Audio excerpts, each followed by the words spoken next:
All right, man. Time for a little hell chat, late night talking ish. How are you doing, my friend? Technical difficulties, technical difficulties. Oh my God, Houston, we have a problem. No, I just had a Yeah, I little. saw those goons coming. We had to dip, dive, and dodge, bro. Yeah, there was a bunch of fat guys rolling down the hill coming after us. I had some technical troubles with my what you call it, my fucking streaming. I gotta fix the thing, the audio, something stupid like that. But it'll be up and running shortly. Everything. Yeah, you'll get it figured out, bro. It's got to be some weird thing in the Yeah, settings. it happened before to me when I first got my other computer too.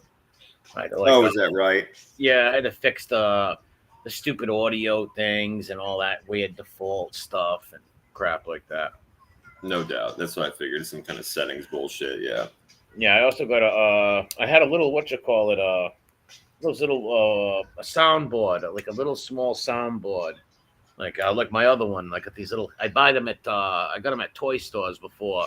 They make little sounds of bombs and funny shit. Yeah, that's cool, man. I remember when you used to play those, bro. Yeah, they were cool. Yeah, I dropped the battery though. I don't know where the little battery is. What is it, like one of those like watch batteries, one of those like round Yeah, batteries or yeah, something? yeah. It's like some little fucking child's toy or something, right? Something like that. But it's got some funny things, got cop sirens on it. It's got like gunshots, all kinds of funny things. Nice. Yeah, I remember the police sirens for sure. That was always fun. Yeah, God, yeah. call the fucking All cops. the cops. Well, that's what people like that remind me of. Like I remember so many times growing up, like getting in fight, or getting in, or seeing people getting fights, or getting fights with people, and there's always that one idiot there who acts tough, and then as soon as they get punched or something happens, like call the cops. You Yep. know, or the mother telling her kid to fight another kid, and her kid gets her ass kicked, and she's like, "Call the cops!" It's like, what are you No the doubt fuck? about it, bro. No I doubt about it. hated that, and despise that. Ugh. Just, just despise it. Like, no trouble. Yeah, bro. You can't be two things at the same time. Not Exactly. not not those two things at the same time. Yeah, if it's some like guy getting bullied, don't want to fight, I get it, right? But if you're causing trouble, trying to fight with people, and then you get scared or you lose, and you're like, call the cop, it's just it's so triggering. Yep. So I say you can't be both. You can't be Really. both at the same time. Can't be a tough guy and the guy that wants to call the cop. Can't be the guy that wants to play in the mud and then cry like a bitch when your fucking dress gets dirty. Yeah, that's what was playing on the Chubby Playhouse stuff of the fat guy Chicky crying. I guess Yep. Piggy, Piggy put up I think pictures of his children and stuff like that, which is wrong, right? Of course it is. Yeah, it's a scumbag But move. when you do that, that's what Chicky does on the internet, right? Goes on Harambe's and all these channels and looks up people's little nephews and nieces. He's a fucking weirdo. So I don't know what he did to Piggy recently, and maybe Piggy was mad about the video thing and did it to him. I don't know what triggered that, but he started crying. My money would be with the second thing that you said, with the fucking BBC channel. Probably. That's what I'm thinking, bro. Yeah, that shit started getting brought back up, and you know that little bitch. He's such a bitch-made little fucker, man. Fatty. Piggy is the most vindictive little low T, He is high vindictive. estrogen fucking bitch-made fucker ever. He is a vindictive, like mean ex-girlfriend, ain't it, or something like Yeah, that? man. A vindictive. Yeah, he's like that bitch we saw a couple weeks ago that went out and painted her fucking boyfriend's car with that yellow paint. Yeah, big time.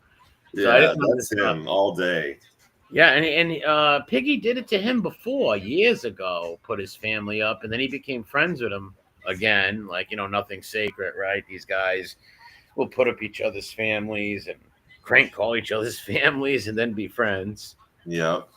It's Spanky says Chicky was in fucking the Wicked Witches chat today, claiming the trolls attacked him and his kids today. Yeah, dude, the quote unquote the trolls. They've got themselves a nice little something to hide behind there. It's too funny. the ominous. Who are the trolls? Does he mean Piggy? Because Piggy did that. Did he mean Piggy? Yep. Oh, well, then that's not a troll. It's Piggy, well, content creator who was friends with him and who fought with him and then was friends with him again doing it. I don't know what he meant by that. Yeah, he's just a big, Yeah.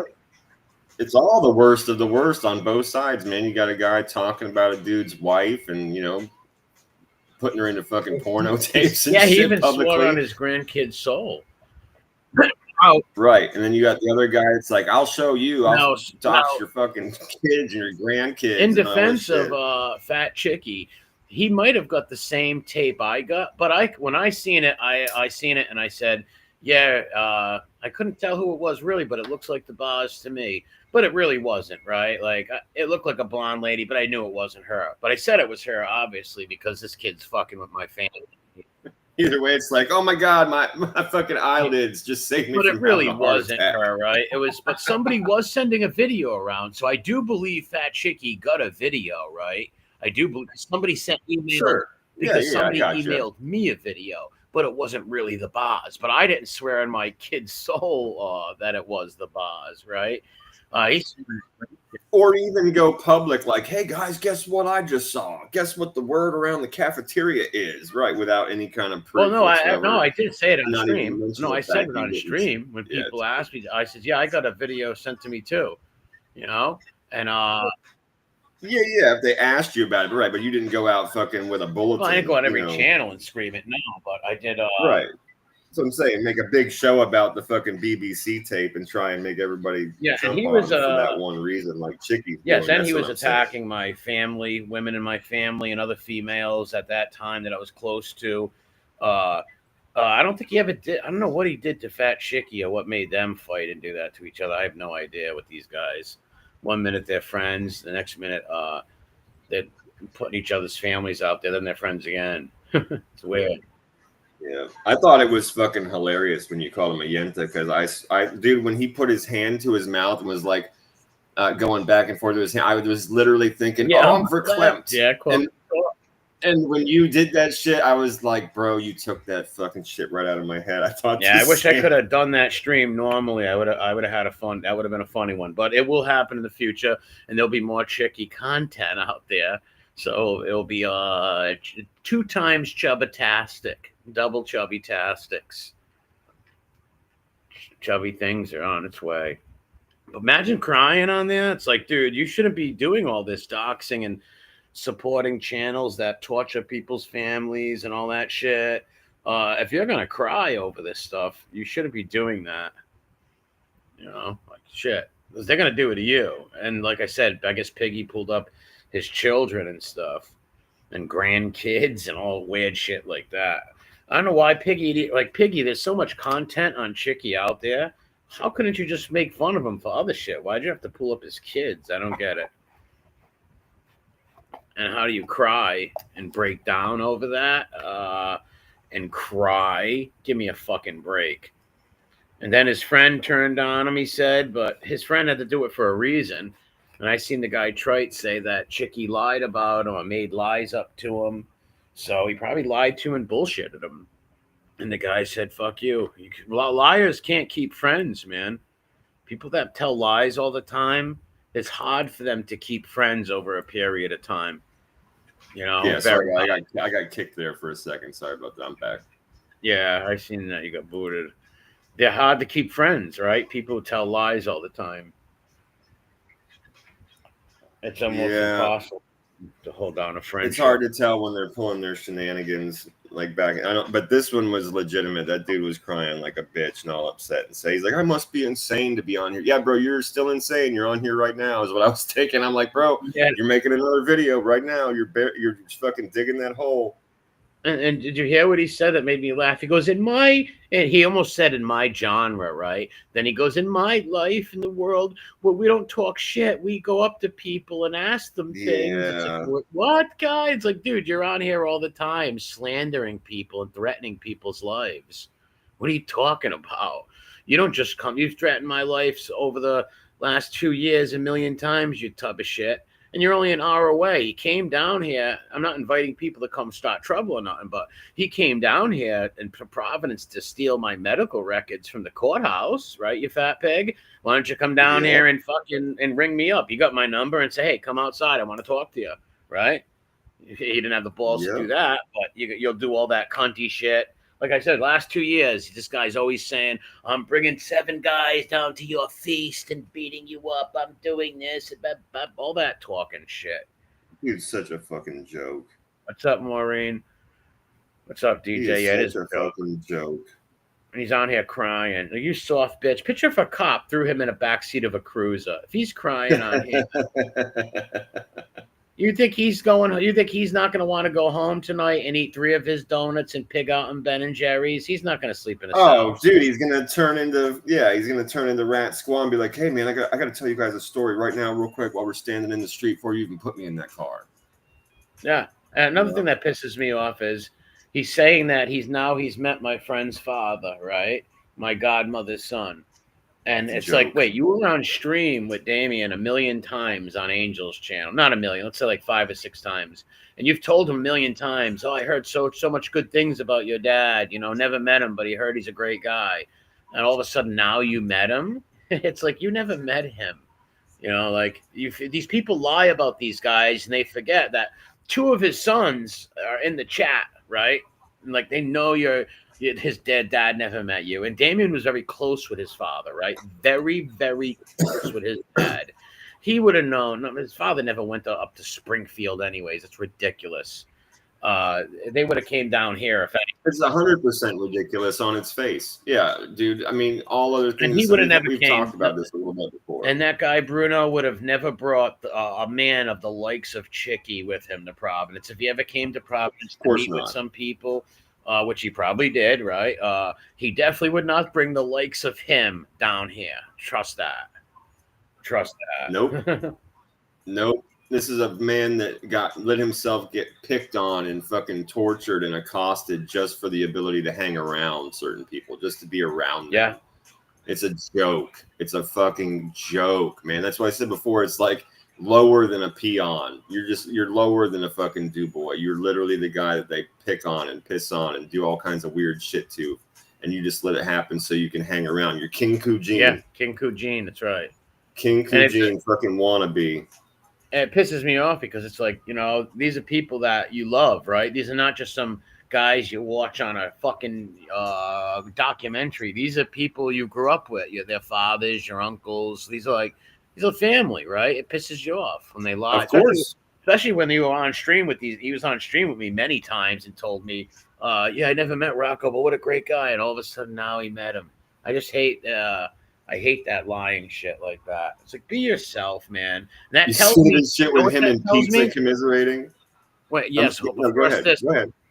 Before it tells me this, it says, all right, if he's willing to lie about that, I should check into his podcast and his stories. Because if he's lied about that, he's probably lied about a dozen other fucking things like that, right? Because if you had a connection to that world, why would you have to lie and say you met people, you know what I mean? And do things like that, right? You wouldn't have to lie. Like, I would never make up a lie and say I met some guy I didn't fucking know. It's weird, number one. Yeah. Very weird. Like, man, remember when we were 8, man, and we were down Manhattan and we accidentally kicked that ball and it hit Mr. Gigante's feet and he put us in the mafia because he thought we were cute. Ain't it? Me and MRE, we were fucking hanging out in our skull mask, kicking the ball around. All the guys said, I like yous. Yous are in the mafia now. Spanky, he's been saying that for 2 years. He has friends in private. Now, when he first said it on Angel's channel with all of us there, he would say, yeah, I have friends in Providence and they love Nikki. He's well liked over there. All my friends like him. But he really has no friends over here. He might get a couple of course not, dude. That's I've told you before. It's literally the part that makes me laugh. And I know it seems trivial, like in the midst of all these other things that you say that are horrific. But, dude, it's like you don't have any friends, man. This shit makes me laugh so hard. You have no friends. Yeah. Who are these friends you speak of, sir? Yeah. Did you go to a Home Depot and pick up some Mexican job today? You have no fucking friends. No. And especially in Providence, he might have a few Facebook friends for me, but he don't have no friends. Number one, he'd be name dropping them like crazy, trying to get them to fight with me and all that stuff. He's a fucking retard and a liar. He's just a huge. Even his best friend said it. Who was his best friend for a while? The guy Damien Troit. He put up a bit, and I think he went on Piggies or said something on Piggies, or maybe in the chat. I don't know for a fact, but he said that Chicky's a liar, and I seen a thing he posted. The I guy's did see that thing. Yeah, it's recent. I saw that. Yes. yeah, he's lied. So if he's sitting there lying to supposedly his best buddy, right? He can't have friends. He has no friends. Well, just to get back now, I didn't realize I was cutting you off before. I want to bring up the new point though that when I saw the clip of Chicky and Pizza commiserating. Bro, okay, this is what it reminded. You ever seen those people that hold up two phones and like let two Chinese restaurants talk to each other? Yeah, I've Or done like that. they'll hold up two AIs and they'll let them talk to each other and shit. That's what it reminded me of because they're both lying scumbag motherfucking wannabes, and you got one Pizza. He's sitting in a dirty car with his hat on back, and he's like, "Boy, I tell you about the time I was in the mafia." And then you got Chicky going, "Oh yeah, man, I remember all them people told me about the time I was in the mafia." Just back and forth, these fucking guys, man. It was too much, but that's who these people should be talking to at the end of the day. People like each one of them knows the other one is lying, but they don't care because they actually have someone in front of them that will let them tell their bullshit. But here's where it hurts Fat Chicky. In the future, people are going to show that clip with him and Pizza lying about that Pizza was in jail with Damien's father. Right. And Chicky met him, and they're co-signing each other. Chicky's like, yeah, I heard that story. Well, that's false, and that can be proven, right? Like, Damien's father never spent prison time in fucking New Hampshire. Like, number one, if you go to the feds in Rhode Island, you go to the Y at holding detention, and then they shipped him to Danbury, Connecticut. So Damien's dad did 4 years in prison. I remember when it happened in 87. He went away for 4 years. He didn't go to no fucking New Hampshire. He went to the holding center in Central Falls, Rhode Island, Federal Holding Center, and he was shipped to Danbury, Connecticut, not New Hampshire. And Pizza can't even name one prison he was ever in. He can't even name the New Hampshire. Yeah, he's as good at fucking naming prisons he was in as fucking Lee Cole is at Italian last names and words. So that video right there helps my ain't gonna happen. It helps my case so much with him. He made a big mistake lying with him up there on that. That's gonna hurt him in the future. I'm sure it will. It still had me fucking dying for what it was, though.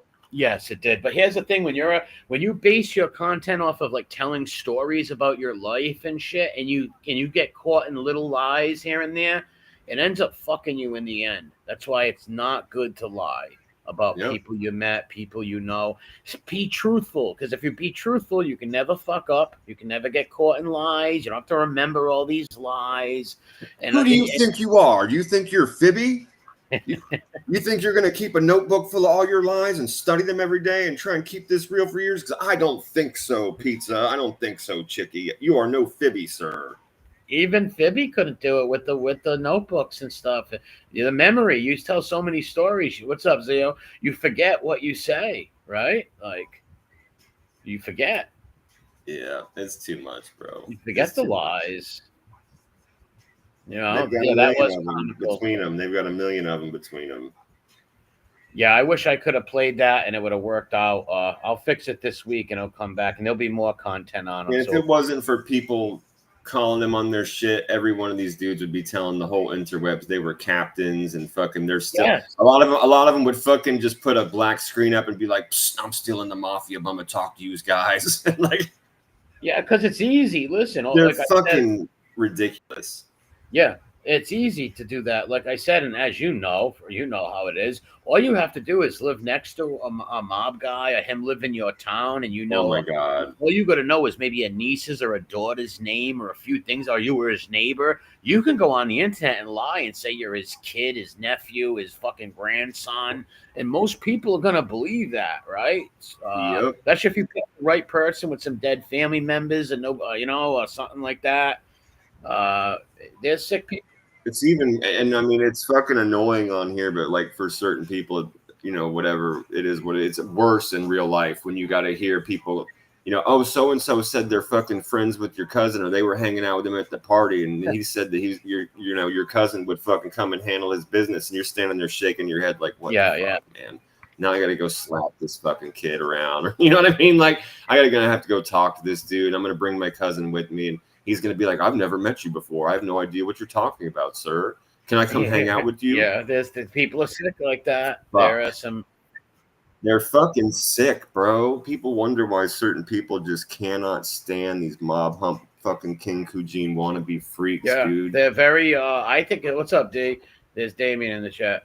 Man, it's a sickness. I believe it is a mental illness, some sort of like it could be diagnosed as like a syndrome. Jerry, what's up, man? Why not? Piers, They what's have up? syndromes for people that like teddy bears. They need to fucking Yeah, that's what I'm name this saying. shit. That's what I mean. How do we go about naming it the wise guy hump, a mob groupie syndrome? I kind of like the wise guy hump thing. I got that from the New York guys making fun of them. Uh, Yeah.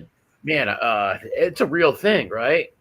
I'm It gonna really have to is. look. Yeah, you know what, bro? That inspires me. I'm gonna have to look up some shit and like ask AI some questions and see if I can't find what the syndrome is for people that like go around lying about like groupieism and fanboyism and shit like that. I'm gonna have to look into that.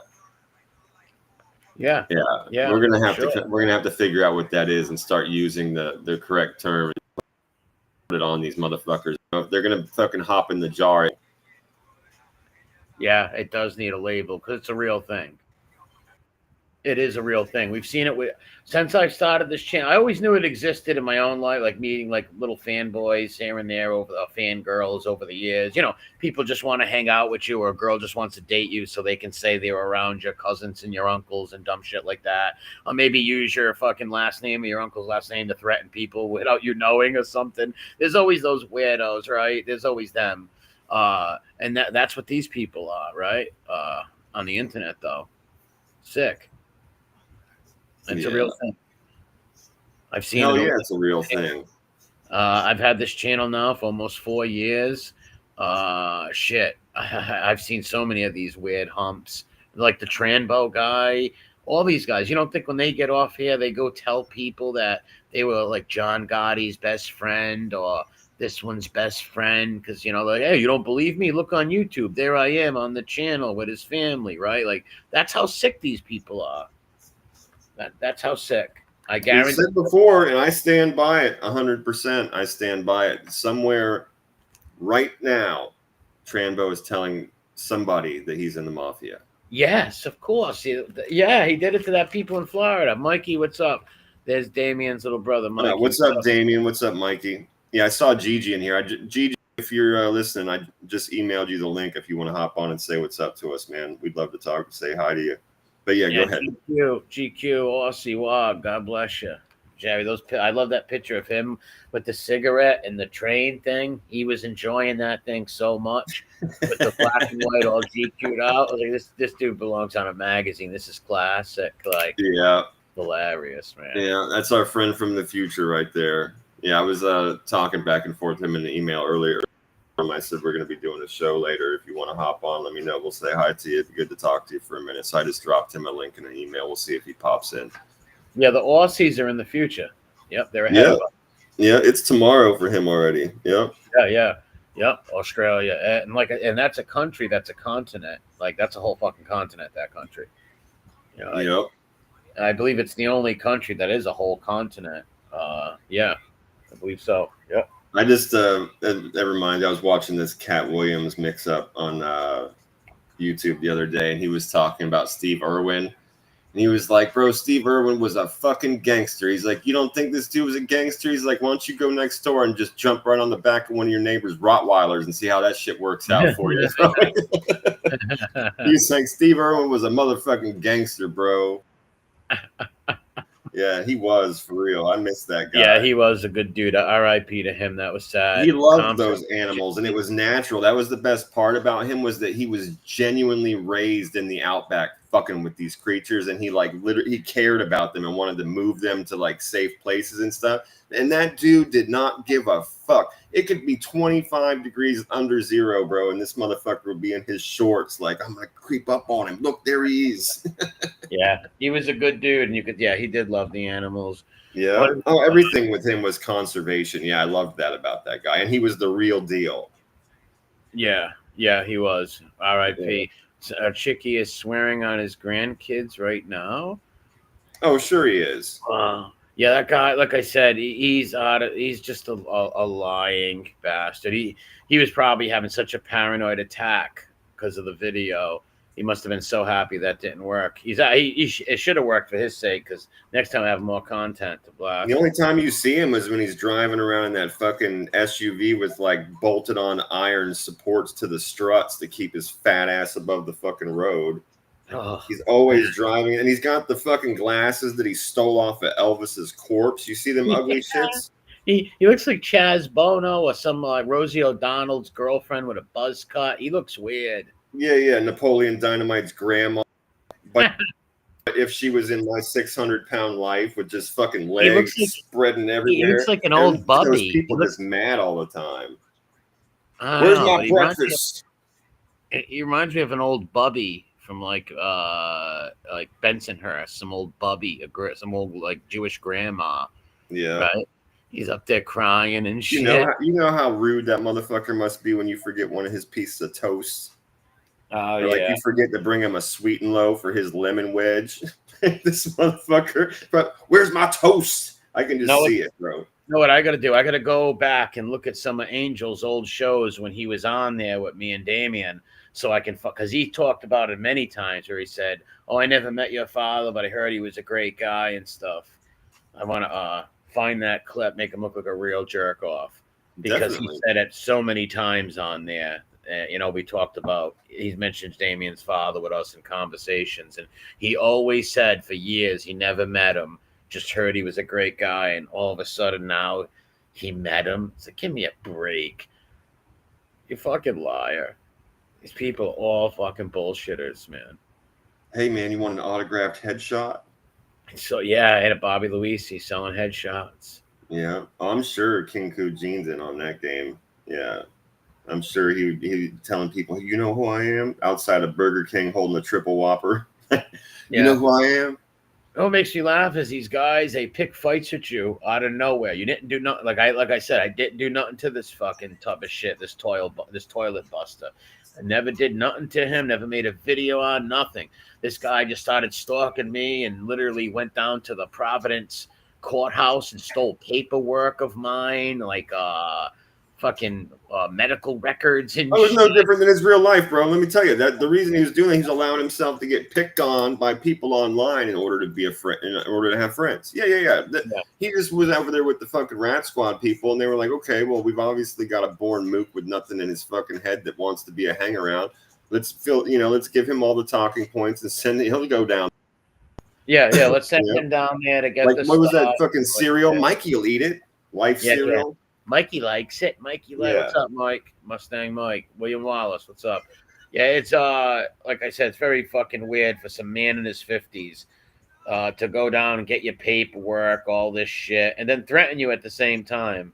It's like, you want to kill the guy, kill me so bad and beat me up so bad. Why'd you drive right past my house and go to the courthouse and get paperwork on me? Went and lied about what the paperwork was with his dirty ass fucking fingernails, bro. Them nasty doo-doo filled fucking fingernails. Yeah, him and his friend went. 2 fucking cruises. Imagine taking the time out of your life to go fuck with some guy who never did nothing to you, and to go fuck with him. You don't got nothing better to do. You don't got a woman you could date or something. Hell no. Go hang out with your family or something. Like, who the fuck would do that? Somebody that straight huffs fucking Swiss rolls, bro. Yeah. Snorts them. Fucking snorts them, dude. Crushes them up on a plate and just snorts them. Yeah. Total fucking weird fanboy stand type. Like I said, another guy used to come on the channel and fucking glaze you, you know? Mm-hmm. Do anything for a friend, man. Do anything for a friend. Anything for any kind of clout. Like me, look at me, talk to me, respect me. Yeah. He used to eat puppy. They made him eat puppy food, man. That's no joke. The Rattlata told the stories. They would make him eat puppy food, make him take his clothes off in front of girls, embarrass him, make him do all kinds of weird shit, flatulate in front of people, all kinds of. He was their Jimmy Smash, Rattalatas. And then he's still friends with the guy after the guy, and he's lucky I'm not like him, because I could go play Aralata saying some real disgusting degenerate shit about his children and his mom. Of course. But I'm not going to play that because it's dirty, right? But That guy said the most disgusting shit. I would never say that shit about his family, and I don't even like the guy. You know, like how could you fucking forgive that rat bastard after he said that about your children? I Yeah, don't Aralotta understand these makes men. me fucking sick. That dude is another. He's like just another one of these lying fuckers, man. That just went up there and said whatever the government told him, and he acts like a little toddler baby in diapers. The guy, just such Yeah, a fucking little bitch. That guy. he's not sane at all. That clown. Oh, I was dying when they would show, like, you see clips of this dude in his real life, and he literally living in his mother's house, fucking yelling at her and shit, complaining about stuff. And he's drunk as fuck all the time. Yeah, lit. He's lit, dude, like big time. That last video had me dying. He's sitting at a table, he's talking shit into the camera. Like, could you imagine your life circumstance, like setting up a camera next to the table where you're eating your fucking evening dinner with your family? No. That's weird, bro. You're like having dinner time with your family. Everybody's got their wine and their pasta and shit. And then you're just going to set up a camera and start talking shit. How awkward is that? Yeah. And then his mom's like, okay, calm down. He's fuck you, mom. I'm trying to talk to my friends online. God. Screaming at her. Okay, honey, I'm sorry. Bombed on wine or whatever the fuck he was. Bombed the fuck out on wine. He's a real whatever degenerate. medication he's on. I don't know if you ever heard when he was on Piggies. I don't know. I think it was on Piggies where he was talking all the like filthy, degenerate sexual shit about Chickie's mom and children. I did not see that. Oh, it was really graphic and degenerate. No, I'm sure it was though. He's a scumbag. I mean, it doesn't surprise me. That's what led me into talking about his character in the first place and how much I don't like him. It doesn't surprise me. Yeah, it was lies, right? Like, obviously, but it was just so degenerate and disgusting. It's like, wow, you've known this guy for years and you knew this kid since he was little. How can you say that? That's gross, man. It was like sexual talk. He said he had sex with the daughters and the mother, which is a lot. Yeah, that's fucked up. How could you say that? That's gross, man. That's gross. Yeah, that's fucking. And shame on that fat guy for becoming his friend again. Imagine that. Imagine that, right? Not only is it bad that you're friends with a stool pigeon, number one. I don't know how fucking you're in good standing with any good people. Wow, I know. On top of it, the stool pigeon said vile things about your children and mom, and nothing sacred, right?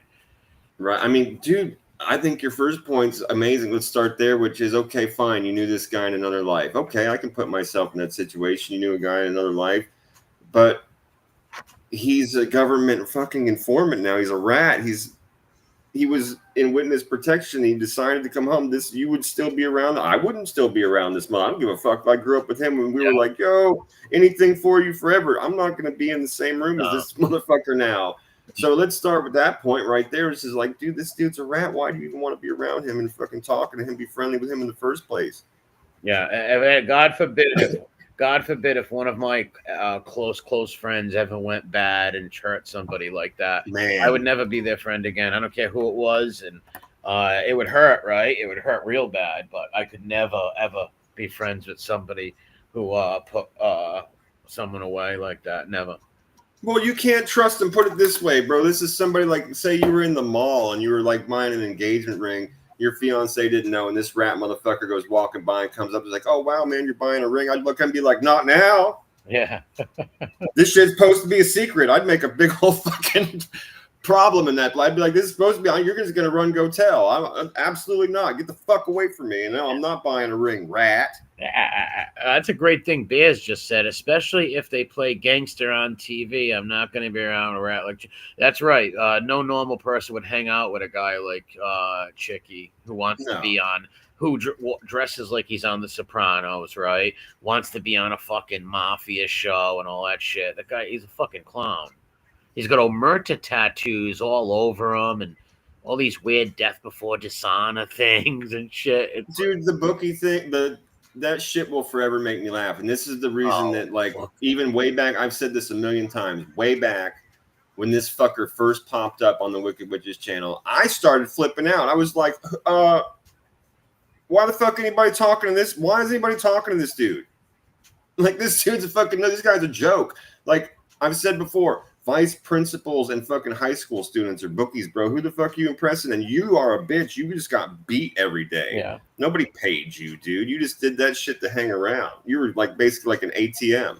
Well, Get yeah, the fuck out of here. Red knew what he was doing. He had his Jimmy Smash, right? His goofy friend, fat friend who wants to be around and all that. So he said, "Hey, yeah, fat friend, become a bookie." And he must have took mad money from him. And now Every day. he's just one of those goofs, like one of those goofballs that, yeah, become a bookie, man. That'd be a great idea. And everybody just takes a bunch of money off of him. Yeah, you're just an ATM now. Yep. Yeah. Unbelievable. Yep. Unbelievable. It is unbelievable. And then it's unbelievable. Anybody fuck with that dude. And then I can't believe he's lasted around so long. The only reason he's lasted around so long is he kept fucking flip flopping, and certain people allow him to come back and then fight with him and come back and fight with him and come back. And he's willing to go online with fucking pizza and all these other weird freaks. This fucking Foss the Fourth horse teeth motherfucker. Well, Rippers, right? Hanging out. Rippers too, for God's sake. Holy shit, dude. I mean, that's the worst of the worst right there. Like, that's literally outside of that JT freak. The Ripper's the worst it gets. And if you're going to be around this motherfucker, like, you're done. Mind you, with two daughters, who I believe the Ripper made fun of him before and might have even pulled his kids up too before. I could be wrong, though. So he's just another one who just... doesn't get nothing sacred. He just wants to be on that commercial and wants people to look at him as a hardcore mob guy. He's fucking mentally deranged. Yeah. If you're willing to be in a chat though with Ripper, bro, your life's over. That's the bottom of the barrel right there. Yeah. And speaking of that JT weirdo, you saw that weird shit with the fucking puppet that he did, the Foss? I didn't see that. I heard about it. He joined. Man, when I saw the picture of that puppet in the screen, it made me think of two things. The first thing it made me think of was like a cheesy old 80s horror movie. It was just genuinely like freaky and weird. And the second thing I thought was, damn, bro, that's the last thing every gay dude sees before they black out in JT's RV. Like, what's up, Yanks? That's some scary shit, dude. That's some scary shit. That's what they see right before they pass out from the Dahmer juice that he gave them. Yeah, he must eat people's brains then, that guy. Oh, he totally fucks them and drills holes in their heads. Yeah. So I've said before, the inside of his place, bro, the reason why his shit's always blocked out, besides he knows people are looking for him, is because he's got like bodies and fucking sex toys and dolls, and like the place just reeks of fucking male hookers and sadness. He's probably got Ken Boy tied up in there. Exactly, bro. He went and found the guy that Boy George kidnapped and took him for himself and shit. Did you hear what he did recently? That creepy. I guess the lady RTC MRE, went on to debate him, argue with him, and he went and put her, I believe, phone number up and weird shit like that. Wow. Number and stuff. Yeah, I did. I heard that he doxed her in some way, shape, or fashion. Yeah, creepy shit. Like, it's like, why? That's your getting even with people. Like, you can't rip their argument apart. You got to put up some lady's house. What if somebody went and did something to their family, right? Like, these people are fucking twisted, man. Well, that's like the third or fourth woman he's already done that to since he's been over there on that channel. He's been doing this shit, bro. He did it for a minute there. He was calling that Bambi chick his personal family, and that was only because she was close enough to him, I guess, for him to just start doxing. And then that was just his moment. He did it to the Bambi. That was just his victim of the moment. He fucking doxed her. And then when she talked shit, he said he made this little video about how he's going to go eat Taco Bell and shit into his hands and make her eat it. I did hear that. That was gross, not funny. Well, yeah, the guy's a fucking mental retard. Toilet humor. He's a mental retard. He was making fun of her dead husband, all scummy shit like that, low life. That's stuff. Why you can't get close to people like this. I don't know what people are fucking thinking. Yeah. And if a motherfucker like that calls you close like family, you went and fucked up in your life, dude. You need to start thinking about being a different person. I'm not talking about her because I'm saying this in general as a blanket statement. Like, if you go, what have you said 1,000,000 times, bro? It's like, I'm a snake. Don't pick me up. Yeah. Like, what the fuck are you thinking, man? Yeah, you're his literal... You're just a moment to him of something to fuck with for this moment, and then he's going to move on and fuck with somebody in the next moment, and he's going to use somebody else's, just like Jimmy Calandra used like Gunsmoke's chat and used fucking Fatty's chat to walk in and wipe his fucking shitty asshole all over their carpet and then go home. Yeah.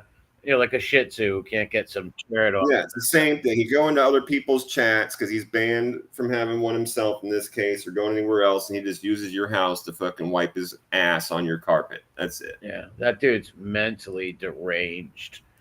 Yeah. IQ of a tree stump, that fucking guy. And just really, he needs to be on a lot of medication while being chained to a floor. Yeah, he's not even funny. Like that stupid toilet humor about shitting in his hands. That was fucking so juvenile. None of that shit's funny at all. Funny. It's like, what? No.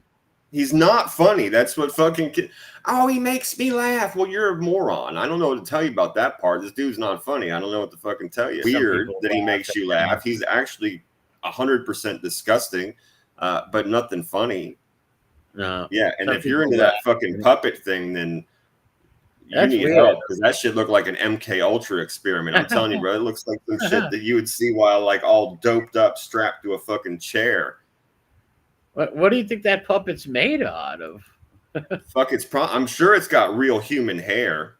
That's fucking creepy, that thing, man. The hair of the fucking escorts he's murdered in that RV and taking their souls and shit. Ain't it? What a sick puppy. Yeah. I'm guessing there's a deep hatred towards women. Maybe a mom or a girlfriend, ex-girlfriend, or something like that. Wouldn't surprise me. To do crazy shit like that. Yeah, prom night, he got all excited, pulled his little weenus out, and his date started laughing and turned red and was laughing so hard she snorted. And from then on, he just hated women.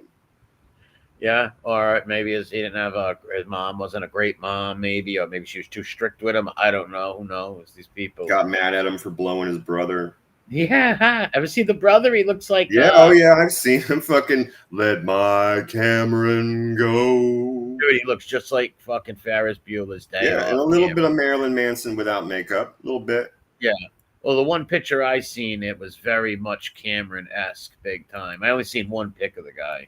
Someone posted on like a community tab or something, and they put, "This is the guy's brother." I was like, "Wow, that looks just like fucking Cameron, man! Holy crap!" Yeah, that's another low IQ fucking tard, bitch made tard. Well, one day they're gonna fuck with somebody that's gonna be local to them, right? That's gonna happen. Well, yeah, the one guy, I'm pretty sure that JT dude's just fucking totally mobile. He's in his art. He's on the constant move because he knows that there's a lot of people that want to find him and are actively looking for him all the time.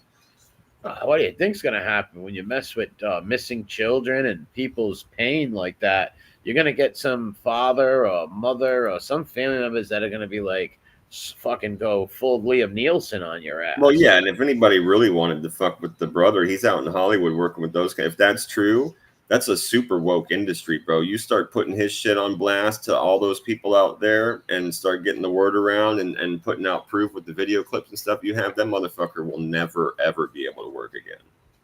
Where does he work, they say? Where? Hollywood? Works in entertainment in some shape or form, like out near or in Hollywood. Yeah, they're probably lying because, like you said, that's a very liberal. Well, he might be some fucker that works in a union holding microphone stands. I don't know. You know what I'm saying? True. Like, who knows what in entertainment you're doing? But in either case, your ass will get handed to you and fired in any aspect of the entertainment industry if they want anything that wasn't PC and woke and shit. Yeah. Yeah, they would not like that at all. Him making fun of the retarded people or saying all kinds of crazy shit. Yeah. Calling women cunts and all this. Yeah, they ain't gonna like none of that. Yeah, none of that. They would. He did that on the Wicked Witches show. He literally fucking called that. I think it was the Team MRE woman or one of them. I think it was. Yeah, he called her a cunt and fucking just laughed. And JT laughed. And then the Wicked Witch was like, "I'm not. Don't be JT. Don't be fucking calling people names." He goes, "It wasn't me," and threw his brother under the fucking bus like a little bitch, like they were 5. He's like, "It wasn't me," and it's like, well, yeah, but you laughed and told her she deserved it. Yeah. The whole thing is ludicrous, bro. It's like she's got the Wicked Witch has a ruler, and she's just like, now, stop that. Don't be calling my friends cunts and N-words. That's not nice. You won't get your juice box, but it's okay. You could stay. You're a good boy. She should hook up an electric taser to him where she can press a button when he does something wrong and it can give him a shock or something. You hook it to his butt plug. Yeah. give him an electric shock. Like, you hooked it right to the butt plug he's already walking around in. Right, calm down now. Bzz, calm down. Bzz. Yeah, right. And then he just turns into Mr. Slave and he's like, Jesus Christ. Mr. Slave. 100%, bro. You're going to be really sick in the head to do the kinds of things like torture people who've lost family members. You're going to be a real dark, sick person to do that. And a real coward, a pure coward also. Yeah, for sure. You have no empathy in you for any of these people at all? Like none? Like that? No, that's where they derive their fun and their good, their value, bro. Inside that intrinsic value, it makes them feel like they're better than these people, like they're above them. Well, one day, one of those family members, I'm gonna grab him or that brother and kill one of them, man. Oh yeah, I would never stop hunting you if like you made fun of my mentally handicapped sister or something like that, bro. I would consider it my duty in life to find you and hurt you. Yeah, if somebody did that to my mentally handicapped sister, dead fucking family members or something, yeah, I would hate them also. And if I could do harm to them, I would. Right. And there's a lot of other people out there like that. Well, that's what I'm going on. The fact that I've seen these channels and some of these people just like call, and they weren't even freaking out, which is how I knew that they were for real. They're like, okay, bro, well, I'm going to find you. I think there's one guy, and we're going to talk about it. That's like I was listening to like this dude right here, serious, bro. He's not flipping out and losing his shit. This dude's already came to a calm. He's like, well, there's one guy's channel named Fumble or something where I seen a few videos where he was going to like music stores that he thought this guy worked at or something, and this dude was really going there to like beat the guy up. I don't know if he got the right place or not, but I don't think he did. But like this dude's willing to go and like try to beat this guy up. So this dude, he must have fucked with somebody very close to him or him. Yeah, I think in a bad way. Yeah, I think one of his family members maybe or that'll something do it. Like that. That'll do it. Yeah, you can't do that with people's families. Parasite bit off more than you can chew at Bambi. What happened? What did he do totally to Bambi? He made fun of her dead husband, God rest his soul. And yeah, what? See, I don't know the doxing her thing. I just heard pieces of it, which included that. Yeah. Yeah, I heard a little bit of it in my chat earlier. People were telling me, and then somebody actually messaged me a little bit about it because they were asking me some questions, and I told them, I told you before we went live. I was telling you about it. I told her I really honestly didn't know much. You know what I mean? I was like, I really don't know a whole lot. Because he Bambi's crazy. He really stepped on a hornet's nest because that girl's crazy and she's pretty determined. If you I don't see her letting that go, messing with her deceased husband. And she's pretty tapped. She's drove like a few states and put up flyers on some crazy broad before. So yeah, he better hope that lady don't pull up on him one day with a baseball bat and crack his head. That's funny, dude. Because if you remember a couple of years ago, that's one of the things I was warning people about. When remember, we had a couple conversations where we were literally listing off all the things that like if somebody really wanted to start fucking with you, they could do. And we both stopped, and you're like, let's not be giving people ideas and shit.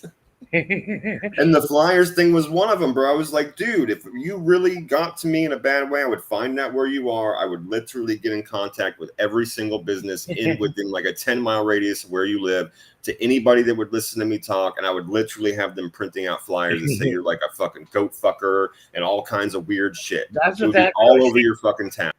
She did that to that other lady who was doxing her family a year ago or two. I don't know what she is, bumblebee lady. I forget her name, but she did that to him, to that lady. So yeah, he's gonna probably regret that because, like I said, she's pretty nuts. Where if she could, she probably would drive to him and attack him or something, you know. And she's got some friends, like biker friends and shit like that. And she's got a son too. So yeah, he's stupid. Like some of these girls are tapped, right? You fuck with them, you make fun of their dead fucking husbands and shit. How can you blame them for going ape shit and wanting to fuck with you after that, right? Like that's stupid. There's a million other things you can argue with her for, right? Like, I don't take her argument apart or something. Why do you got to go right to like doxing her kids and making fun of her dead husband? That's where you can make people hate you. See, if you're just getting an argument with somebody, try to take their argument apart, be like, fuck you, yeah, fuck you. All right, people might get mad at you, but they're not going to hate you, right? Like, hate you. But when you mess with people's dead relatives and shit, that's when people start, like, really hating you, right? And you catch Yeah. one of these, one of these women or men out there who lost family members and you're making fun of their dead wife or their dead husband, and you don't know what the hell they'll, try to go through to get some revenge on you or whatever. No, it's extreme. Yeah, it's fucking extreme, dude. You do not know the lengths that somebody will go to. That's true. It's 100% true. Yeah. Yeah, that Fumble name that you said before and somebody else just put in there, that's the name I was telling you. Clipping No, it's those only channels. one name. It's only Fumble. It's nothing else. else. Okay, so that's a different one. Okay, the one they wrote in chat is the one that I said to you earlier. That is okay, I got you. No, this is just Fumble. That's it. It's just that, and it's a guy who shows himself and goes to these places, I guess, to Gotcha. find that other guy and his brother for I don't know what reason. Like I said, he might have messed with his family members or something. I'm guessing. I don't know. I'm not sure. DJ says now he's hooking up with the Evil Bee. I don't know who the Evil Bee is. That's the lady that I just said that the Bambi girl went and put fire. Oh, gotcha. She used to use like an avatar of a bumblebee, and she used to hang with the Ripper. That's how I know who she is. Gotcha. She was like the Ripper's best friend, or something like that. Gross. Yeah, no, imagine any woman that would hang around with that creep. It's like, you know what he did to a woman, and you look at how many women he said he would R on here and stuff. Like, he said the most vicious shit about Josie, a lot of these women on here, like hardcore degenerate, like Ripper talk. Like, that's just super creepy. Like, Miss W says it was Fumble. It was Fumble Nuts, but it's the same guy. Oh, okay, gotcha. Yeah, JT's dad's music store. They said he went to his dad's music store. Yeah, maybe that was the one you saw. Really? And what did the dad say to like, hey, it's my kids. I can't control them, because he don't live with his dad, right? I'm guessing. Yeah, I'm guessing. Yeah. Probably not, right? No, he doesn't. He's either living in his RV or some little shack in the woods like the fucking Unabomber. Yeah. Oh, hold on. He said, can't extort Bambi. What does it mean? He's trying to extort her, Parasite Slayer? For how? Because he's going to get arrested if he tries to do the. You can't extort these women online. You can get arrested for weird shit like that. Recorded that. He claimed. He's already banned. It's fake. Wait, hold on. I understand JT recorded that. He claimed was Bambi's family. So wait a minute. He called people up and said it was her family? I guess Parasite saying he understands that recording was fake. I didn't have no recording. What was it of? Either. Yeah, what was it of? Like him talking to some fake family members or something? Probably one of his. Remember, I was telling you somebody when they messaged me about all this. They they sent a comment on one of the things I posted. They said that he called her family. Now that kind of makes sense with what Parasite just said. So yeah, he pretended possibly to call her family members, and I guess apparently he recorded that and put that out. Wow. We're learning in real time, bro. We're piecing it together, but from things throughout the week and shit that's happening right now. If she doesn't leave him alone, like, what is she doing to him that's so bad? What, calling out things he's done with the fucking with these people? Like, that's totally legit. You can do that on YouTube. Like, there's nothing wrong with that. It's like, listen, dude, when you screw people over and rip off families and make Rolling Stones, and you got all these videos of people saying he took this from me and that, you're going to have people making videos and doing shit on it and commenting on it. What Jules the sex trafficker. What the fuck? Parasite Slayer says Jules the sex trafficker played it with JT on her show. There's a woman named Jules the sex trafficker. That's horrific. Oh no, that's the bee. Okay, that's her. Oh, name. That's the same. Bee. Yeah, that's weird, dude. What if? And that that tracks that somebody with that kind of name would be the one that's best friends with the Ripper. What a freak. Yeah, that trafficker played it. Oh, she's friends with that creep too. These people are nuts. It hasn't gone real world yet. What does that mean? Like having him arrested for what he's doing or beating him up? Because either or I can see her doing, and she has the right to do either. She's doing him what he does to people. Yeah, obviously he can't handle it. Do you think he likes because he likes the attention, right? Or is he getting really mad that she's doing videos on him? Because I haven't seen any of them. Not subscribed. Well, either way, so good. Fuck him. Yeah, fuck him. Good job for her. You know, I mean, what can I say? It's like, I mean, I don't approve of some of the shit that comes out of the other side either, but fuck that dude. So I'm like, don't be looking for sympathy from nobody over here. I'm just gonna laugh in your bitch ass face when you get a dose of your own shit. Yeah. Yeah. Fuck you, bro. Yeah. Yeah. Well, just because I blocked it. Just Jules. I think I've seen possibly. Yeah, well, I don't know. It doesn't. Just because I blocked don't mean I hate her. I just blocked her for my own personal reasons because of my friend.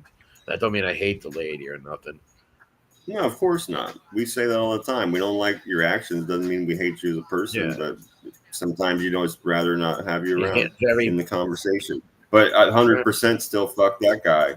And you can't do that shit to people. You can't mess with people's family and their dead husbands and kids. And don't think they're gonna whatever she's doing. I guess it's getting under his skin. They're saying. They put up flyers all over. Oh yeah, I said that earlier. Parasites say yes. Yeah, Dustin fucking NB didn't make those memes, bro. There's never proof of it because there is no proof of it. That was bullshit. Okay. Huh? Yeah, NB didn't. There's no proof of that. She didn't do that, and I just saw a comment. I truly believe she didn't do it. Here's why. If NB really hated her. Angel, right? NB would be making clip channels all over the place. Yeah, dude. NB is the master clip. She's the master. Yes, she knows how NB is the fucking master, like show enough. Like she knows how to find like people double talk and all that. She'll listen to the things and find. So if she's not doing that, and I highly doubt she would make those filthy things about a little boy, right? No, it wouldn't happen. I doubt that. You know, I know Angel believes that, but without proof, she's wrong.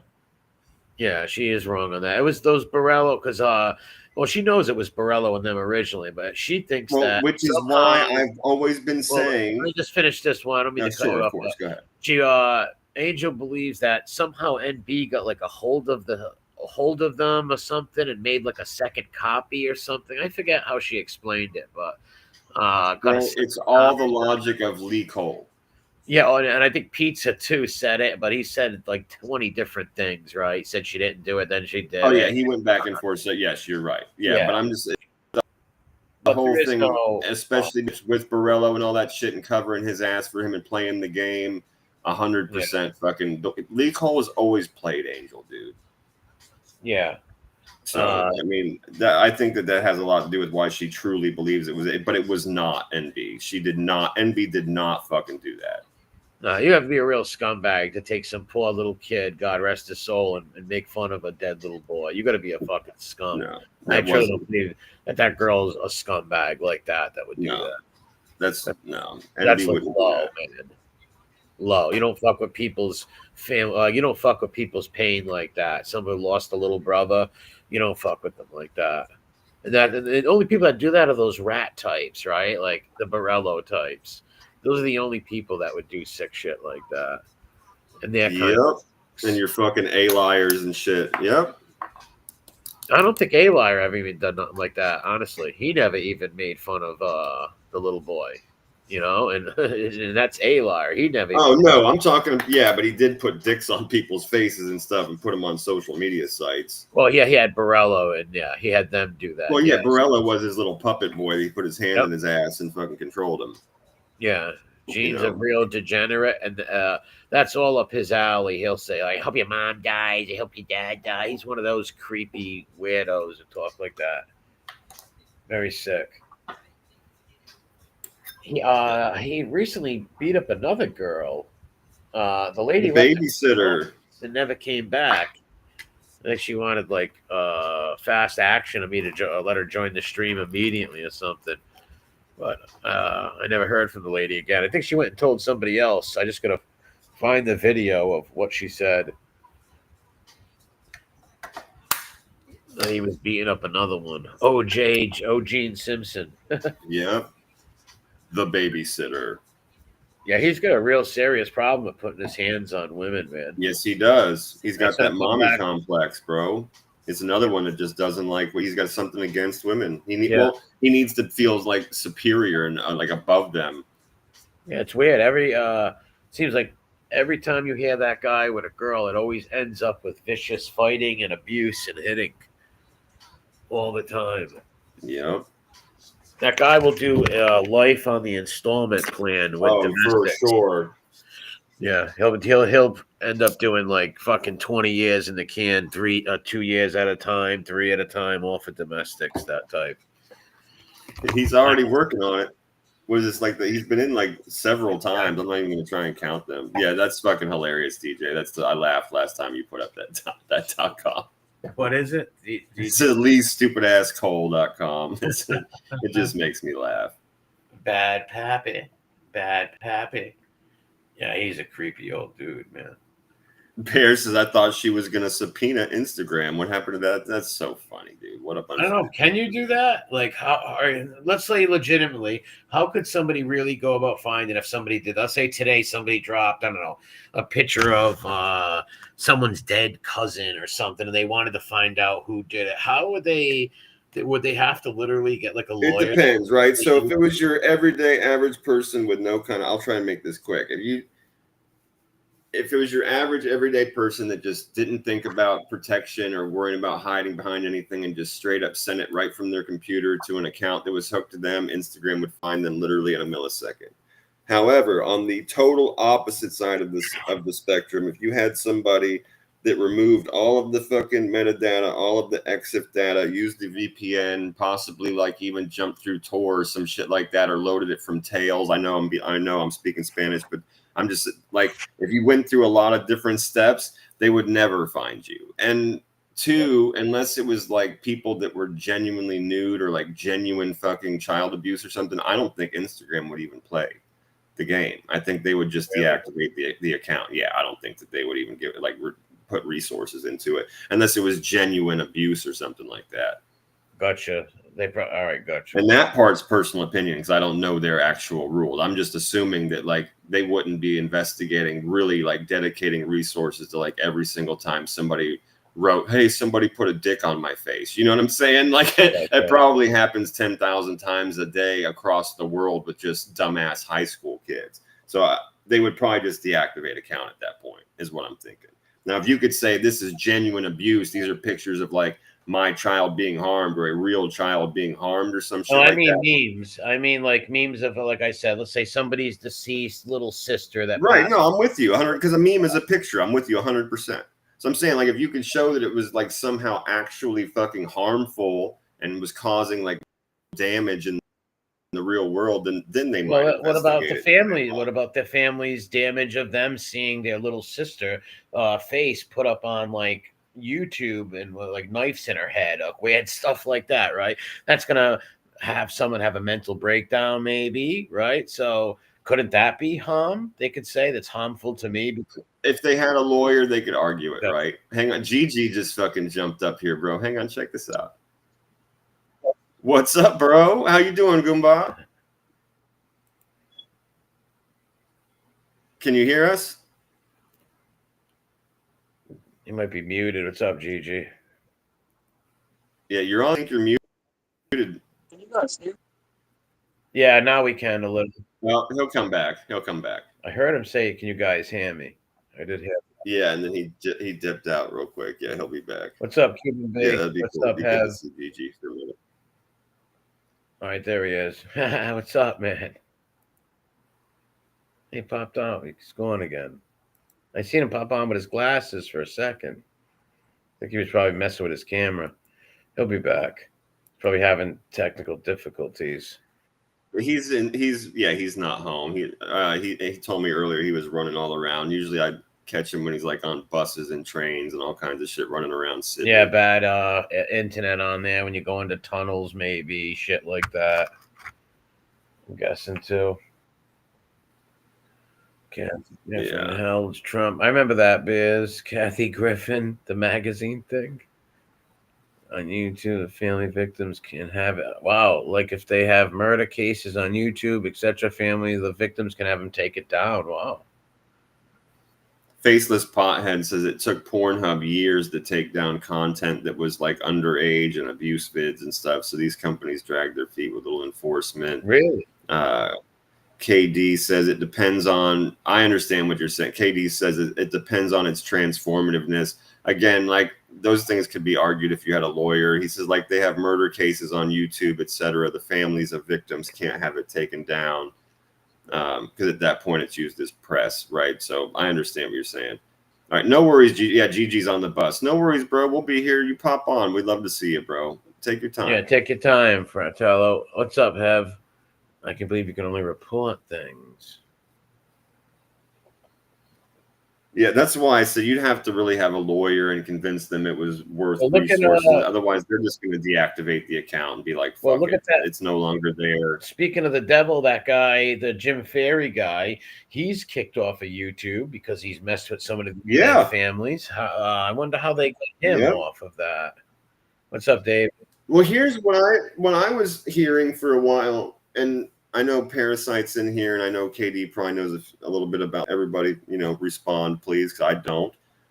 But I've heard several people say, if you've been fucking banned from YouTube, right, from having a channel or from being on creating content, then if you on somebody else's channel, right? So say Rat Trap was banned. Right? Say Rat Trap City was completely banned from having a channel for being a fucking douchebag like that dude, right? They're saying like if you on your channel like all the time to like actually start a show and like do content, that your channel could get taken down.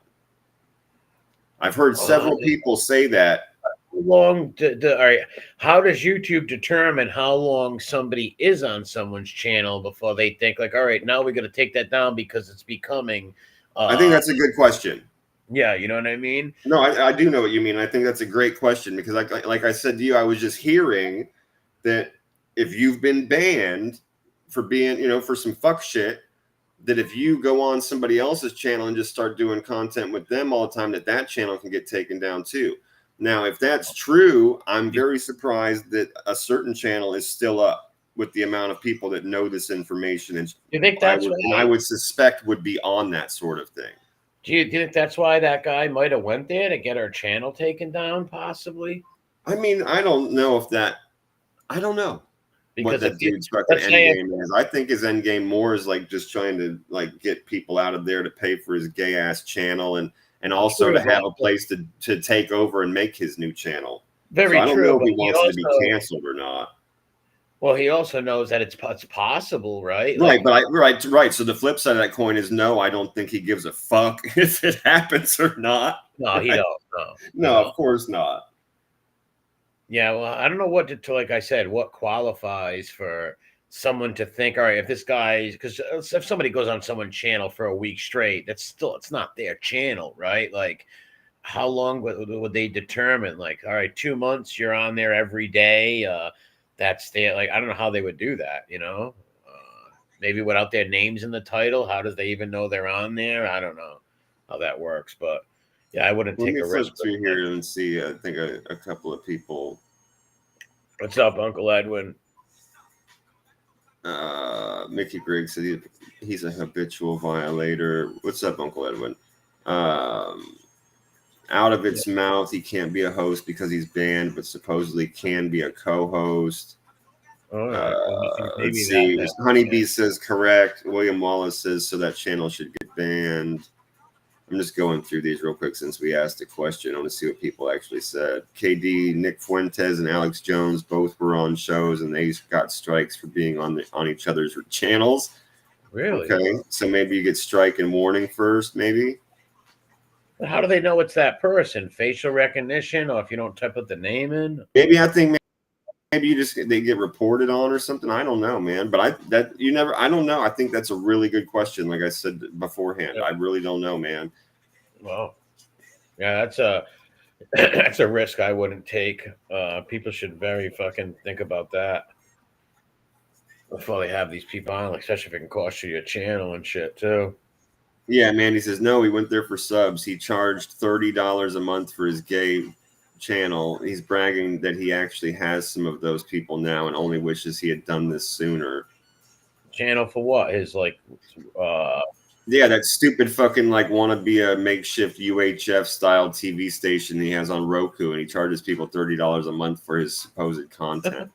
and his contents. They said it's only like watching like handicapped people sleep and stuff. Yeah, and like whipping fucking gay dudes he met online. Yeah, Sick puppy, man. KD says it's called ban evasion. Ban evasion. I always wondered that because, like I said, like if someone's married YouTube, like how long? What are you gonna? What does that need to be considered? That that's their channel. It would have to be names in it, right? Like name would have to be on it a lot. Yeah, I don't know. Like, man, if you can prove they're on there every single time and basically shy, I honestly don't know. Like, Honeybee just put up a pretty long answer. Says, I had a real life conversation with someone from the Trust and Safety YouTube. That's absolutely true. It all depends on how and when people report. Oh, how and when people report it, and if they do it correctly. Outside sources help. Yeah, I don't know what that means, but yeah, well, yeah. hopefully people don't lose their channels having these wackos on there. Well, I mean, basically, what she said and what KD's saying is like it just comes down to how many people report and when they report and what the fuck he's doing. Like, you got to report and say, hey, listen, not only is he on this person's channel all the time and has taken control, he's also shuffling them from YouTube to some weird Roku channel where he abuses fucking elderly people and retarded people or handicapped people and stuff. Like, you know what I mean? Like, it's how you report it and how often people are reporting. Well, he's got enough enemies with all those people he tortured, where I'm sure those people are looking into all that kind of stuff. You know, especially like I said, it's not just like some YouTuber fighting with somebody. When you really mess with people's families and loved ones, people like will go to the ends of the earth to fuck with you, right?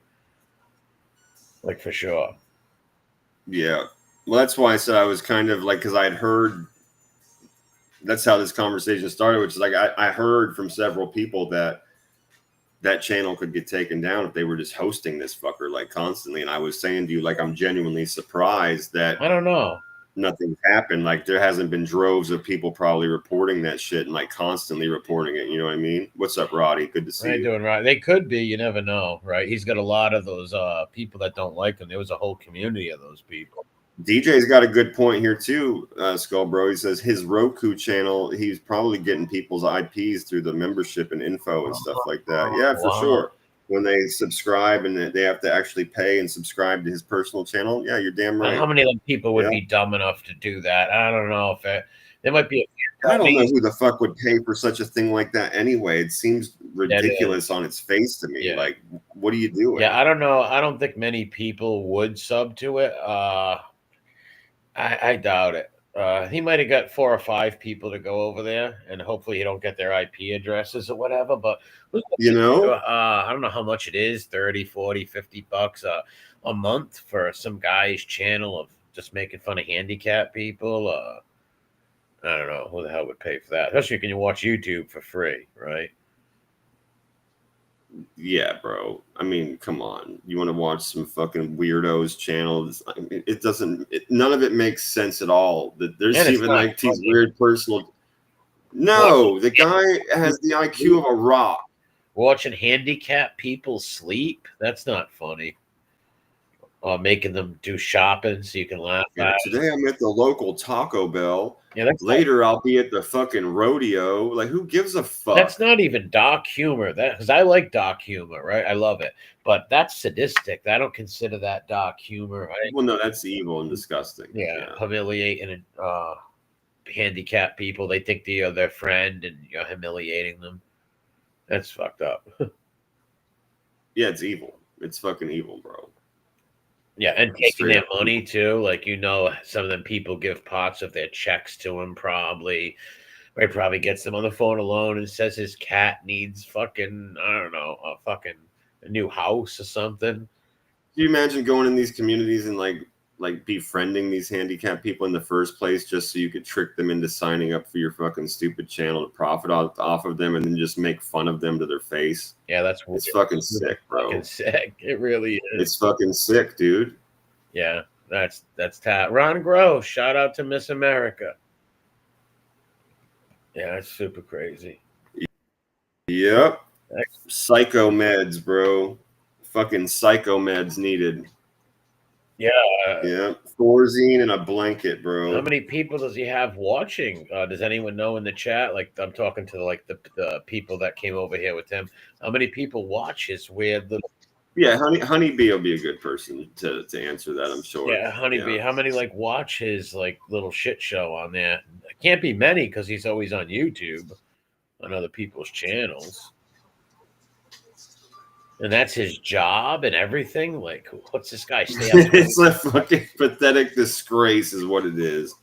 Like, what does he do? Stay up like all night and do the Roku and do that in the day? Like, what the fuck do you have the time? Yeah, and his fucking sodomite puppet. Yeah, what's up with that's weird, the puppet. That's fucking. Like, where do you even get a puppet like We're that? going to need you to put down the puppet. We're going to need you to step away. Take your boner away from the puppet. Yeah, step away from the puppet now. Put down the lube. Yeah, that's right, bro. It shows him freaking out, like with a match next to his puppet. Geppetto is going to burn the puppet. We're going to save you. That man cannot defile you no more. You're safe now. Way him and his brother had 500 YouTube subs. Not a chance they have 50 OTT subs. All right, they couldn't get 500 on YouTube, you're saying, Parasite Slayer? Wow. Yeah, if you can't get 500 on YouTube, yeah, I can't see you having 50 OTT. Watcher Crazy says, I have a screenshot somewhere that shows the most likes they ever had, and it was 37. Yeah, he's low tier, this guy. Like, look at his joke of eating tacos and shitting in his hand. That's toilet humor, goofy. Like, you could have a fucking shunt in your head.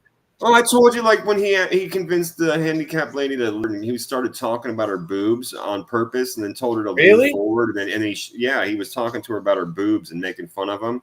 And then he got her to lean forward to grab something so her boobs would go in the fucking camera. And he put up a picture of orangutan titties next to her boobs. What a fucking jerk off. What a gross. Yeah, bro, just a sick jerk off. That's what I'm saying. Like, mentally fucking sick, bro. Just mentally sick. Yeah, childish, low tier fucking fart jokes and the shit. Kind of thing people should be allowed to just full swing hit you in your mouth with a baseball bat for being a disgusting human on top of it. Like, not only is this not funny, you're a sick degenerate and we hit you in the face with things. Like, you're fucking worthless scum, bro. Water trash. Yeah, and how long can they stream on that site? Like, with like 5 to 6 people watching? They don't like. How can you sit there and watch handicapped people for so long? I don't get it. Well, and the other thing too, bro, like here, bro, and let's think about it this way too. It's like, and Roku is fine with this. What channel is the fucking snuff movie station? You know what I mean? Like, what the fuck are you doing, Roku? Yeah. Like, well, you're okay. We can just have our own channel and we can like fuck turkeys at the turkey plant. Yeah. Like, what the fuck are your rules, bro? Yeah, torture handicapped people on there. Like, what the fuck? I'm saying, bro, hey guys, check this out. This is the fucking I take my skateboard and bash old men in the fucking teeth channel. It's gonna be great. What are you thinking, bro? Yeah, that guy's a low tier fucking bum. No talent having motherfucker. Yeah, they're fucking up, dude. Like me and you, we could just have a channel called Firebugs, right? Me and you just walk down the street flicking matches into business doorways and shit. You know what I mean? Yeah. Setting people on fire and shit, calling them names. Yeah, what the fuck? Absolutely absurd. That's a good point, Parasite Slayer. How could you think he's going to help hers if he can only get 500, right? Yeah, exactly, dude.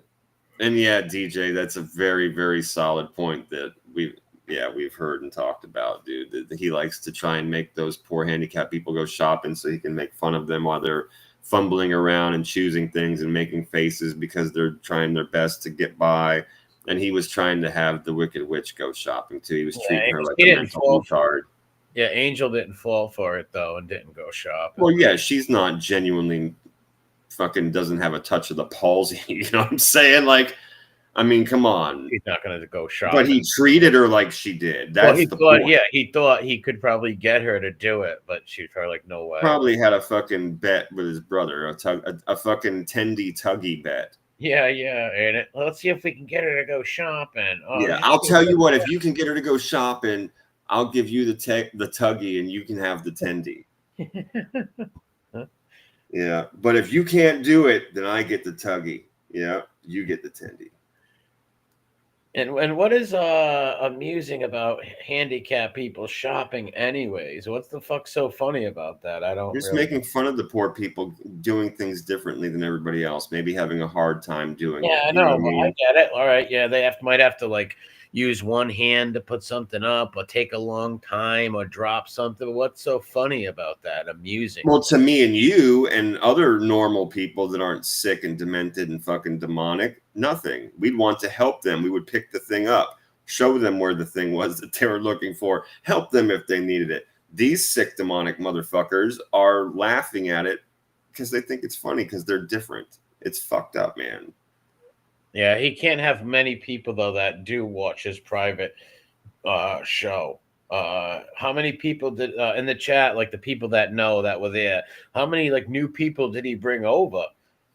Like how many new commenters did he bring over? Him and like a few of the handicap ladies? And I'm not trying to be funny. I mean that lady with the no, you mean that genuinely because that's what he seems to be lady. exploiting the most for his benefit. Absolutely. Yeah, well, especially the woman with the brown hair with the glasses. She has brown hair with glasses. Oh, that one lady that jumped up on the panel that day when she was talking about all the horrible things he did to her and she could barely get it out. Yeah, that shit was heartbreaking, bro. That shit was fucking heartbreaking. Yeah, that pissed me off. The poor lady who had seizures and shit. Yeah, bro. It's like, where's my bat with the spikes on it? You know what I mean? That's what I say. Like, people should be able to hit motherfuckers like that straight in the face with things. Yeah, how do you can't do that to somebody? Like, we were always bad kids and shit, but we stuck up for the handicapped kid. Like, I had a retarded kid I went to school with, a kid Mikey. But we actually went to his birthday party and shit. Me and my friends went to his birthday party, and they fucking had like pony rides there. We're all like 17, 16. We're like, oh my God, pony rides. We were there to make him happy, right? Like, he was like the retarded kid in the neighborhood. He was a great kid, though. We all like loved him and stuff. And, you know, make sure nobody picked on him and stuff like that. I could never imagine like picking on him. We had a girl from the neighborhood that had multiple personality disorder that we all protected like she was born Jesus's mother. Like, you would die if you fucked with it. I remember in school, my brother and I and a couple other people it didn't turn out for some people that were making fun of her, and we literally picked her up and carried her while she was crying out. Like, oh wow. Well, at least you're protective of her. You're protective of, you know, your own people. Like, yeah, bro, we would always be like, we would literally like, you know, not every day, but a couple times a week, we made sure we were hanging out in front of her house. You know what I mean? Made sure that she saw us and were hanging out with us and had a good shit. But we kept her safe. Like, you fucked. Like, even her dad, like when certain things happened in her life as we got older, he came to us. That man didn't call the police or like go and talk to somebody's dad and shit. He was like, yo, these motherfuckers right here were fucking with your girl. We're like, got it. Go home. You know what I mean? No problem. Yeah. He must have loved you guys. Never fucking happen again. Oh yeah, he always loved us, man. Yeah, when you got good people who stick up for people who are usually bullied and fucked with like that, you're gonna be.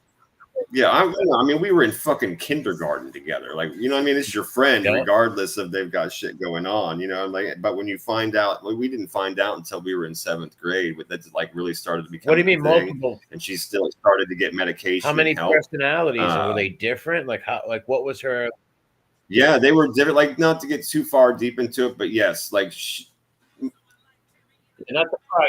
didn't have any of the weird. She didn't have any of the weird like baby ones or evil ones or anything like you see in TV shows or movies. Her whole demeanor would just change. Really? So it was like a different person? Yeah, her whole demeanor, the way she looked at you, you could literally see it in her eyes that like there was a different fucking person looking at you and that you were dealing with. Some of them were like really, really bold and funny and loud.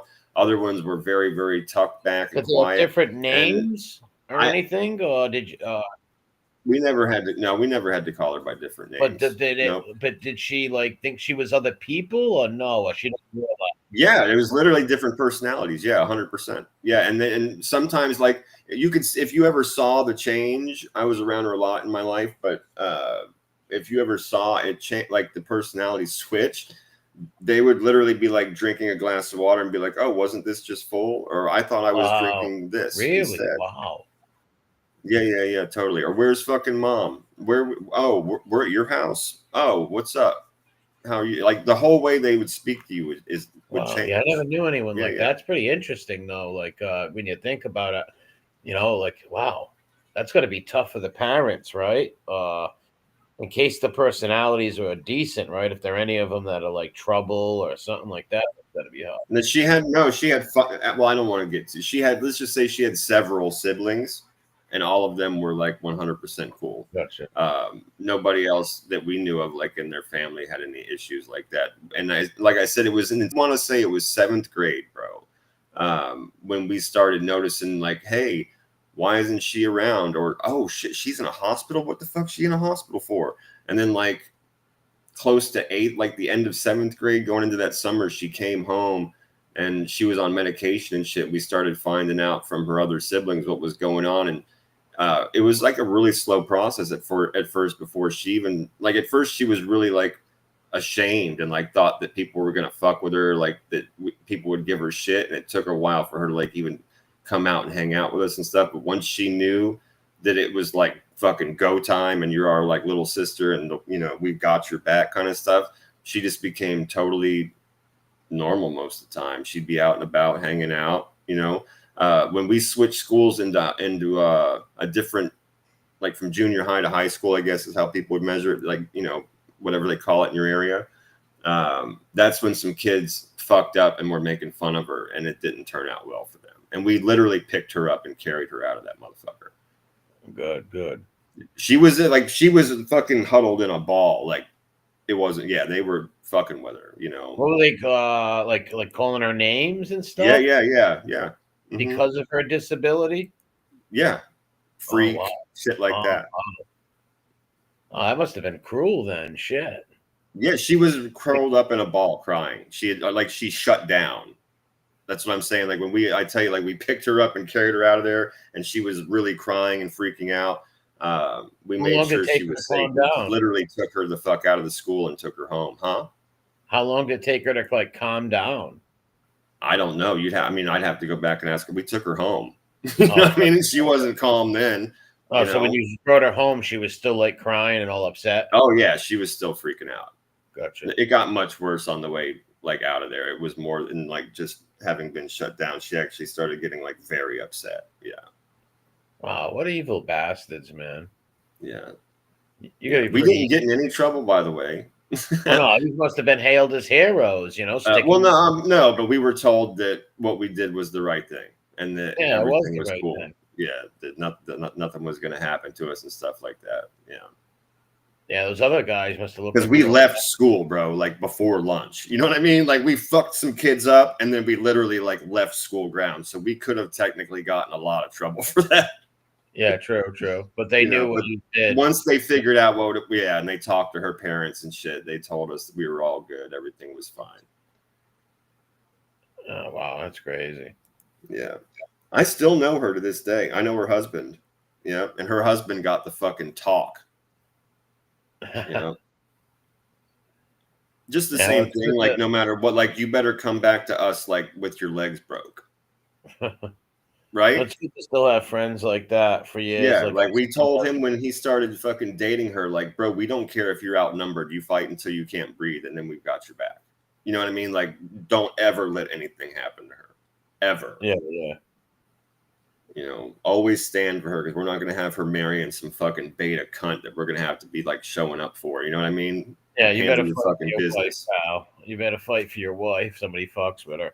It's good. Right. See, it's good to have that's community, right? Builds community. It's good to have a community. You know, you have your people look out for your kids. Kids look out for each other. Oh yeah, our fucking parents knew each other. You know what I mean? Forever and It's and like ever and people stuff I like that. So this wasn't like a girl from like the town we lived. This girl lived in our neighborhood. I was in fucking kindergarten and first grade with this girl. You know? Yeah. I know. I have friends like not handicapped, but girls and guys I've went to school with since friggin' elementary that I still know to this day. You know. Yeah. See and You'd talk. never. I mean, she's on her medicine and stuff. Like, I mean, couldn't tell you. You know, what I mean, but she has a normal job and does normal stuff, has kids and shit like that. It's not like she's like hampered in life much. You know what I'm saying? But if she's anything like she was in high school, I mean, I haven't seen her change or spend enough time with her. I still know her and her husband, but when her personalities do change, it's not like it becomes dangerous or anything. So she's able to maintain and do her thing. Well, that's cool. Good. Maybe it gets easier over years, you know, as you get I'm older. sure I mean, I don't want to sound ignorant on this stuff, but I mean, you probably at least get used to it or maybe have some kind of communication with your other personalities or like figure out how to handle it or whatever. I mean, How to manage it. I really don't know enough about it though, you know? Yeah, me neither. I'm ignorant to it, so yeah. But we were told. I mean, her dad did tell us, like, say he's like, it's not like the movies. It's not like she's got one that's gonna freak out and kill you, or there's like a baby, and he's like, those people are in hospitals and movies, bro. He was like, that's not what's going on here. You know what I mean? Yeah, if it was that severe. Yeah, and we experienced, like I said, she had a few, but it was honestly not like unsafe or weird, freaky or anything like that, bro. It was her demeanor though. That's the weirdest part. Imagine looking at your friend, like their facial expressions, the way they move their hands, the way they talk, like their hot words, right? Somebody that says bro all the time or whatever. Imagine that completely changing. Yeah, I see. Yeah, into a different demeanor, the way they look at you, the way they laugh, the way they move their hands when they talk. That shit takes some getting used to, you know. Yeah, true. Yeah. Yeah. Full demeanor. But that was the only weird part about it. Yeah, it was when that stuff would change. Wow. Well, God bless your husband. For sure. Yeah. That's got to be tough, right? Yeah, I mean, I imagine so. Yeah. Yeah, I've heard, what was the movie Sybil was a little different, right? Is split personality different from multiple what is it, schizophrenia, where you think you're It's a form of schizophrenia. Multiple personality disorder is a form of schizophrenia, because schizophrenia means you're like living in like an alternate version of life than everybody else. Like sometimes you're a paranoid schiz where you think like people are out to get you all the time and you're on the attack and the defensive all the time. Sometimes you just think like there's literally like ghosts around you. You just have weird, strange beliefs, but you really believe. Some of the most extreme ones believe they're like in hell, that they died and they're in hell, and when they die, they get another chance at life again. They walk around just thinking that that motherfucker is dangerous to have in public. They think they're dead already. Yeah, I have one of a friend of a family we have has a touch of schizophrenia, you know. Right. But he don't have personality differences, but sometimes he'll be a little paranoid and stuff and things like that, but it's not nothing like I've ever seen in the movies. Right, exactly. Yeah, I've never seen anything that extreme like in the movies either. But multiple personality disorder is a form of schizophrenia, if I'm not totally mistaken. I'm pretty sure it's under that umbrella. I had like a third cousin marry another woman who was a paranoid schizophrenic. Yeah, she was very. I only met her once or twice. That would scare the shit out of me. I would be fucking scared to death. I was gonna wake up one night with her like fuck about to bob at me. Well, they actually ended up getting divorced. You think? Well, she had. I only met her once or twice, but I've heard a lot of stories. Like they would tell me that she had multiple.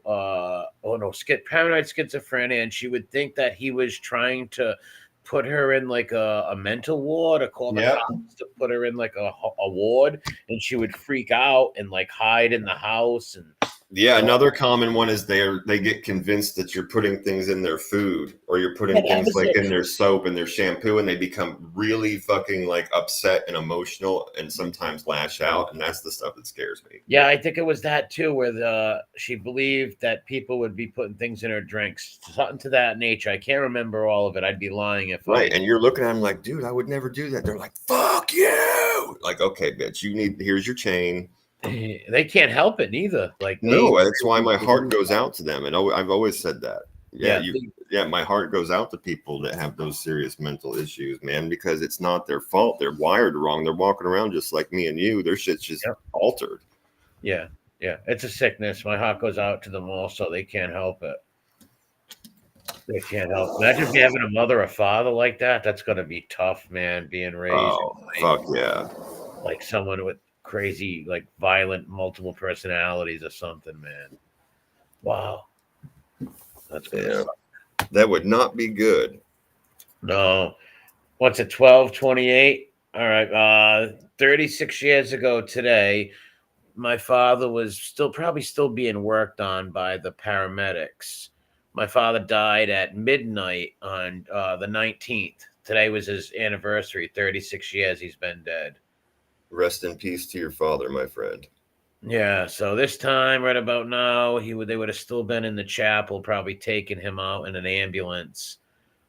He was pronounced dead on the spot, but they were probably taking him out in an ambulance about now at this time. Yeah, he died in St. Francis Cathedral downtown. While he was getting the Eucharist. Was Getting his the heart? Holy Eucharist. Yeah. He fell. My mother was in front of him.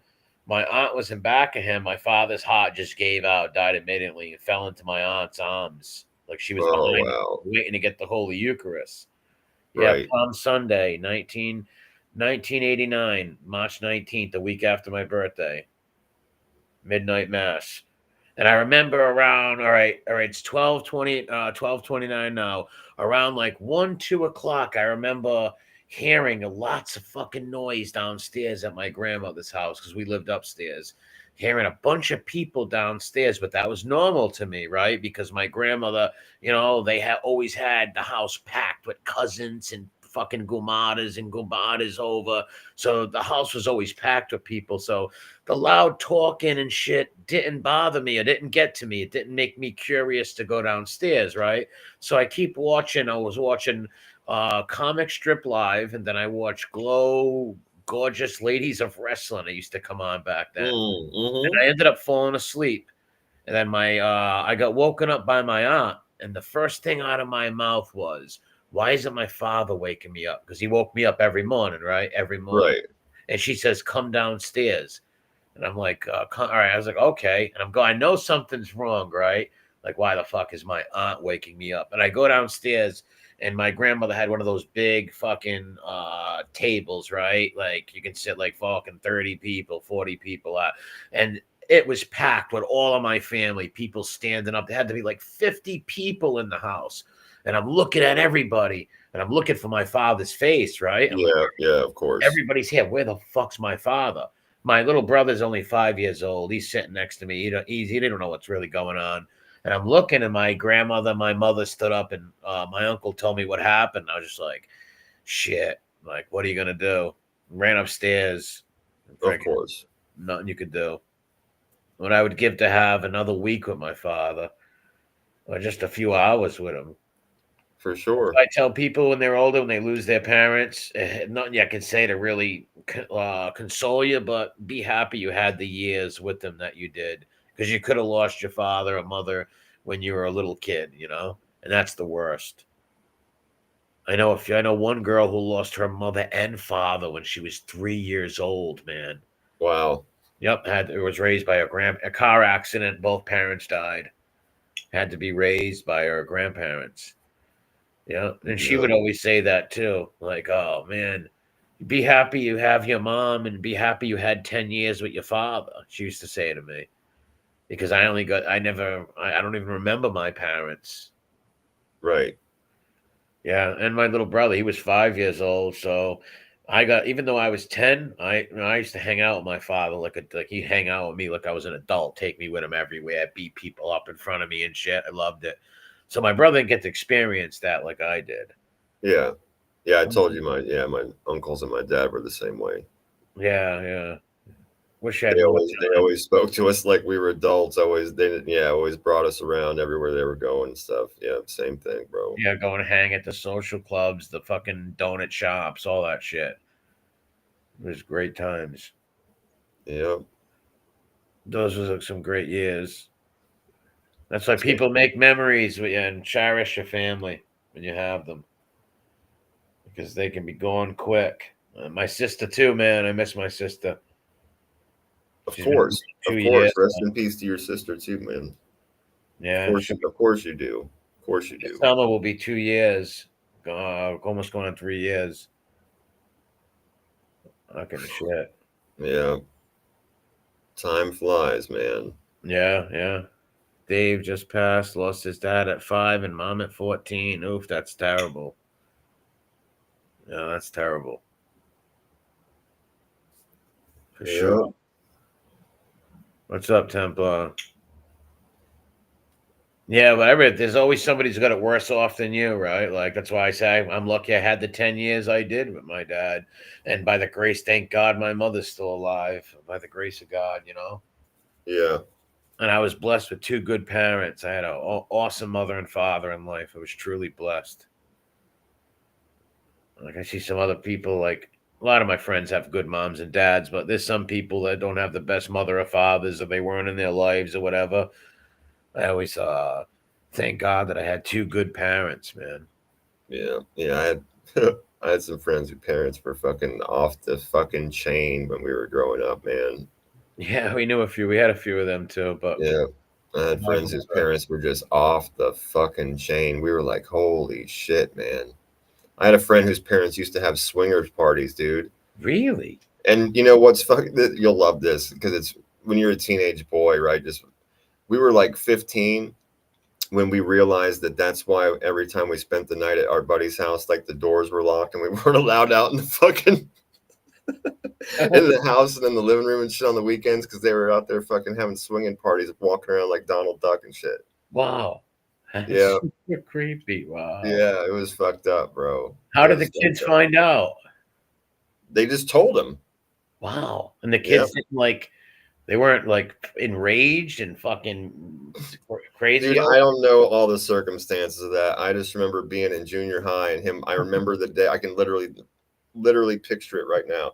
Him walking up to us in that cafeteria, sitting down next to us at the table, and he's just like, "Bro, my fucking parents are like freaks, man." He's like, they got swing parties at my house and shit. Oh Yeah, God. we were like, no, his bro. I don't want to say his mom was so fucking hot, dude. Yeah, that's why I said we were teenagers and we were just like, oh shit, bro. That's why we were like never allowed out in there. They always had loud music. He's like, yeah, we were like, damn, we were right there, bro. We're like 15 going, damn. Yeah. Yeah, that's crazy, man. Yeah, it was crazy. It was funny stuff. But yeah, I had some friends whose I parents were remember we had this one, I won't say no names, obviously, but we had this one girl we used to hang with years ago. We were teenagers. We used to hang with her. Her mom was like this, like, those cool moms and all that kind of shit. And a cool mom's not really a great mom. I wouldn't call her a bad mother, but she would like hang with the kids and like date some of her kids' friends and oh stuff. yeah, buy them all fucking wine coolers and Yeah, shit. Get sauced. yeah, we used to have fun over there though, right? Like, cause like the girl that we hung with was mad cool. She was so cool, and her mom was so cool, and the mom was super beautiful and hot, right? Yep. They would let you have parties there all weekend. Like it was one of the funnest places to hang. We'd all love going there and hanging out there, right? Because it was like we could do whatever we wanted. Like the mom was like a kid, basically, right? Like she hung out with the teenagers and did that, like thought the things we did were funny and all that shit. It was pretty cool. But I wouldn't want that as Yeah, much. real life Stifler's mom. Exactly. I had a friend. Yeah, I had more than one friend whose parents were like that. One of my friends' parents would have these huge parties and they would be playing like rave music and being all fucked up on pills and stuff like that. It was crazy, dude. Thinking back on that shit now, it's like, wow, dude, I can't imagine doing that shit with fucking like my kids and their Yeah, I friends, know. I can't imagine but they did. smoking weed with my godsons and their friends. Never. Oh my Or god. yeah, dude, or being on ecstasy like they were with their friends and stuff, and we're all in like fucking just getting out of junior high and shit, like going into high school. Like I can't imagine that, bro. Yeah, no. Yeah, but we Like that. had fun. We had fun though. Remember I told you that my godson got kicked out of school before? Yeah, Well, it happened again. Again for fighting again. yeah. Yeah, and the same kid. He beat up the same kid again. So he got suspended for a week. That shit sucks, bro. Yeah, That but shit he sucks. didn't start the trouble. He finished it. But I still don't want him fighting and getting in trouble in school. But he's like, Uncle, what am I gonna do? And he threatened me, and what do I Like, do? well, you're gonna have to fucking wait for the kid to put his hands on you and be like, "Listen, man, you can talk all the shit you want. I'll catch you when we're out of here. He You can't keep running control your fucking himself. mouth. I'll catch you when you're out of here." Well, that's the control point. That's what I'm saying. Yeah. Like, if he puts his fucking hands on you, then you do what you got to do. Well, he got up in his face. He got up in his like personal area and was like talking shit to him, and like spit was Yeah, going on. but again, like I mean, if you're in the bowling alley, then wreck him, dude. If you're in school where you know you're gonna get suspended, just smile at the bitch until he actually puts his hands on you. I've tried to tell him before, wait till it's after school or something like that, but Because you can bitch him out without touching him. Just smile and be like, "I bet you won't touch me, bro. I bet you will not fucking touch me." You know and, what I mean? and another problem is he knows his like my godson. He's my youngest godson. Him and his brother. He's the younger one, but he's very strong. He does MMA, Yeah, boxing. He's a very tough kid. And he knows his strength, but he's not. He's a sweet kid though. He's not a bully or nothing like that. But he's like he sticks up for girls in school and all that shit, and he'll stick up for himself too. Like he likes to fight too, right? Like he's a fighter and he knows he can fight, so he's always like game rooster to fight, and he knows that it makes us proud and stuff. We also don't want him in trouble all the time, right? for sure. Or having beefs with all these fucking people and shit. Yeah. I've had a few talks with him, and I just hope that he can control himself and not go right to the fighting right away, because he gets home from school and calls me right away. He's like, Uncle, I got thrown out again. He tells me the whole story and shit, Right. and as I'm trying to tell him, well, this, he goes, I know what you're gonna say. No, I couldn't do that. I had no chance. No, he didn't give me a chance. All that stuff, and just like, oh, kid, unreal. But I am proud of him though. But I don't want him suspended and shit for fighting all the time. Yeah, no doubt about it. The other one's a good. Doesn't get in any fights in school. He got in a couple, but he's kind of like he's easy going more, Like he will fight. He's game rooster too. He does the karate and stuff like that too. But the younger one, man, like, oh, he's a beast. Good kid though. He's a good boy. Loves history and stuff. And he's into history and all that shit. Yeah. But he just gotta learn to calm down a little and not so fast start fighting. Yep. Yep. They But put their he takes hands on after you, it. then it's go time. If it's just words, man, you're gonna have to learn to control it until you catch them. Yep. Yeah, he takes after his mother and father because they were like I said, I went to school with their parents. His mom and dad were my friends since I was a little kid, right? Like we all grew up together.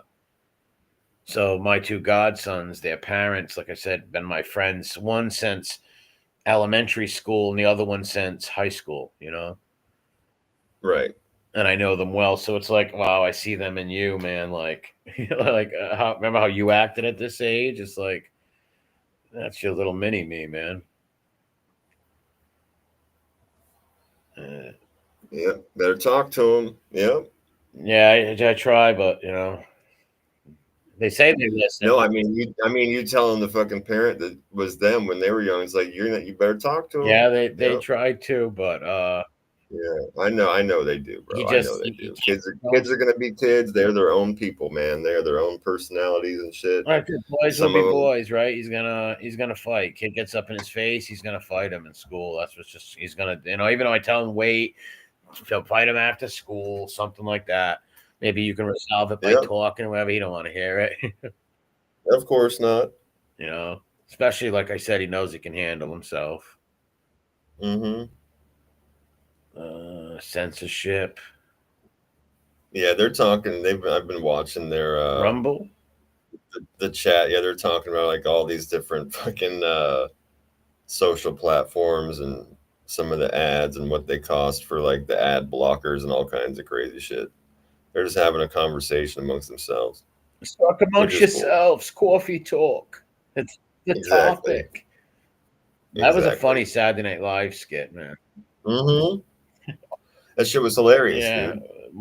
Mike Myers is fucking out of his mind. Yeah. Oh, matter of fact, me and my ex-girlfriend last week. Yeah, the last time I was on, I forgot to tell you, we watched Axe Murderer. We watched it. Oh, and nice. I haven't seen that in years. Oh, I was dying laughing. I forgot about the Scottish father, dude. I was dying. It's one of the best parts of the movie. That is a good movie. And my ex-girl never seen it. She's like, I heard of it, but I never watched it back in the day. Oh, cool. I'm like, I seen it years ago. I'm like, let's watch that one. I was like, she's like, no, I want to watch this. I was like, put it the fuck on. And she put it on. She's like, oh, I'm glad we did. This was really good. I never seen it. Mm-hmm. It was good. It's a great movie. That's my favorite movie. Yeah, it's so funny. It's funny because at the first he believes she's an axe murderer, then he thinks she's not, and then he thinks she is, and then it's the sister. Yeah, that fucking father was funny though. The Scottish father, man. We've got to pipe her down. Yeah, that's just great. He was lit all the time. Yep.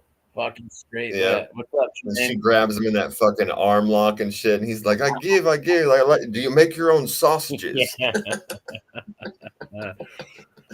other part that cracked me up too was, and I'm sure you loved it and fucking put you back on memory lane like it does me, was the mom talking about like all those old like rags, like the and how it's real news. Remember they had those in like all. Yeah. That shit makes me laugh whenever I see those, man, in that movie. Yeah, because all the kids' moms that I knew would like read those Inquirers or pick up those weird magazines at the grocery store. Waiting in line. Yeah, what's up, James? Yeah, in line at the grocery store, those weird fucking Inquirers and fucking stuff. Yeah, there was a bunch of them. I don't remember the names of them, but yeah, there was a bunch of them. They'd always be right there when you were going through the grocery store. Yeah. I remember those because I used to shop. Remember, I used to go shopping constantly for my old aunt and my uncle and my aunt. Like, I used to go shopping for old folks all the time, my whole life, right? Right. I would go shopping with a fucking list on me and go shopping. Usually I take one of my ex-girlfriends with me, obviously, to help me. But there's times where I had to do it alone and go shopping. Yep. I'll spend an hour in there. Sometimes 2 hours going through big lists of shit. Oh, my God. Oh, yeah. Yeah. Crazy. Especially with old people. You forget one thing, they freak out, send you back to the fucking... Oh, yeah. Or get the fucking wrong brand or the wrong box. Yeah. Forget about it. Oh, yeah. I remember I used to go, Lucy used to like this cottage cheese, like the cottage cheese with fruit on it. She loved this shit, man. But I bought the wrong brand of cottage cheese one time, and she didn't like it. I had to go back and get it. Oh, yeah. And then my other aunt used to like this. What was it, man? It was a certain kind of fucking chocolate candy bar. Some truffle thing, and I got the wrong ones that were like the artificial ones or something weird, and me go back and get them. I was like, oh man. So when I went there, I make sure I got everything I fucking was on that list before I left, because I'm like, I know they're gonna send me back. Oh yeah, I remember that shit, man. Yeah, they described us exactly what the fucking product that they wanted looked like, the color of the fucking box or the container, not the fucking yellow one. Get the orange one. Yeah, you don't want to fuck up. Remember Tang? Oh, of course, bro. Yeah, of course. I remember when McDonald's used to even rent out those coolers and shit for people's sports games, and you could either get the orange or the red, and they were just drink. They weren't Kool-Aid yet. They were the orange was Tang, and the red was probably like Kool-Aid and some fucking fruit punch fuck shit or something. Yep. I remember, what was that other one? Sunny D. I hated those. Oh, that was huge. Yep. Those commercials were bullshit too, right? Mm-hmm. The commercial would be the mother coming in with 3 bags of groceries, right after Yep. shopping, and she's putting the groceries away, and 15 kids storm in the kitchen, and everybody grabs their own bottle of Sunny D and starts chugging it, and the mom laughs. It's like, listen, the mother would have screamed and be like, wait a minute, you get a glass, and we'll pour you all a fucking glass. Exactly, bro. Yeah, those gotta last all week, or those gotta last till fucking next time I go shopping. Yeah, absolutely. I'm not feeding the fucking neighborhood over here. Exactly. They would have fucking spurred out. Like, my mother would have freaked. Like, what the fuck are you doing? Yep. Get No a doubt glass, about it. you heathen. Right? Yep. No doubt about man. it, bro. I can picture my friend's mom screaming, "Get a fucking glass!" She used to scream like that. God bless her. She was the best. But oh man, this lady, right? She would love you, right? But she would hate you, right? Like she loved you, but she would talk to you like she hated you. Like, who's coming over, Nick? Nick's gonna come over here and fucking get you all in trouble. What, he's gonna go get in trouble? Yeah. Come on in, Nick, you fucking scum. You fucking hungry?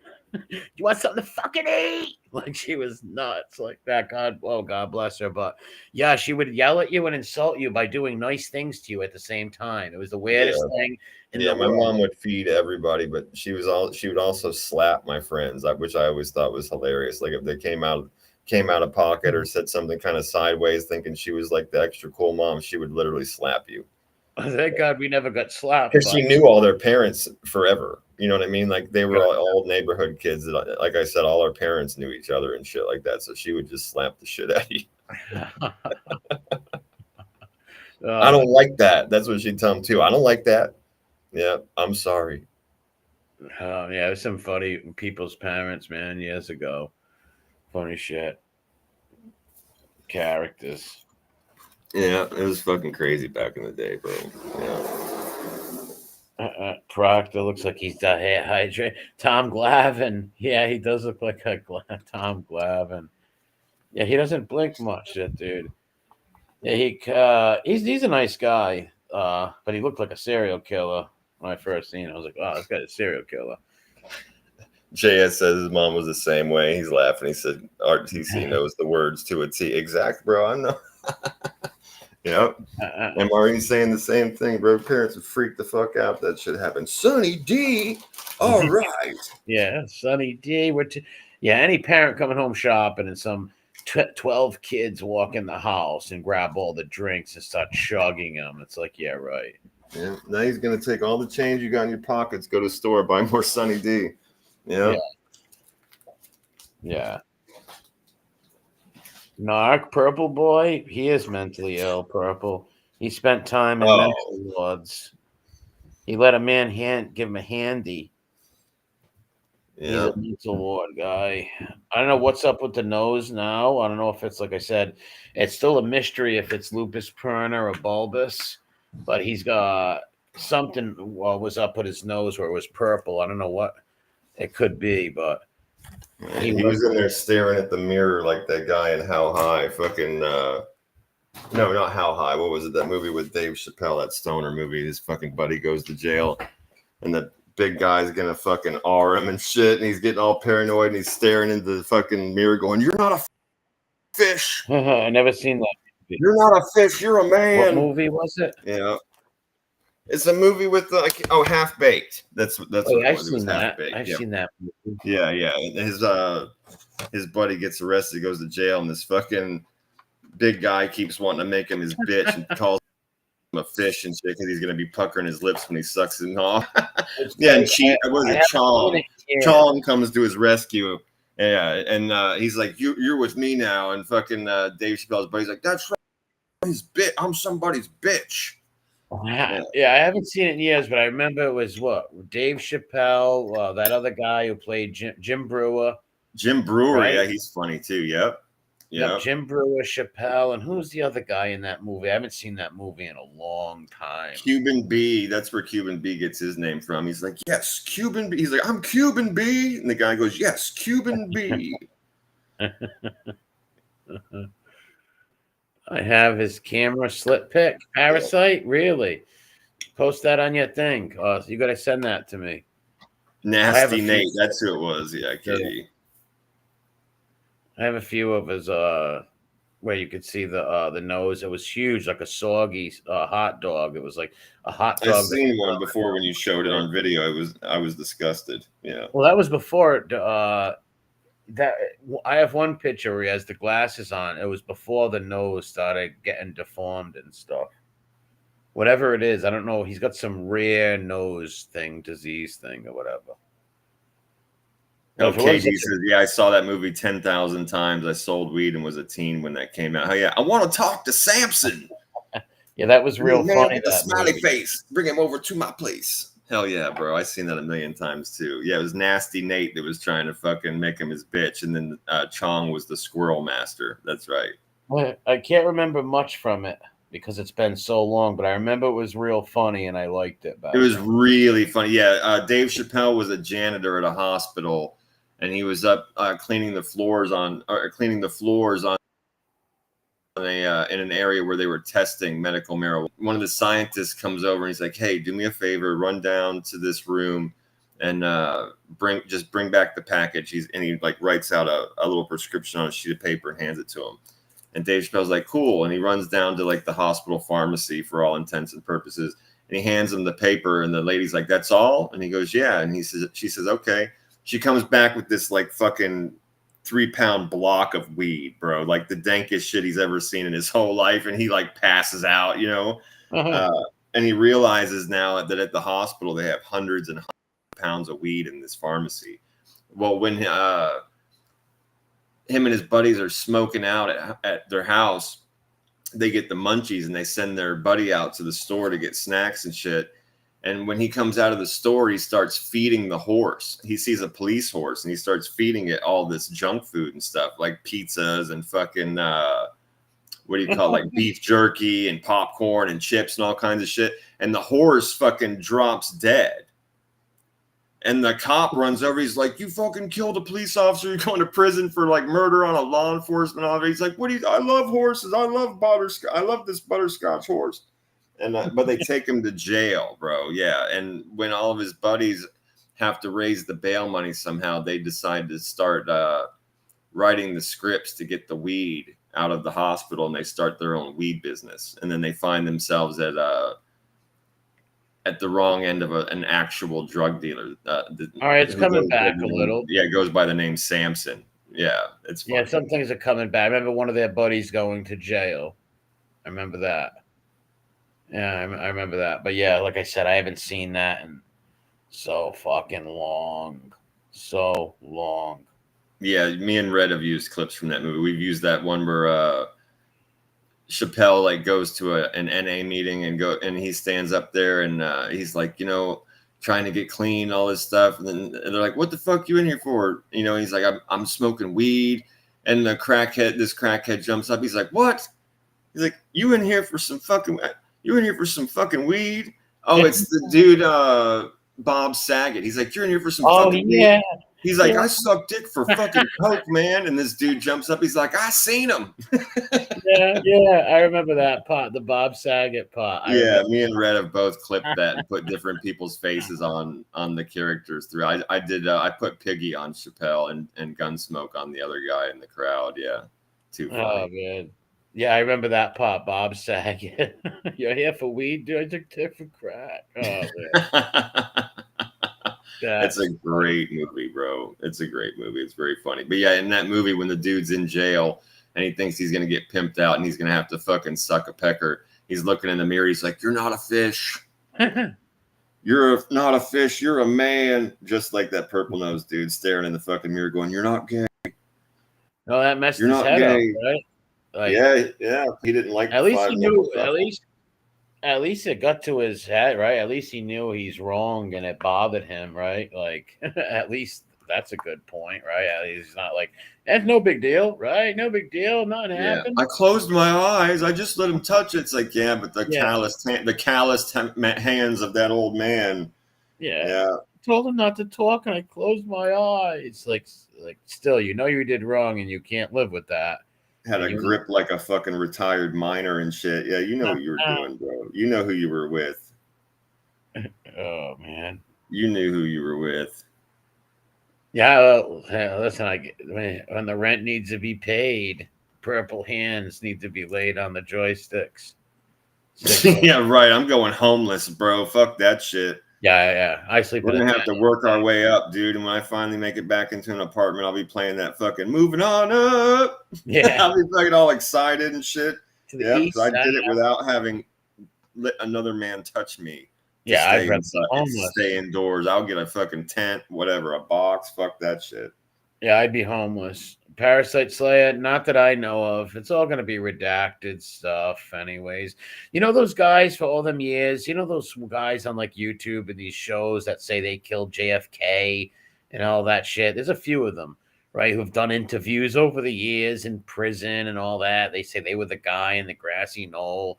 I wonder if they'll be coming out to prove if any of those guys are right or wrong on their crazy claims, if there's any truth to it. There's been a few of them guys over the years. You can look on YouTube. There's like a few of these like old dudes in jail saying that they were the shooter on the grassy knoll. One guy said he did it with a CIA like handgun with a scope on it and shit. He was the grassy knoll shooter. He said he was in a Texas prison and he was saying this. Like I said, I don't believe any of these people. You know, you need proof. I'm not going to believe some con who just wants people to think he killed the president so he can get letters and money, maybe. I don't know. Yeah. I wonder if that's going to be. I always curious because there's a few of those guys. The only thing that I found intriguing and the only statement I found intriguing throughout all of this with this JFK file nonsense was a quick statement or a quick sentence in the middle of a larger statement from Trump when he was asked like directly, it might have even been by Rogan. He was asked directly, you know, like, well, if you fucking have seen this stuff and there was some things you said didn't need to come out yet, you know, what's that all about? Like, if you're releasing the papers, you're releasing the papers. Like, that's the whole point, to get the shit out. And he said, well, because there's some people that are still alive, and that's not going to be good for them. And I'm like, I heard him say also, he says, if you've seen what I seen, you wouldn't want it out neither, or something like that. No, I heard that too. Yeah, and you're right. That is also intriguing. But when you're talking, you're like, some people are still alive that were involved. It's like, well, hold the fuck on, bro. Hold on. No, that's not acceptable, dude. That's again, back to, I believe it was Rogan, back to his point. It's like, that's the point. Exactly. You know, like, fuck if they're still alive, dude. And no, that's not okay, bro. Like, there's people alive, and that's concerning to who? No. If they're involved, like you just said, then that's the whole point of outing that shit. If you want trust back to the government, if you want us to trust the government after they killed the sitting president, you better tell us the truth of what rogue CIA faction or whatever the fuck did it. You better tell us, right? Yeah. You don't wait until they're fucking dead and tell us straight to our face that they were involved, and you're not going to tell us until they're dead. That's fucked up. That's that Bush CIA. That's continued fuckery. The Bushes, man, that guy. They ran the CIA for a while, and the predecessors to them. There's a lot of those people that, you know, they might not be alive, but their kids might be, right, with some power. Like, you ain't outing my dad and ruining our name, and they should put all the real shit up, but they never will. Everything will be redacted, or they'll change things up. They'll never tell you the truth of what happened. Never. Like I say, our own CIA fucking 30, 50 years ago killed the president, right? Like, and then we just had shot at another president. That's not good to make people be like, oh, wow, so we can have just rogue CIA agents going off and killing presidents, you know? Not good. Working with ethnic gangs and fucking, in other countries, intel and stuff like that. They're the way the Castro. Yeah, they shouldn't have abandoned the guys in the Bay of Pigs. That was a big mistake. What's up, Nitro? How you feeling? They should have never let those guys, those poor bastards at the Bay of Pigs, left them to that shit. We should have supported them. We trained those poor bastards. They were all Cuban freedom fighters who wanted to throw commies out of Cuba. And we left the poor bastards fucking there with nothing. That was the thing that I didn't like what Kennedy did. That was fucked up. But he wanted to come out of Vietnam. A lot of shit that they didn't want, the big industries, and you know how much a war Vietnam made all these private industries and fucking Oh, people forget about built it. fucking Every war makes private industries. Yeah, of course. yep. They Yeah. made so much money with that. Man, real tired and hurting. Well, I hope you feel better, Nitro. You're in my prayers. Yeah, I hope you feel better soon. Yeah. Yeah, no, I'm just telling. Probably none on that Diddler list, Diddy list. Neither Diddy's trial is coming up. We haven't covered much of that on the There trash. hasn't been a whole lot to cover because of the gag Yeah, order, true. unfortunately. He When do you was think just it? in court and he pled not guilty to 3 more charges, but they're the same kind of charges from different people. You know what I mean? Yeah. Well, They in released that. May, his trial starts in May. Yep. So we'll have. Yeah, I think it's May 5th specifically. I think. Really? Yeah. Well, we could cover that. We can stop. We can stop. Oh, we're so bringing back Diddy's Pool House. Yeah, as soon as we start getting more information and they start, we're totally gonna be all over that shit. Yeah, that'll be interesting. He said Oswald wasn't a KGB asset, but he had to be. Back during the 60s, you don't go to live in Russia in the Cold War without fucking the Russians letting you go there and knowing about it. He had to be some sort of KGB asset. You just can't move to Russia in the 60s, 50s and marry a Russian woman and all that if they don't know what you're up to. He had to be he was a patsy, obviously, but he was a communist, obviously, loved communism and all that. They had to have been dealing with him on some level. Like he had to be a patsy on some level.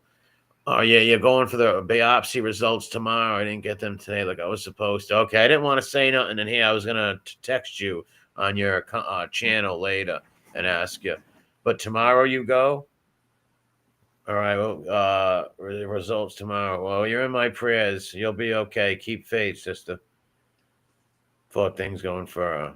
Yeah, he was definitely. I mean, my belief is that the Oswald character probably started getting molded by the CIA a little bit.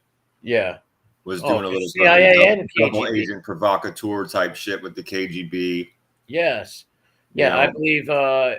Parasite Slayer says CIA asset makes more sense. Yes, I agree. That's what I think too. Yeah. Yeah, but the KGB had to know, right, that he was a CIA asset, letting him come over there. Like they had to know all that. Well, right? yeah, and all of that could have been part of the shit that the CIA was fucking with him about from the get go. Yeah. Yeah, very true. Anything to do with him in Cuba or trying to infiltrate these weird communist cells and stuff like that.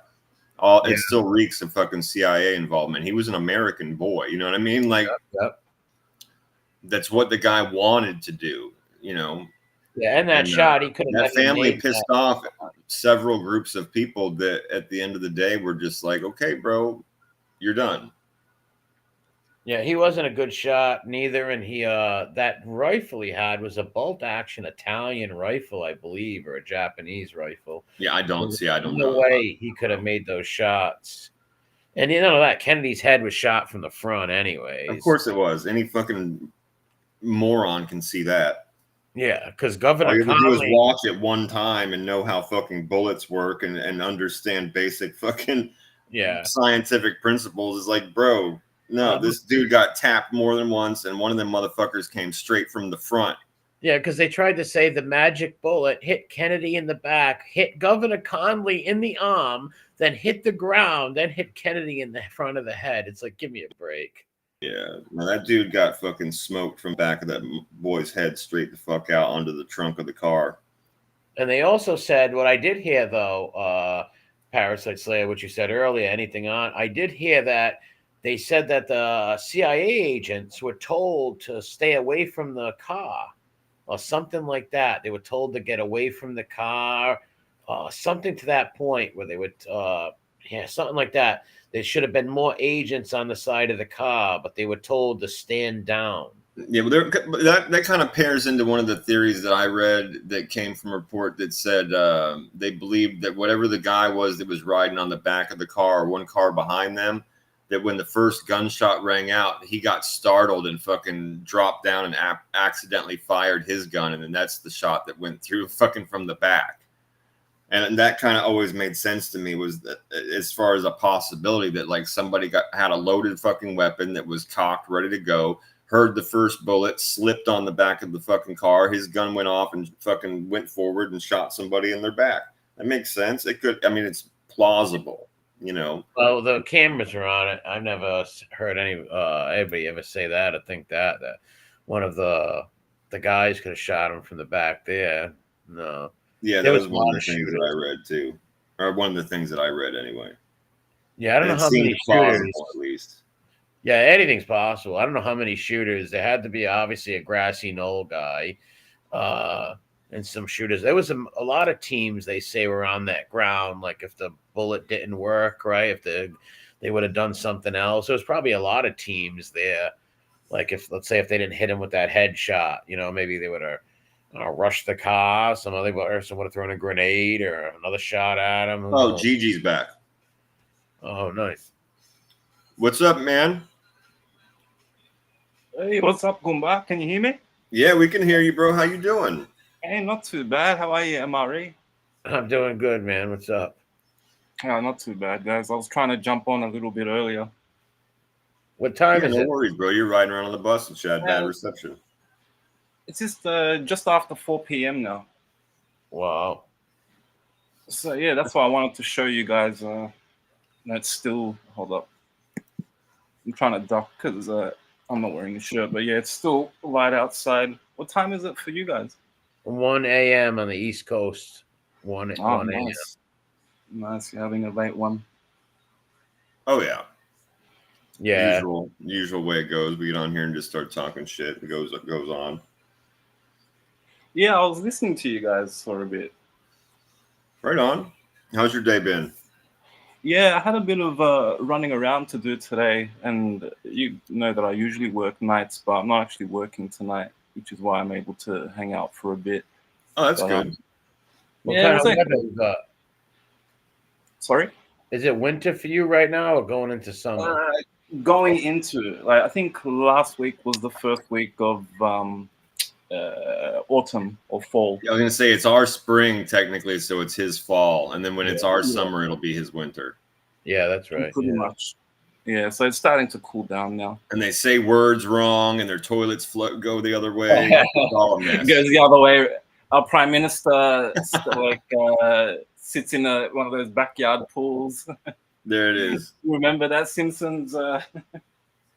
No, I don't remember. No. Yeah, they had Australia on the Simpsons.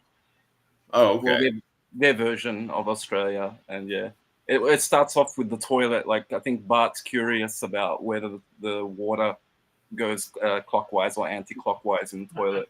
Right. Yeah, it's too funny, man. That's where that started from? No, that's been something that people have always talked about because they're the land down under on the other side. That the water in your toilet will go down the other way. Yeah, they're just saying that everything in the southern hemisphere is the other way around. It's backwards, totally backwards. Yeah. No, Jerry, have you ever drove from one end of the continent to the other of the country or anything? No way, no way. It's a big continent.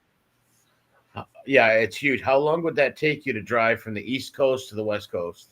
I guess that'd take weeks. You know what? I'm curious to know now. I'm actually going to Google that. Really, weeks? Wow. Yeah, it would take a really long time. And it would be really, really, really, really fucking dangerous too, bro. Not only because of like all the outback and the animals, but going through all those desolate parts of Australia. There's like these weird towns full of rogues and bandits and heathens and shit. Well, the roads too. Some of the roads, like these little roads, or they might have a little bridge. That's it that goes over. Oh yeah, but dude, you'll run into towns too that are like basically like the end of the world, bro. Just full of fucking heathens and shit that are ready to eat you as fresh meat and feed you to their children. and there's nothing in between as well. That's the problem. It's like you have like all this. I don't know. It kind of reminds me of like Las Vegas for you guys, but we've got like these little cities everywhere. Like outside, it's like desert and dry. But we have some green areas. What about YouTube. What about the YouTube people? Like, you know, the people that drive across country. There's no like Australian YouTubers that drive across the. I bet you could find videos of people driving I'm through, sure. or at least I'm traveling sure through. You can. might have to hop onto a boat or an airplane from time to time because of the desert and the fucking jungles and shit. But probably traveling across, yeah. I'm sure there's videos. Well, I just checked on Google now. It says driving completely around Australia following the coastline, Highway 1, would take approximately 15,500 kilometers and could take anywhere from 3 to 4 months if you follow the national highway. Wow. That's to go around the whole. That's to drive around, though. Yeah, but that's driving around where there's roads. What if you went straight through the middle of that bitch? So I guess from East Coast that's to West when you Coast, hit the patches of Mad Max people that I'm talking about. Oh, they pop out of the sand and shit. Fuck yeah, hills have eyes, Mad Max, bro. Half Jurassic Park. Definitely Jurassic Park out there.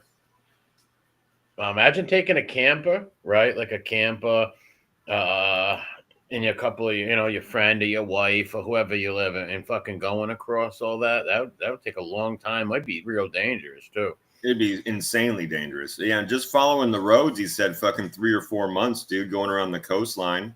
Yeah, that's crazy. I bet you there's people that do that though, right? It's all beaches, right? Too.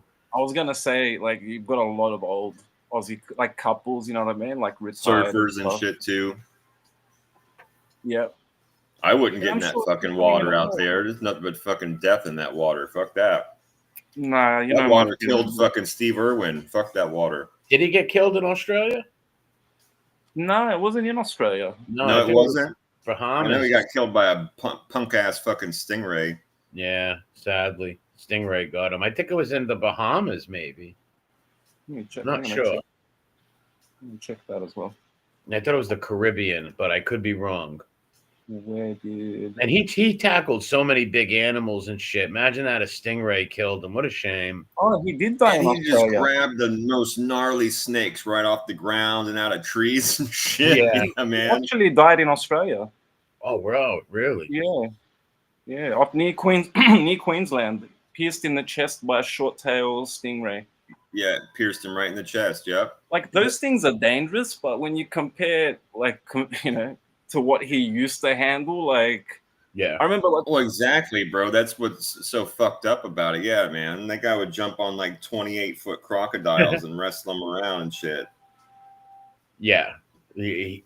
I saw one where he was crawling along the sand, dude. There was literally like 100 crocodiles in the wall fighting over a carcass. There was like another 50 or 60 on the land, and the closest one was like on the other side of the bush where he was at, watching them all. He's like, "Look at them, they're beautiful." I'm like, "Bro, you're on acid. Get the fuck out!" He had balls, man, and he really loved what he did. His wife, his little kid, was like, yeah, they were into it too. They took over his. Like, yeah, his wife's an American. That shit's nuts. His kids are half American. And she'd get out there in those little fucking brown mailman shorts and be fucking with the gators and snakes with him too. She does too. She still wears that shit. I think it's for the I image. know. It's, you know, it's because they own like a national park as well, and the kids took over. Like the son is kind of like the face of the Irwin, but he doesn't do the same shit. Like you can imagine. I've seen him and his sister on TV before. Yeah, yeah, he's got a little sister as well. But you can imagine after what happened, like the mom.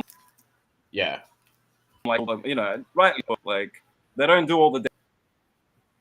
Bro, yeah, of course, dude. If you were the mom, you'd be out there on the weekends with a spear, like "fuck you, stingrays, we're killing all of them." Yeah. They didn't let them take those chances. The father was one of a kind. He was very unique. There'll never be another he was crocodile.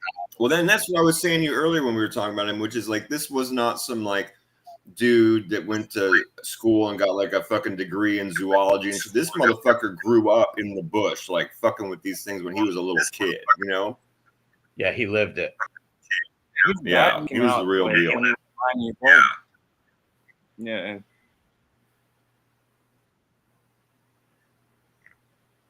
We had an echo got a few crack in the country. Oh, no, I was gonna say, yeah, in the country.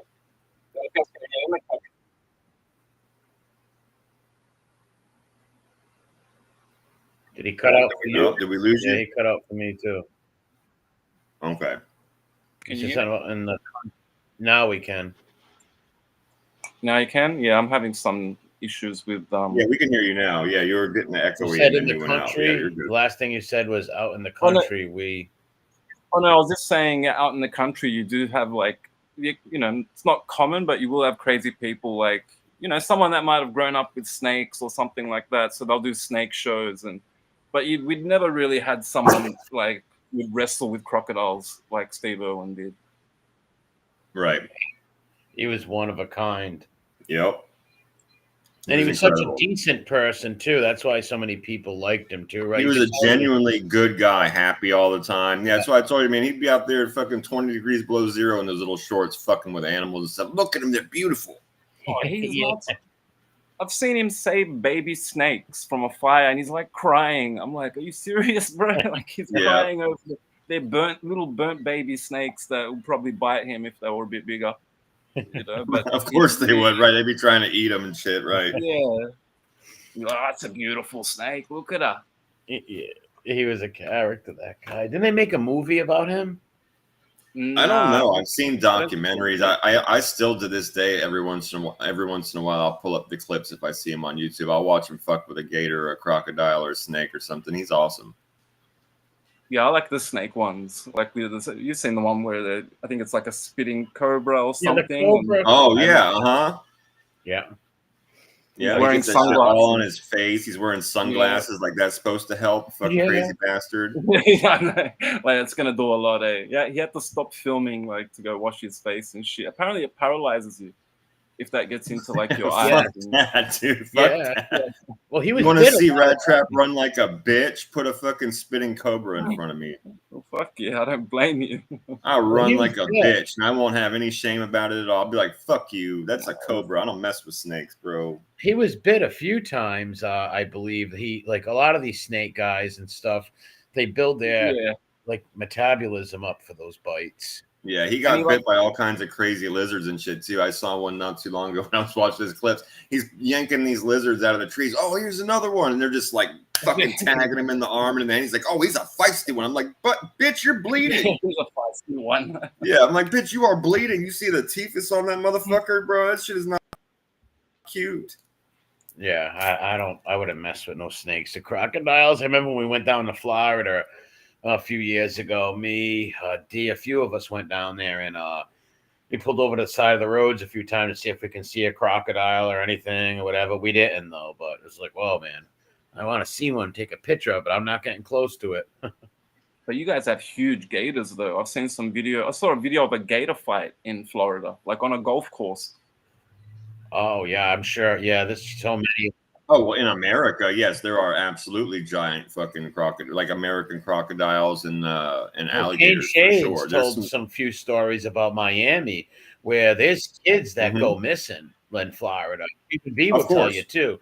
Like he said it in the chat before. There's kids that like go missing, like get eaten by crocodiles out there. Yeah, they got a bad problem with pythons down there and anacondas now too, because of all the people that let them go and from all the pet shops and stuff that got taken out during hurricanes. All these snakes got out and went into the Everglades, and now 99% of the mammals are already gone. Oh wow! Yeah, bro. 99. Look it up on your own. That's a true statistic, bro. The raccoons, the deer, the possums, they're all fucking gone because of these anacondas and pythons. And these motherfuckers get 20 feet long, dude. Wow. Is this in Florida? Well, there are people that go down there and kill them. They have people. They do their best. Like they have people that go around and they're allowed to just walk through the swamp and grab snakes and kill them, and the iguanas too. All these weird different species of lizards. They have them in Louisiana also. Crocodiles are in all around the Gulf region, right? Florida. Yeah, I used to love watching swamp people. All those alligators in the swamp. The swamp people show. I had only seen a few of them, but I did like. Yeah, I loved that show. I thought it was great. The accents used to, but I had so much fun watching them put their fucking hands in the water and grab those gators and then just cap them with a shotgun. There you go, boy, gonna put on a gator in the back of the boat out there. Like, what do you say? I don't know, but that gator's huge. That's an old French Cajuns right there. Yeah. Old French Cajuns from the French have colonized so many places. You have a million different types of French accents and dialects. Yep, they tried to conquer Vietnam too. Yeah, that's why the Vietnamese don't have characters. They use like the French alphabet. Yes. Yeah, correct. Yeah. Yeah. They fought the French for a long time, man, for a long time. And then when we were in Vietnam, Australia fought with us. They were only one of the only countries that fought with America there, the Australians. There's a lot of Vietnam veterans in Australia. Yeah, because I think a lot of people were against it at the time, but I know Australia and I think New Zealand may have, because whatever Australia does, New Zealand's pretty much, you know what I mean? Like our brother or sister. There's fucking hobbits in New Zealand. New Zealand. It's funny. New Zealand's so close, but like the land and the animals, it couldn't be like further from Australia. Like there are no poisonous snakes or no poisonous spiders. Isn't that interesting? Yeah, because it got separated. Yeah. There's none of that shit there. That's wild, man. Yeah, it all came here. Like it's really cold in New Zealand as well. No desert. And there's a rival. Yeah, well, I said the hobbits because that's where they got things and all that shit in New Zealand. That's where they have the Hobbit town. Yeah. Yeah. They also have a rivalry between the Aussies and the Kiwis, like a sort of rivalry they got. Yeah, it's especially sports. I guess it's you can kind of the Maori, right? Isn't it like the tribal people? Yeah, the Maoris. Yeah. Maori, however the fuck you say it. Oh, you should hear how they say it. It sounds, it's really hard, like very phonetic, like the AO. They're like Maori. I'm like, I'm just gonna say Maori. I give up. And they're like, fuck it. At least I'm not an Aborigine. Yeah. Sorry, I mean Canada and US. It's like you guys have rivalry, but it's not. You know what I mean? It's not like you guys had war or something like that. You know. It's still in the Commonwealth, right? Yeah, when they have the Commonwealth Games, because sometimes they'll even have it here, like in places like Kuala Lumpur or wherever. Australia's there, I think England, all the UK, all these other random countries. I forget about, how much the English colonized in the past. Oh, the Bahamas, Jamaica. Yeah. What else? Well, Jamaica just split, I West believe. Indies. Yeah. Yeah. Huge, what's up, Ruben? Huge empire, the Brits. Just like the French, they've been all over the world, just like the Spanish, right? They've been all over the world. I think those are the three biggest when you think about it. Three biggest colonizers, the English, the French, and... Well, the Belgians in Africa and stuff, Portuguese, who had a lot of colonies and stuff also, in South America also. So, but the three biggest, the English, the French, and the Spanish were the three. Well, and you know why it took so long for Britain to ever give a fuck about Australia, right? What Captain Cook wrote in his journal when he went by there? Yeah, eating people. Captain Cook said the Aborigine people are literally the fucking laziest, dumbest, good-for-nothing motherfucker he'd run across in the entire world. He wrote that shit down in his journal, and Britain was like, cool, well, we're good on that place. Yeah, that's what he literally wrote in his journal. He said, of all the places in the entire world I've been, these are the laziest, good-for-nothing, dumbest motherfuckers I've come across in all my travels. It's funny because a lot of Aussies, I guess you might have the same thing in America. Like, they're very patriotic. So, like, I think I was telling you last time, we have Australia Day, but then at the same time, all the Aboriginals will protest as well. And they'll call it Invasion Day or whatever. I think you guys changed Columbus Day. Yeah. They try their bullshit Indigenous days and stuff like that. I say fuck. Well, no, they haven't. They haven't fucked with they fucked with Columbus, but they haven't took him away yet. In my town where I live in Providence, but my town Johnston, where I grew up, we moved the Christopher Columbus statue there. I actually have the video on my channel when we opened up the statue and took it out of storage. And we had the protesters there. It's on my channel. I'm yelling at some soy boy and shit. There's a bunch of like old Italians screaming at these like soy boy friggin' protesters and shit. He was a murderer. It's a federal offense. Go home and get your glass beads. I'll sell you something. See, nowadays, before a few years ago, you could demolish statues and it's only a vandalism. Now it's a federal crime. So that's why no one messes with statues no more. And we also got cameras on the Christopher Columbus statue. So if you go defame that statue, you're getting 10 years. Good night, Dustin. You're getting 10 years in prison. And they got cameras on it 24/7 because where it was before in Providence, it got spray painted and hit with bats and stuff. So they put it in like a storage place for a few years. And then we had that sort of shit here.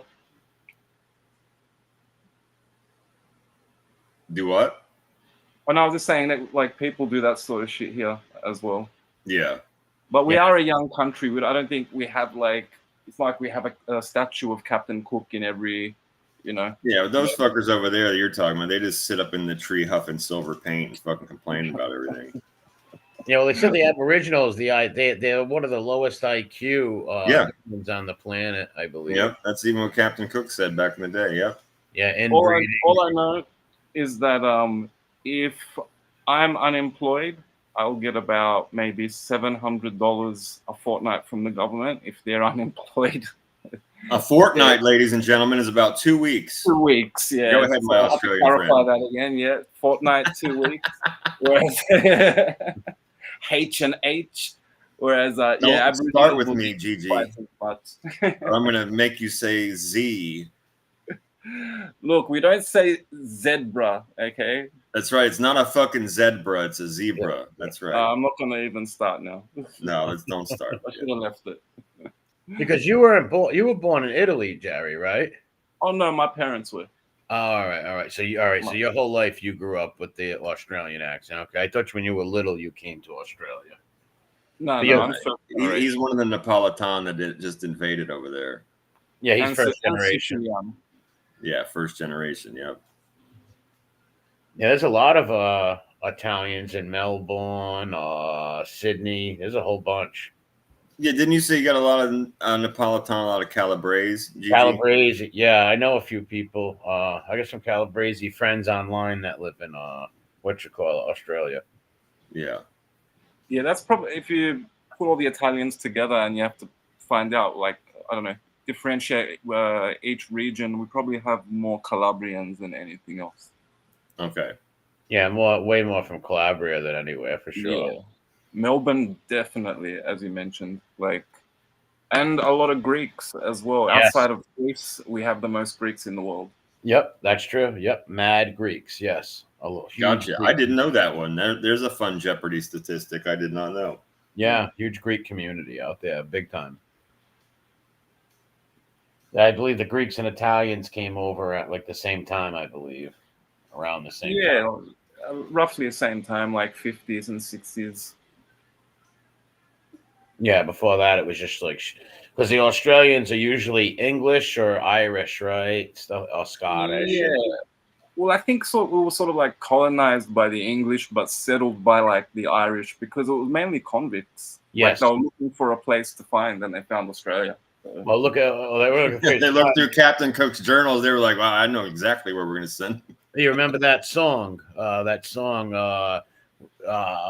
Back home in Derry, where they were stolen from Derry and thrown on ships and sent to Australia. There's a song for Australia. I'm bound. I can't. Fucking Shanghai, bro. Great song, but I can't think of it. I've never heard that. Even if you didn't, even if you were just deemed a malcontent and you weren't working and you were just out on the street, they would just literally grab you off the street and be like, "You're not working. You're a malcontent. You work for the fucking crown now." And they'd put you on a ship. Yeah, they would kidnap the Irish, chain them up, and throw them right. Yeah, they'd grab you out of a bar if you were drunk or in any kind of local trouble. Yeah, absolutely right, man. You'd be shanghaied. They'd fucking take your ass and put you on a boat. Yeah, go listen you wouldn't to that come song. home. It's by for years if you did. It's by Christy Moore. I wish I was back home in Derry. When you get a chance, listen to that song. And he's singing that. In that song, he's on a ship being taken to friggin' Australia. Wow. Yep. Yeah, the UK was messed for quite a while. Like England went through its depression for a long time. And that was about the time where they started, moving people around and things like that. Well, you didn't come in that wave. You came from Italy when they were just leaving the fucking homeland for the desert. No, we're the wogs. The wogs. Yeah, the wogs. And what does that stand for? They call them WOPs here in America. It means without papers. What is WOP? What is WOG? You know what? I don't think it's an acronym for anything. Like, I heard it meant something like westernized Oriental. Oh, that's right. I think it comes from when the English were in India, and they called like, I don't know. I think an Indian person that didn't wear their traditional clothing, because the English changed that. Like, Indians used to go to Parliament and things like that wearing their traditional clothing. They didn't have business suits and stuff. So they would call them westernized Oriental gentlemen. I think that's where it comes from. That's what I was told. Okay. All right. I have no idea why it applies to Mediterranean Europeans. Yeah. Why they... I was wondering that. Like, India, that has nothing to do with Mediterranean. Yeah, lumped in with the Orientals. Yeah. Yeah, that's why I'm like, I don't think it's an acronym that was made for us, but they were just like these wogs, because it actually has a different word, a different meaning in England. The word wog is like the N word in England. Really? It's like, really? Yeah. Who's really towards who? Blacks or what? Yeah. Towards black people, it's another completely different meaning as well. Oh wow! No shit. Yeah. See, WOP out here means without papers. A lot of the Italians would sneak through Canada, to come to America. Yeah. And that's when they started calling them WOPs. We got another without papers. Without papers. Yeah, Rat Trap was telling me that. Yeah, and they'd make fun of the fucking Italians, saying everybody's name was Tony, and they would put a stamp on the pictures. They'd put a stamp on the forehead that said Tony, but it would have a line in between it, so it said to New York. It was fucked up. Oh man. Yeah. I've heard a lot of Italians lost their surnames when they got to like. Oh, so many. Yeah, a lot. If you my wife's family's last name was changed, the spelling of it, because it was so long. Her it's not an ancestor, but it's like great grandfather, whatever. One of the people in her family got brought here from Sicily to play for a sports team, and his name was so fucking long that they just straight up changed it. Yeah, they would do it because if the names were long, or if someone couldn't speak English, they would, they would just look and see where he's from and give him that name. Good night, Templar. Yep. Completely bastardized the spelling of it and shit. Yep. Yes, they would do that to a lot of. The Americans couldn't understand. Yes. And just didn't give a fuck. Yeah, and just straight up didn't give a fuck. Yeah. Lucky when my grandfather came, he came in 1927, I believe. And he was 18 years old. Luckily, he could speak English, though, so he could tell him his name. So our name didn't get messed with, luckily. Thank God. Wow, 1923. That's crazy. Yeah, he was 18 years old. And then he sent over for his brother. A year later, he sent for his brother. And then they lived in New York for a year and then moved to Providence. Okay, so you're like about third or fourth generation, maybe? On my father's first generation. I'm second generation Italian American on my father's side. And third generation Irish American on my mother's. Oh, that's right. You're half, I remember now. Yeah. Half a potato. Yeah. And they used to fight, didn't they? Like the Irish and Italians, didn't they used to fight with each other? Yeah. Kind of? Oh, yeah. They had a huge rivalry. Yes. Mm-hmm. Huge rivalry because they both came over around. The Irish came a little before the Italians, and then the Italians came in and were like kind of pushing them out of neighborhoods and stuff like that. And it was like a fight. Yeah, they were whiter and they fit in a little bit better. They were the cops and the politicians by the time the Italians got here. Yeah. Yeah. Yes. Yep. And but then oddly they kind of, a lot of them kind of like got together because of the religion. You know what I mean? A lot of them were and the next wave of ethnicities into the cities, into the ghettos. As certain ethnicities would come in, they'd be stuck in like the wallowing part of the city. They'd eventually work their way up a little bit, and new groups of people would come in and eventually live in the ghettos. You know what I mean? Yep. So it became in your best interest to start working with some of those people, not necessarily being their friends, but working with them towards a common goal. Because you got to keep working. The rivalry is still there, very subtle though. But Sure. like I said, me growing up, every time I fought as a little kid or whatever, every time I fought with my Irish cousins, I was a no good wop. Every time I fought my Italian cousins, I was a no good Mick. Right? I was always stuck in both worlds. You couldn't win with either of these. Couldn't win either way. Yeah, it's still there. Like even like joking around with some of my cousins, like you dirty wop or you dirty Mick, or that's the Italian in you, or that's the Irish in you. It's like shut the fuck up. I get it all the time. You can't win with them. I think the new generation's different though as well. It's a mixture of mixing in, plus the world's a bit woke now as well. So it's kind of hard to even like say a racist joke or something. You know what I mean? Like I've heard Aussies who are hesitant to say wog. You know what I mean? I'm like, it's okay, you can say it. I don't give a shit. It's not like, you know. Yeah, Kingdom. Yeah, they had our backs though, but when we'd argue with them, they'd always throw that in our faces. That's my experience with my cousins and stuff like that.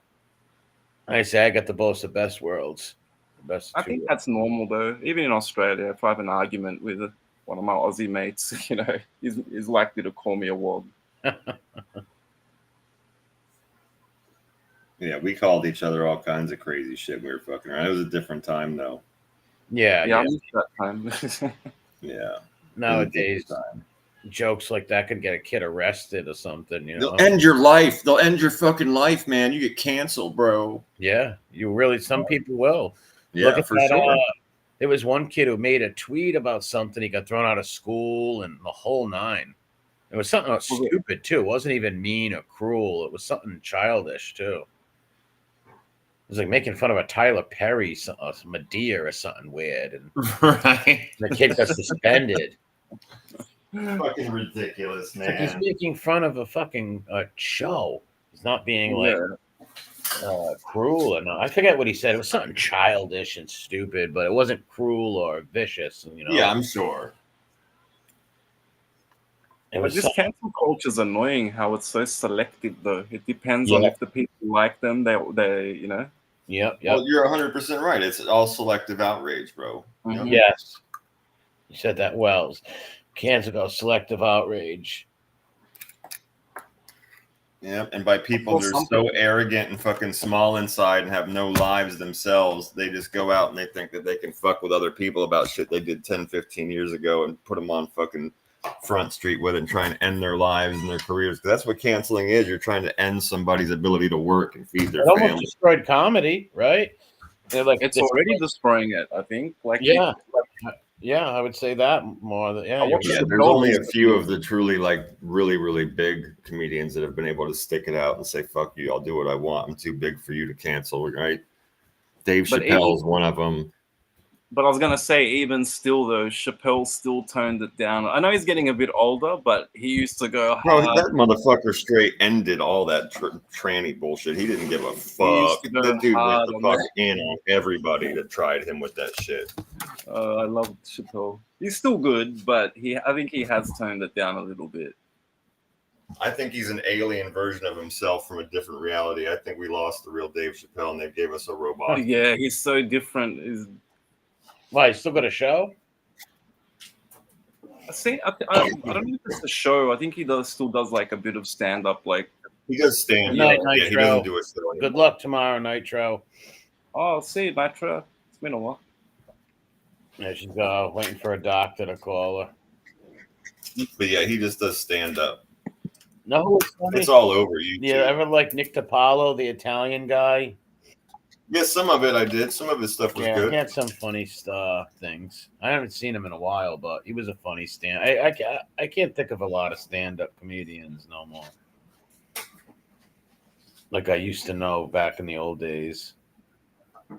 Yeah, there's a few good ones out there still. It's not easy to get up there and try to make jokes and make people laugh on a stage. I couldn't do that. That's for sure. Yeah, I've seen a few meltdowns. It takes a lot of time to put together a routine like that. Some of those people take a year traveling around just testing out jokes until they get, okay, that one doesn't work. Okay, that's a good one. Write it down. It takes them a long time before they have a half hour worth of jokes they know work on a crowd. They have to bomb a lot. Or if they don't steal them. Like Carlos Mencia when he stole Joe Rogan. Oh yeah. And he wouldn't apologize for it. Yeah, Rogan almost broke his neck on stage in front of God and everybody. Yep. That What did he destroyed. steal? What did he steal? All right, Jerry. You remember a guy Carlos Mencia, Mexican comedian? Yeah, I know of him. All right. Well, he was accused by Joe Rogan and others of stealing other comedians' jokes that he would go on tour with and stage with. And then they confronted him and showed a bunch of clips, of him stealing other jokes and twisting them a little and stuff like that. But it ended his career, and to this day, he won't admit that he stole jokes. Oh, okay. Yeah, but it did end his shit. It sure did. Joe Rogan ended him like fatality. Exactly, dude. Exactly. Oh, you got to look at it. Cedric the Entertainer's another one. He didn't get completely fucked, but his career's dwindled and his opportunities have dwindled a lot since he got basically called out for stealing a joke from Cat Williams. Yeah, before Jerry, you can watch it. All you got to type in is Joe Rogan ends Carlos Mencia. Joe Rogan stealing jokes, Carlos Mencia. You put that in, and you'll see Joe Rogan jump on the stage, take the microphone off him, and confront him about stealing jokes from Pacific other comedians. And it ended him. It destroyed him forever. I'm gonna check that out. I imagine in that industry, that's some serious shit. It's pretty cool. It's a rabbit hole. Hold on, it's a rabbit hole to go down. I went down the rabbit hole one time. It's very interesting. Like the Mencia guy wouldn't admit to it. He's been on podcasts and confronted, and like he's too proudful to admit that. Yeah, I stole some jokes off some comedians, and it ruined his whole fucking career. Like, sure did. He's on the total defensive and playing victim and shit. Yep, he used to do TV shows and movie appearances and all. He was just gone. That destroyed him. And he says, he's like, Joe Rogan ruined my career, and he blames everybody. He's like, I was blackballed and blah blah blah. But if he would have just admitted it, be like, all right, you know what? All right, sometimes I steal some jokes. Sometimes, we're comedians. Sometimes recycle jokes. But he fought it with such arrogance that it just destroyed him. If he just wore it, maybe, and apologized, maybe could have gotten away with it. Anything, even if he would have just tried what Cedric the Entertainer did, which was like try and explain it away or be like, okay, these parts I admit are similar, but this is a different subject. He didn't do any of that. He's just like, you're wrong. I didn't do that. I'm awesome. Yeah, it was. You're jealous. You're all jealous. I'm better than you. Like a piggy thing, right? Like when you guys like that always lose the argument when that's your argument, right? It's I'm better than you. You're just jealous of me. It's like, no, let's talk about what Joe Rogan's saying. You stole this guy's joke and this guy's joke and this guy's joke. Answer to that, right? Like he won't. It's amazing to watch like how his pride, how he will not just admit it. And it's written all over his face. And he almost admitted it one time on a podcast and then totally walked it back. It was so weird. And he got such shit for it where the comedians absolutely hate that guy now. And he was very popular. Mencia was in movies. He had shows. Fucking. Yeah. He had his own TV shows and stuff. He said that cost him millions and millions of dollars. And it really did. It had to because he was destroyed after that. Rogan wrecked him. Like that's when I first heard of who Joe Rogan was. Even then, I didn't know like he had a podcast or nothing. I've only watched his podcast a few times. I like him. I think he's all right. Don't get me wrong. Yeah, I've been watching Rogan for fucking years and years and years. He had the Man Show, and then he was on Fear Factor. Yeah, I never seen any of those. I just seen a few of his interviews with a few people. That's it.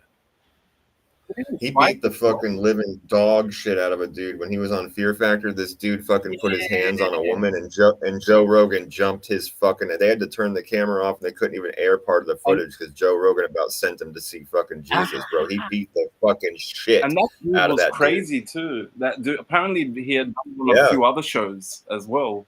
Really? Yeah, that dude fucking put his hands on a woman in front of a fucking Sicilian and Irish man from the Northeast, bro, and he got fucking put down. Joe Rogan's a bad son of a bitch, dude. That dude. What's his nationality? He's Sicilian and Irish. No way, he's Italian and Irish. Yeah. Well, as you Siggy's want to fucking always say Sicily and exclude it, but he's all part of Italy. But no, yeah, I don't get that. Sicilian. I didn't know that.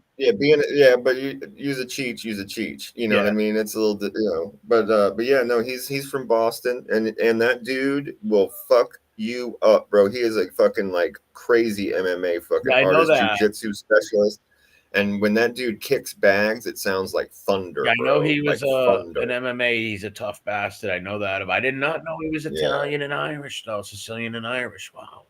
Yeah, he's been fighting since he was a kid before all the fucking acting. The reason he went into like acting and comedy was because he went into started going into like the super pro tournaments, and he was like, I don't want this to be my life. Like, I'm gonna end up getting hurt and fucked up eventually. I'm gonna be that old guy with a cane and fucking 2 fake knees and shit. He's like, I'm out. So many of us spaghetti potato Americans, man.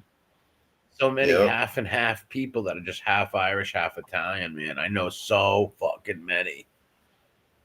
There's an army of us from fucking Boston to Providence, New York, Chicago, anywhere where there's Italians and mix, you're going to find half and half people. It's like a special hybrid race. Yes, man. It literally, listen, me and all my half Mick friends, there's so many of us, like even the kids in my school with Irish last names, 50% of the time their mother is from Italy, right? Like, there's so many of them. 2 of my ex-girlfriends were Italian and Irish. They were from my city. There's so many of us out here that are just literally half and half. It's like this weird hybrid, like Jerry said. I love how he put that. It's just dead up like that. A lot of our favorite Italian American actors, I think, come to find out, like De Niro, Pacino, like most of them have like some Irish blood. Buscemi, all these Italians, they got a bit of Irish in them. Yeah, there's a lot of. Well, it's a predominant gene in America. Well, like we were saying earlier, a lot of the Italians. We did this. We did a stream on Carol's channel one time on Italians and Irish together because we moved in the same areas together. We clashed together. Then we ended up having to live together. We had one thing in common: the Catholicism. Because remember, you just took it right over. Most Irishmen in America are not Protestant, right? Most of the people that came to America were poor Catholics, right? They weren't. Not many Protestants came. Some did. Don't get me wrong, but 90% of the Irish that came here were Catholics, right? Now maybe they converted to something else, Protestantism or whatever, but most of them were Catholics. So that's why. And like my grandmother would say, good dinner guests because they don't drink my vino rosso. They bring their own whiskey. Well, that's my point is, and what it made it more easier for the Italians and the Irish to marry and click together was the Catholicism, right? Without a doubt. Like, I even know that with my own family, right? And my other cousins that are half, either on my mother's side, my Irish aunts who married Italians, or all my father's brothers and sisters married Italians. But I have some cousins on that side that are half Irish too, but they're like second cousins, right? Shit like that.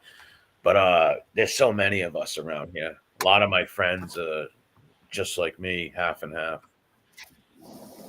It's a huge. Well, you could literally make like some sort of little subculture, right? Design your own little Irish Italian flag thing or whatever. I don't know, something like that, and open up some sort of I don't know thing where you can help families that are Irish and Italian or something.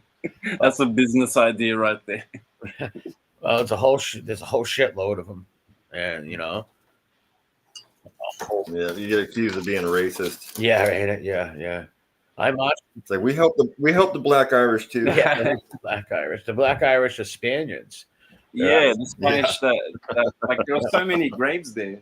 Yes, the Spaniards that got from the Spanish Armada. King Philip sent over the Spanish Armada to conquer Elizabeth, and Francis Drake, Sir Walter Raleigh, and the hurricane destroyed the Armada, and they ended up crashing on the shores of Ireland and shit, and pulling up ships that are lost, pulling up to Ireland, and a lot of them stayed there.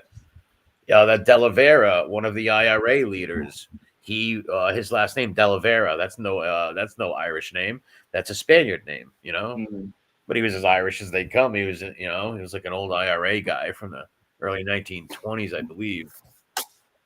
I actually learned that from an Aussie person when I was like a kid. They were explaining because I was like, I don't get what do you mean by Black Irish, and it's like because there's the traditional Irish, I guess you think of like blonde hair, blue eyes, But he even said, he goes, when you redheaded eat babies.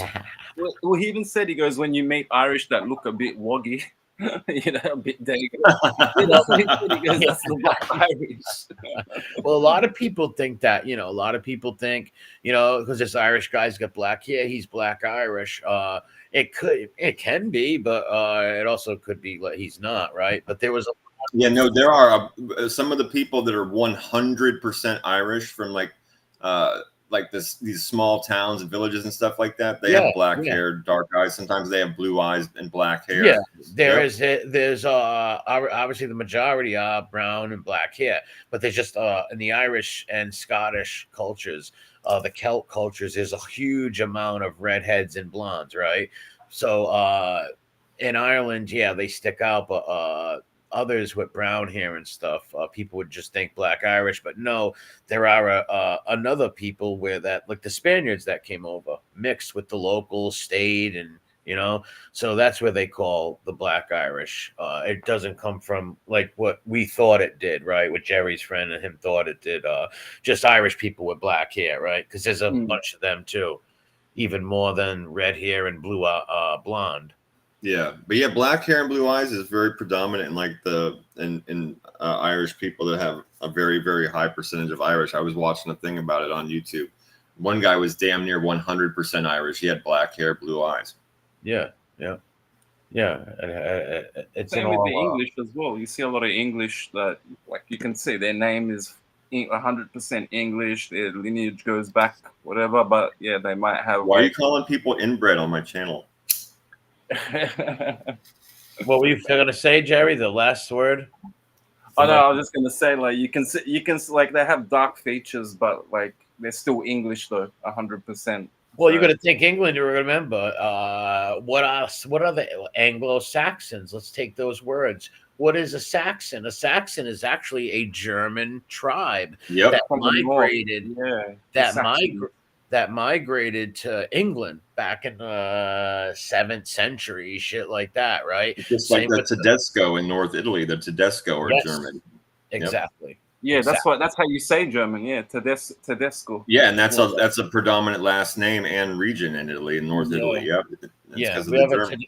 We had a Tedesco's bakery over here. Yeah. Yeah, I have some close friends with that last name too. Yeah. Lombardo, Lombard. Any Italian with the last name? I have some very close friends with that last name, Lombard last name also. I was about to say the same. Lombardo as well, family friend. All that stuff, right? Any name like that, usually they can trace their surname back to the Germanic people that were called the Lombards that conquered northern Italy. And then you had the Vandals, another Germanic tribe who conquered central Italy. And then you had the Visigoths, another Germanic tribe who conquered southern Italy and big portions of the Iberian Peninsula in Spain. Scary bastards, those ones. Yeah. Very much so. Very much. Scary bastards, the Visigoths. But my point is, all Europeans are mixed up with other Europeans spread over Europe over the years, you know? Yeah, well, I told you, my fucking Venetian grandmother would give my Sicilian grandmother shit. And like, even sometimes when I would do certain things, she would like fuck with my grandmother by telling me that it was the French in my blood. I love it. That's great. That's what they do. My Venetian grandmother would fuck with my Sicilian grandmother, and she'd say things like, "Oh, that's the French in your blood," or "That's the French in your tongue." Yeah, she'd fuck with her. Yeah, those are. She'd walk to the kitchen when the other one was cooking, and she'd be like, "Pooh, so." That just fucking stinks. It's that fucking French shit. Yeah. You got to think the Southern Italians had a huge bias to the French for this reason. Remember, Southern Italy was conquered by the French during the 17th, 16th century. The French king suppressed a lot of the locals, so they weren't too happy with the French.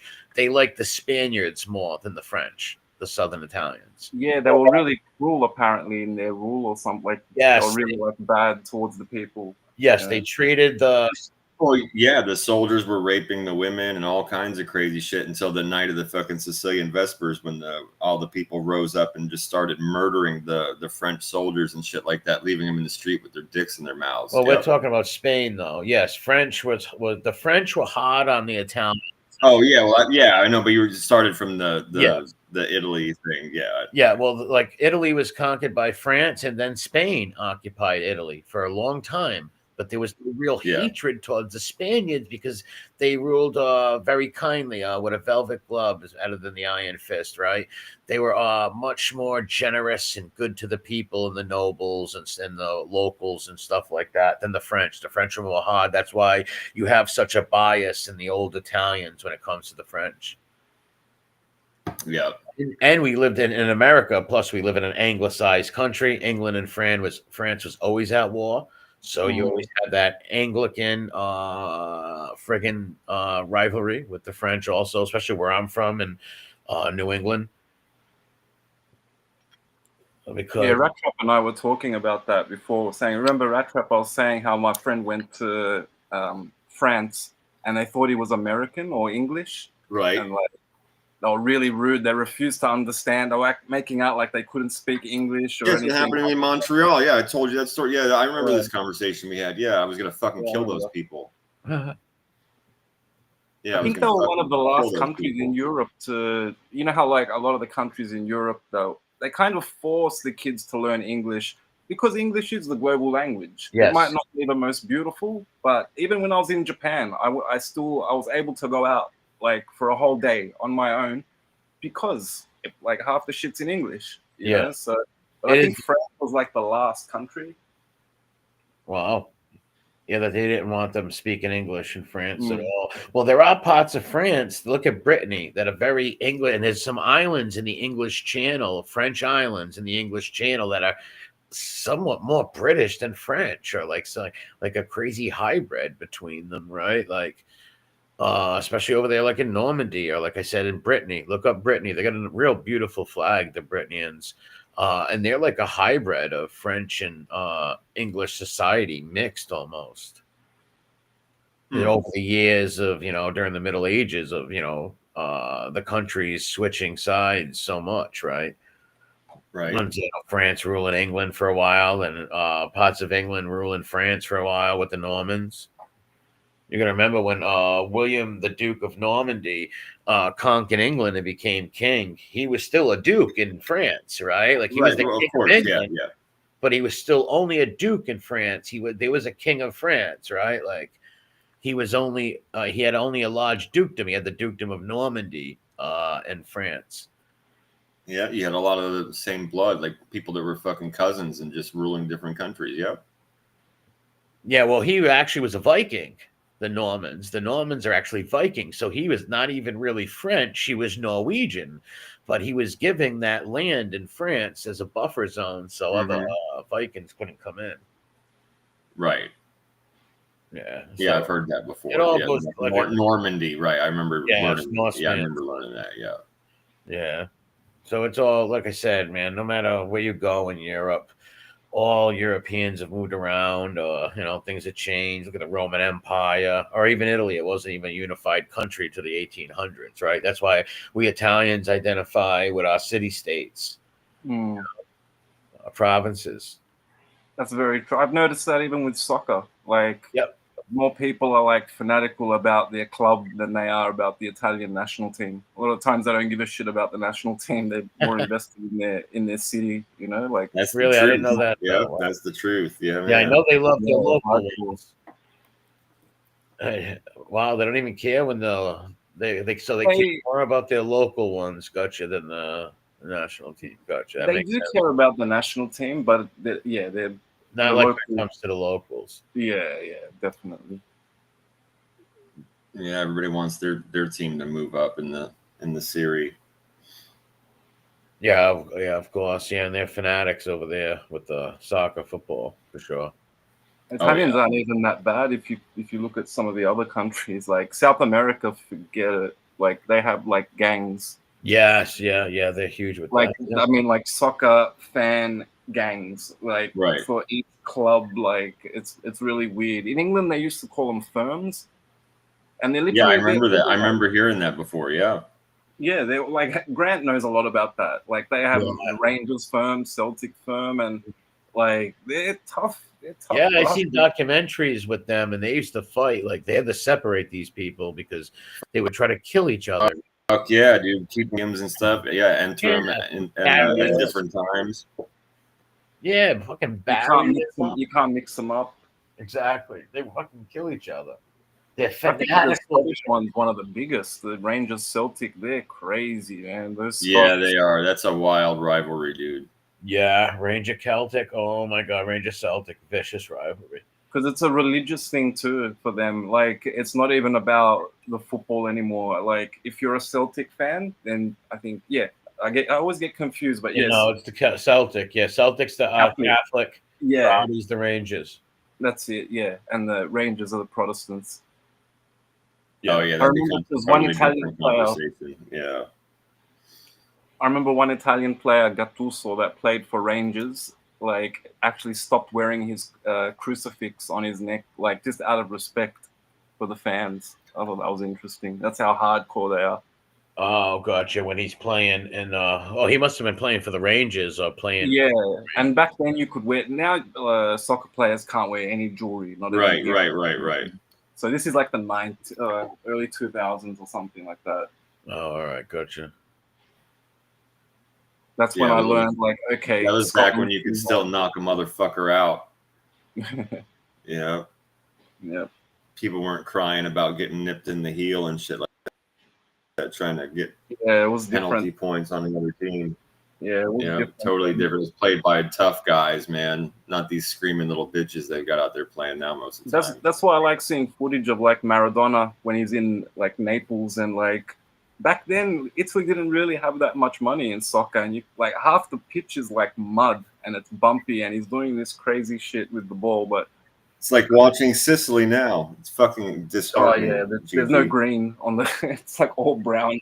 I have to watch these fucking people's made videos like because they don't even have announcers or anything. It's just like the cheapest video ever when I want to watch Sicily play. It's like, also corrupt in Sicily too. Like they don't care about well, of soccer. Course it is. There are other things that make more money than soccer in Sicily. So yeah, I know, bro. We've had this conversation so many times. Look what KD wrote. He goes, "I've been to some Philly Giant games. Every time I seen a brawl, that's funny." Wow.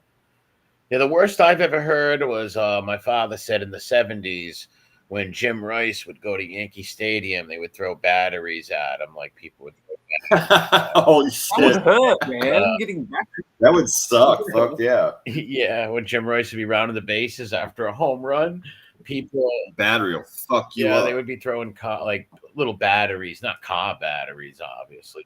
Well, no, I imagine not. Yeah, I can't do fucking car batteries a bitch to lift. But yeah, no, getting pegged with a battery, even a small one, would fucking suck, dude. Because he was in right field. So after he hit the homer, after he'd go back out into the outfield, that's when they would throw the batteries at him.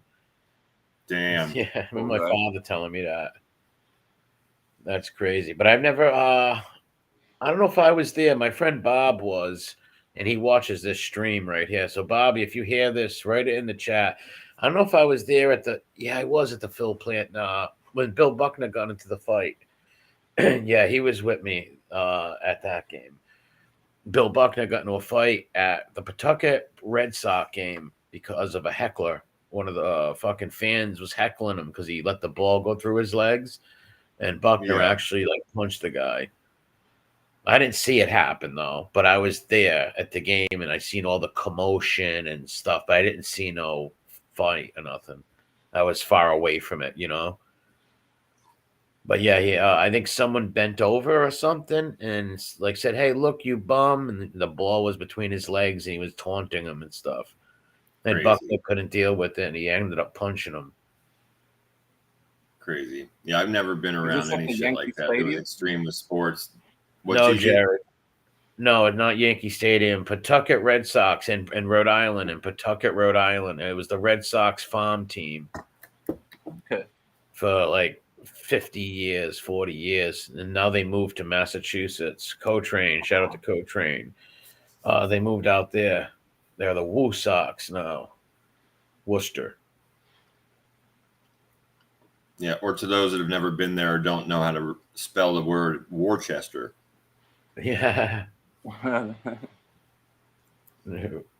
not even gonna I was traveling one time and I had a friend look at me dead face looking at the fucking map and say that shit to me, and my brother and I just started dying. We were like, you fucking waspy motherfucker. Or so let me guess, you'd probably eat like Worcestershire sauce too, bro. You think like what are you talking about? Worcester. What are you talking about? That's Worcester. Yeah, it was. That's like a lot of like even these like see these clowns like we were talking about that fat chicky guy earlier. How he made 2 lies up that he met Damien's father, and he said that his father was friends at Rudolph's Kazaza.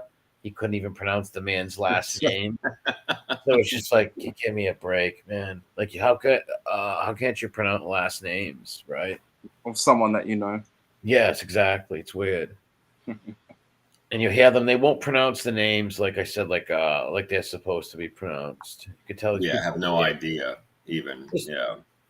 There was someone else that did that. I think you showed it on your stream, MRE. I think some other rat that said they were related to maybe Patriarchal. I don't know. I can't remember. Oh, that's Fibby. Fibby, yeah, Fiberace. Yeah. Yes, and he couldn't pronounce the name Patriarcha. I forget how he calls it. I don't know, but in Providence we say Patriarcha. Like that's pretty rough when you can't pronounce your grandfather's own last name. Yeah, exactly. He said his grandfather as well. He pronounced it like somebody that wasn't from this city, right? Like that somebody that wasn't from here. Right. Like Providence people, we have a certain way of talking. Like, all right, like certain words we fuck up big time, right? Like you listen to the way I talk, right? Like, oh my god, like our dialect is really messed. We really butcher the English language, so I can recognize the way people pronounce names from my city. And that dude did. He called it like patriarch. I don't know how he pronounced it, but patriarcha, maybe. And he even said Argenti of what Damien's name. He would be like, dude, I did hear that, and I was like blown away by that. I was totally blown away by that. It's like, hey, I get it. You're not from here, but just don't say you're from here if you can't pronounce names like. And what on what fucking planet is any fucking Italian word? It's not spaghetti. Get the fuck! It's not ravioli. Like, get the fuck out of here, dude. That's some dyslexic thing there. That's. I think he could pronounce spaghetti. He wouldn't do that. I don't think he. I think he did it on this. I'm just saying it's the same phonetic principle of fucking being able to talk and being around Italian people and knowing how words are pronounced. Like, bro, it's obviously not Argenti. What the fuck? Yeah, maybe he. That's just retarded, dude. That's what I'm saying. It doesn't even sound Italian. Like, right, exactly. That's what I'm saying. Yeah. Yeah, it's like, how can't you pronounce an Italian name? That's just stupid. Right? Almost as bad as Lee Cole. Yeah, oh my God. He couldn't Francis. Oh my God, dude. Michael from France. Don't even get me started with that piece of shit. I think I'm Gambutai. Jerry Gambutai. Yeah, he could not pronounce any Italian last names, even the easiest ones, right? No, Italian words and names, a dude just butchers the shit out of. Yeah, he's a chicken walk. Italian's so phonetic, though. It's so easy to pronounce, really. The way you read it, like, it's even when you say the alphabet in Italian, it's literally the sound A, B, C, D. Like, it's actually quite easy. Bro, yes, we can do it, but yeah. Well, if you've been around, if you grew up in it or had people that talked it, but these people that are not in on it, right? Yeah. Yeah, it's just like us trying to speak some other kind of language that's not English, you know? Yeah, we were rounding about right back to fucking Ellis Island when they changed everybody's names because they couldn't spell it or say it. Yeah. Yeah, he butchers them. Yeah. Big time. But there's a like we said, in this genre, how long you guys been watching this? We've had these streams going for what, like 3-4 years? 3 years for me. Yeah, 3 years. Look at all the bullshitters and phonies and like fake people that come out and say they're like related to this one or that one, or they're bikers, all this kind of. Look how many of these sick people we've seen. Mm-hmm. It's pretty amazing. All these informants, how Caller really freaked me out. That one really freaked me out when that happened. Oh yeah, the shot caller. Yeah, Crazy. that one. I mean, I said that to you before. That I was like, really, him? No, really. Why? I was like, Mark, why? Why? How the fuck did that happen? How? Why? Me too. I have trouble pronouncing some Irish names myself. Yep. Honeybee says my pet peeve is when somebody doesn't say Gnocchi right. Gnocchi. Well, there you go, Honeybee. Gnocchi. Yeah, Gnocchi there. Gnocchi, what you doing? Or I should say Gnocchi. Gnocchi. Oh, yeah. Gnocchi going? Yeah. Gnocchi going where? Fibonacci. I'd say Fibonacci is a character. Trambo, those kind of weirdos are characters. Like even the Tigs, the Harolds. That's think they're say they're Hell's Angels and fucking Purple Hearts. That is the study the psyche of these people is pretty amazing. If you were a doctor, you had them tied up in a lab, right? We could dissect their brains. I remember a night when like all these people into codes check. They were bikers and talking all this shit and talking about how they were backing up Harry and all this kind of stuff. And the next day I saw Harry in the Wicked Witches chat, or I think that's where I saw him.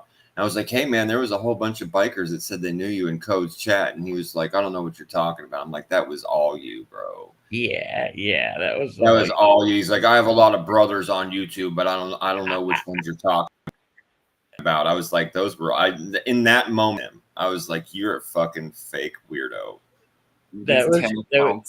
It was him, his wife, and him and his wife with 3-4 accounts apiece. And whoever else was helping him run the dead dog farm that day. Yeah. Maybe he had some guy that lived with him, like that other guy who lived with him for a while, who's seen all the dead animals. Yep. Harry Wessel's dead dog farm. Yeah, what a sick puppy.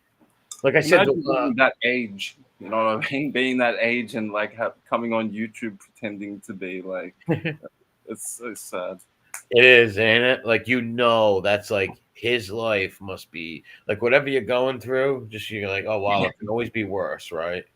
Could be like Harold. Exactly, bro. Hanging out in fucking a dirty parka and some broken sandals and fucking the old lady pants. Yeah, the joggies, as you call them, the unisex joggies. Yeah, unisex jogging pants. Yeah, fucking looking like a dirty ass crackhead Santa Claus with a sack full of stolen quarters you got from the local laundromat. Yeah, or a garden gnome sitting on your front lawn. There you go. Yeah, brutal. Hanging out there with a hibachi grill with the grates all broken and shit, and your hot dogs and half a hamburger sitting in the cold. Dude's got it rough, living that bum life. It's got to be something like they're missing, or they wanted, I don't know, to be something they weren't, for people to look at them a certain way. Well, Harry wanted to be Italian. We know that now. That's why he hates Italians so much. I couldn't believe it when I found out he was literally racist against Italian people. I was like, who the fuck is racist against Italian? What the fuck you don't like about Italian people, motherfucker? Yeah, come on. I thought you were going to say the picture that we... No, that is what I'm that's part of what I'm getting at. That motherfucker wanted to be Italian. That's why he hates them all so much. He had that horn on and shit like that, pretending even when he was younger. Fuck. Yeah, I was confused. I'm like, is this guy like Anglo-American or is he Italian? Then I heard he was talking shit about Italians, and I was like, okay, he's a bike Italian. Well, he's German.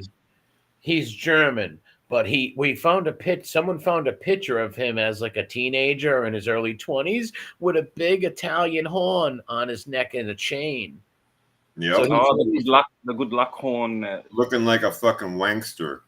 Yeah, looking like a weird, like little wankster kid, but he probably told people he was Italian and obsessed with the mafia, right? 100%. 100%. Dude, I remember when he would used to try and drop little Italian words and shit in chats, and I would cringe. Oh, I think I've heard him. He called people amico and stuff like that. I'm like, what the fuck? Don't talk to me like that, you weirdo. Fuck, what the fuck are you talking about? You know what I mean? Fucking freak. Imagine LARPing as a Hell's Angel and a Purple Heart man who held saying you've held dying Marines in your arms and stop crying. He did that before. This man literally cried, drunk as a skunk, crying on the internet, telling a story how he died. He was dying in my arms, and I looked in his eyes and I said, hold on, son. This is hurts. Crazy. Yeah, he's done that where he shed tears and like that. Why do you think a lot of people believed him? Right? Like, Well, they're like, wow, what It man used would to cry? annoy me. I used to think, dude, a lot of that shit. He doxed fucking Aegon. Really? He showed his picture. Fuck yeah, he did. and Aegon actually served. I think I'm pretty sure he served as well. Yeah, I mean, it could right. maybe not be the right picture, but if I remember correctly, and if I remember my conversation with Aegon correctly, he fucking showed a picture and tried to say it was him. It wasn't Aegon though. It wasn't him. Well, there you go. Well, either way, he attempted to. There you go. Fine, I'll change my. He attempted to dox him. Yes, exactly. He was talking all kinds of crazy shit about him because he was a real veteran. Yeah, real vet, and he was jealous. A real Marine. Well, what happened was Aegon jumped on, I believe it was Angel's channel. He jumped on Angel's channel and fucking talked about the war and like confronted Harry or said a bunch of things that you would only know if you were in the service. And like Harry was in the chat and he couldn't answer his questions, and he like basically like was saying he didn't believe he was a Marine and stuff. And I think that's why Harry freaked out, I believe. I could be wrong though. Yeah, because Aegon, that's not only like a real soldier. That man went through hell for this country. Like he was in some really nasty battles for this country, man. He went through hell. Yeah, he sure did. So he's a real true blue fucking I mean, he's been through the wars. We have a few of those guys on here too. Yep, we got a few of them. To steal their valor is crazy. Is disgusting. That's pretty sick. Oh yeah, bro. Especially such a great Aegon's such a good dude. Yeah, you know what I mean? That and for him to have put him on blast the way he did, like talking all that crazy shit about him, and all to try and I'm just like, to your point again, like also you can say you're the real soldier and you're the guy that held the people in your arms and shit, and and now you're talking about a guy that really did do these things. You're trying to smash his reputation. Why? Because he put you on he asked you some general questions that any soldier would ask another soldier. He got caught lying. That's why. Yeah. Yeah, it's like, it's, because like, I wasn't there, but MRE saying he was asking questions like that anybody that would be in the military would know, right? That's what you're saying. And Aegon was not mean or vicious or rude or anything like that. That just shows you he got so defensive. He was lying. Yeah. Look, Cuban B says fucking Aegon's got a purple heart. Yeah, exactly. He's literally a fucking hero. He's everything that Harold wanted to be in life. Yeah, Aegon accomplished in his life everything that Harold wanted to be. Yep, and to your point, he's such a nice guy. He would never just start coming at somebody all aggressively and rude for no reason. He probably just, to your point again, asked him simple questions that any soldier would ask another. Just bumping into another soldier. Not only that, when Marine, oh cool, where'd you serve, or what were your fucking, what'd you do? Or whatever these guys ask each other. Well, I remember him saying it as somebody with a purple heart, right? I mean, somebody who was in there with a purple heart and stuff. It kind of got him angry and made him mad that somebody would steal valor, right? So he gave his opinion. He didn't agree with it. He didn't say, "Hey, you're a scum," or "You're a piece of this or that." He didn't say nothing like that. Yeah. He never really talked shit about people. He gave his opinion. But he wasn't. He was like that with everything. If you remember, he was one of the first people that were like, if you talk to this person, then stay over there. He was one of those people, like counting how many times. Like, I defended you 5 times, but you defended me 3 times. Scorekeeper. Yeah, that's it. Scorekeeping. Yeah.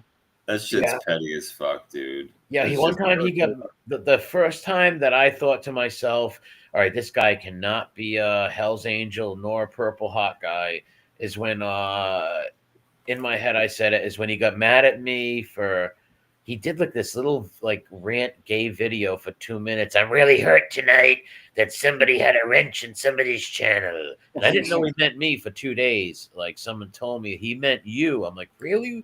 Somebody had a wrench in my channel that he didn't like. It's like, dude, how the fuck would I know? What do I care? Shut up.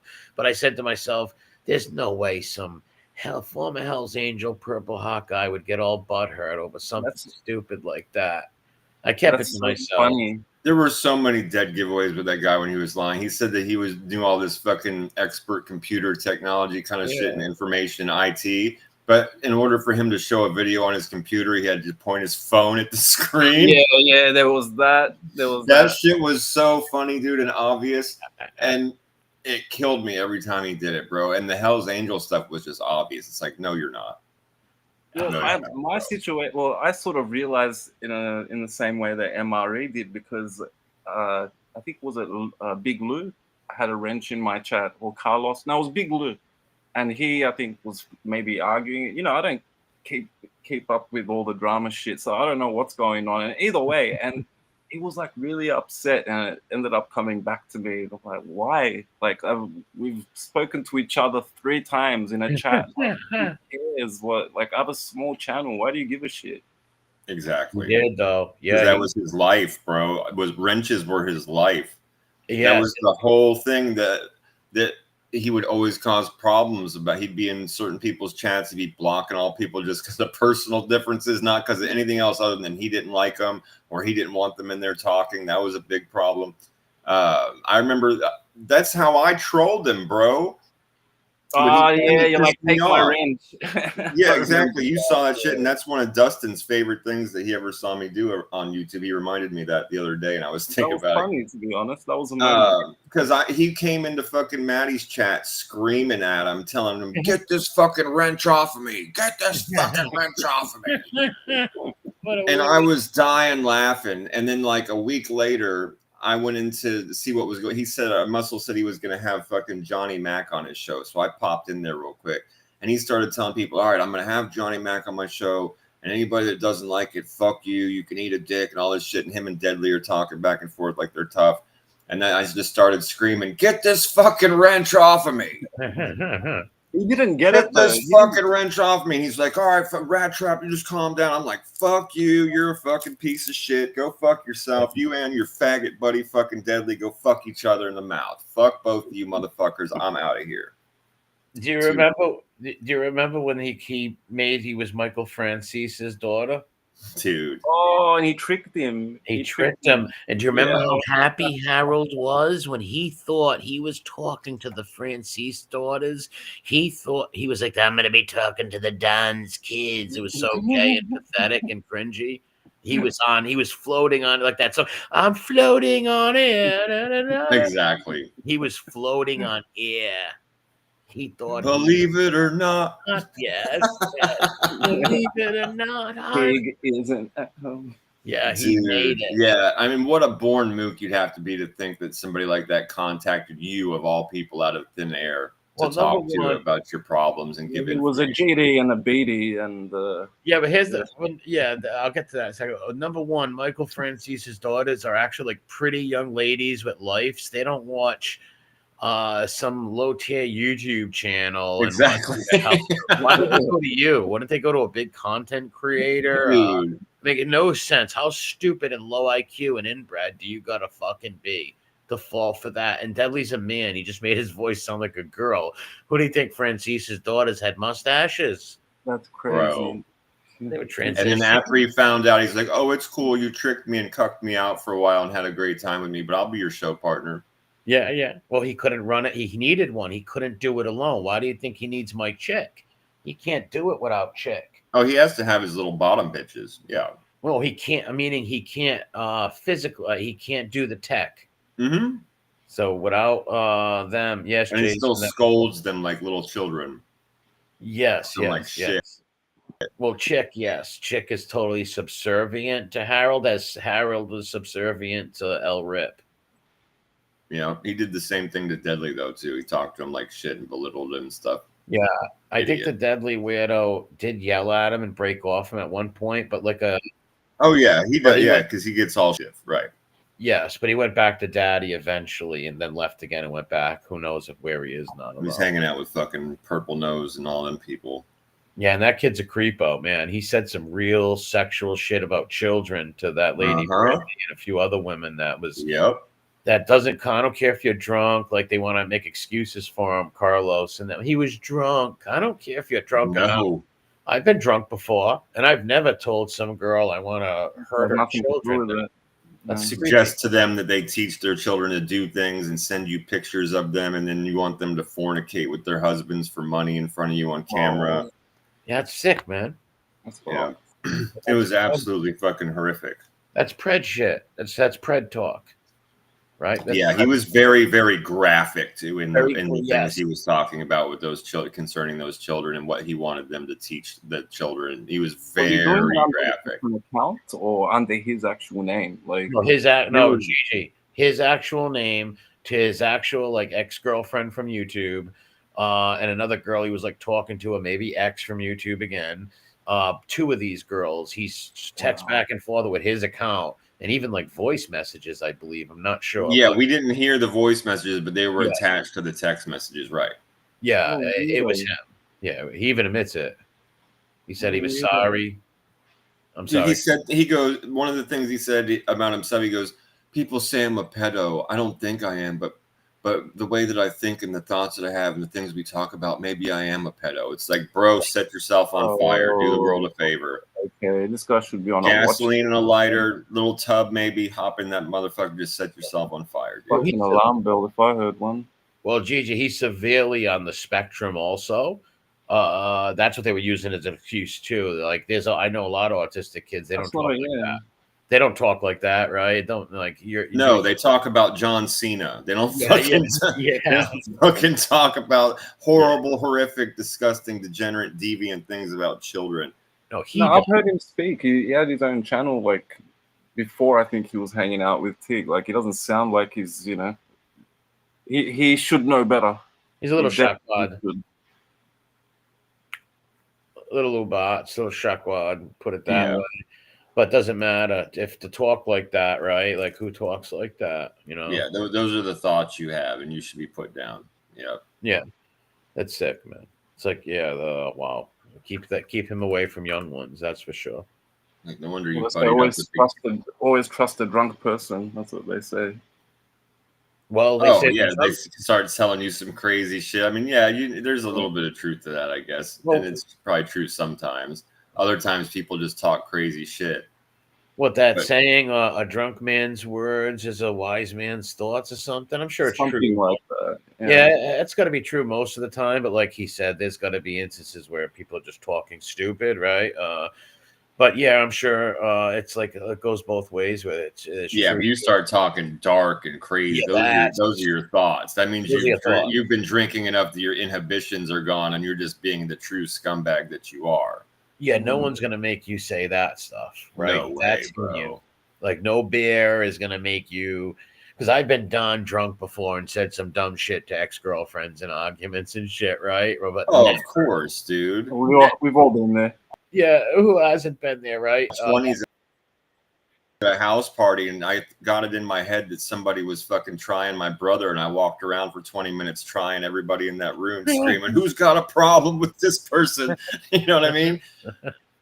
But yeah, you'd never, I mean. But you didn't go up to them and start saying, "Hey, your kids," and all weird shit about their kids. You know what I mean? Yeah. Right. That's what I'm saying. It's like, you get drunk and you could start acting fucking dumb and doing dumb shit and saying retarded shit, or maybe you'll get really sentimental and say some, like you guys were saying, like wise man's thoughts, or like start writing some beautiful fucking poetry, write a song or something. But this dude was thinking about fucking kids naked, bro. So what the fuck? That was fucking sick, man. Horrific. Yeah. Luckily they brought wood chipper. Steve Tortola, 100%. AD likes to say, put that wood chipper off the side of a boat and just get it all done at the same time. Wood chipper and ocean, we both win. Yeah. There's no like I said, if I was king, or if I ruled the world, anybody with those deviant sexual crimes like that would be put down immediately. There's no rehabilitation. Right. You can never heal them or change them. Why do you think there's never just like they don't never do it just once, right? There's never like, say if they get away with one, they're gonna do another woman, right? Like, I don't know how they give them like small time and shit. Yeah. When I was living, we'll make a fucking day out of it, dude. We'll do it Skullbro show style. We'll bring it out. We'll fucking talk. We'll say, here's the deal, man. We're gonna toss you face first off this 4-story building. If you live, we're gonna let you go. Maybe we'll have to catch up with you again. If you die, you die. But this is the chance you get, bro. This is the gamble you take. Yep. When I was actually living in a share house, it was divided into two massive houses. This was when I was like about 24, 25. And there was a really weird, creepy guy that lived in the other house. And one day when I had to do my laundry, I heard his brother arguing with him. And then his brother, never met him, and only spoken to this guy a few times, hi, bye. And his brother's like, can you tell him to take his medicine? I'm like, what medicine? What the fuck are you talking about? And this guy would do like laps, like walking around the house like all night, like 100 times, just like not creeping around, just like he's on something. And I was having a ciggy with my other flatmate, and he's like, do you know about this guy's story? And I'm like, no. Apparently he was a child offender.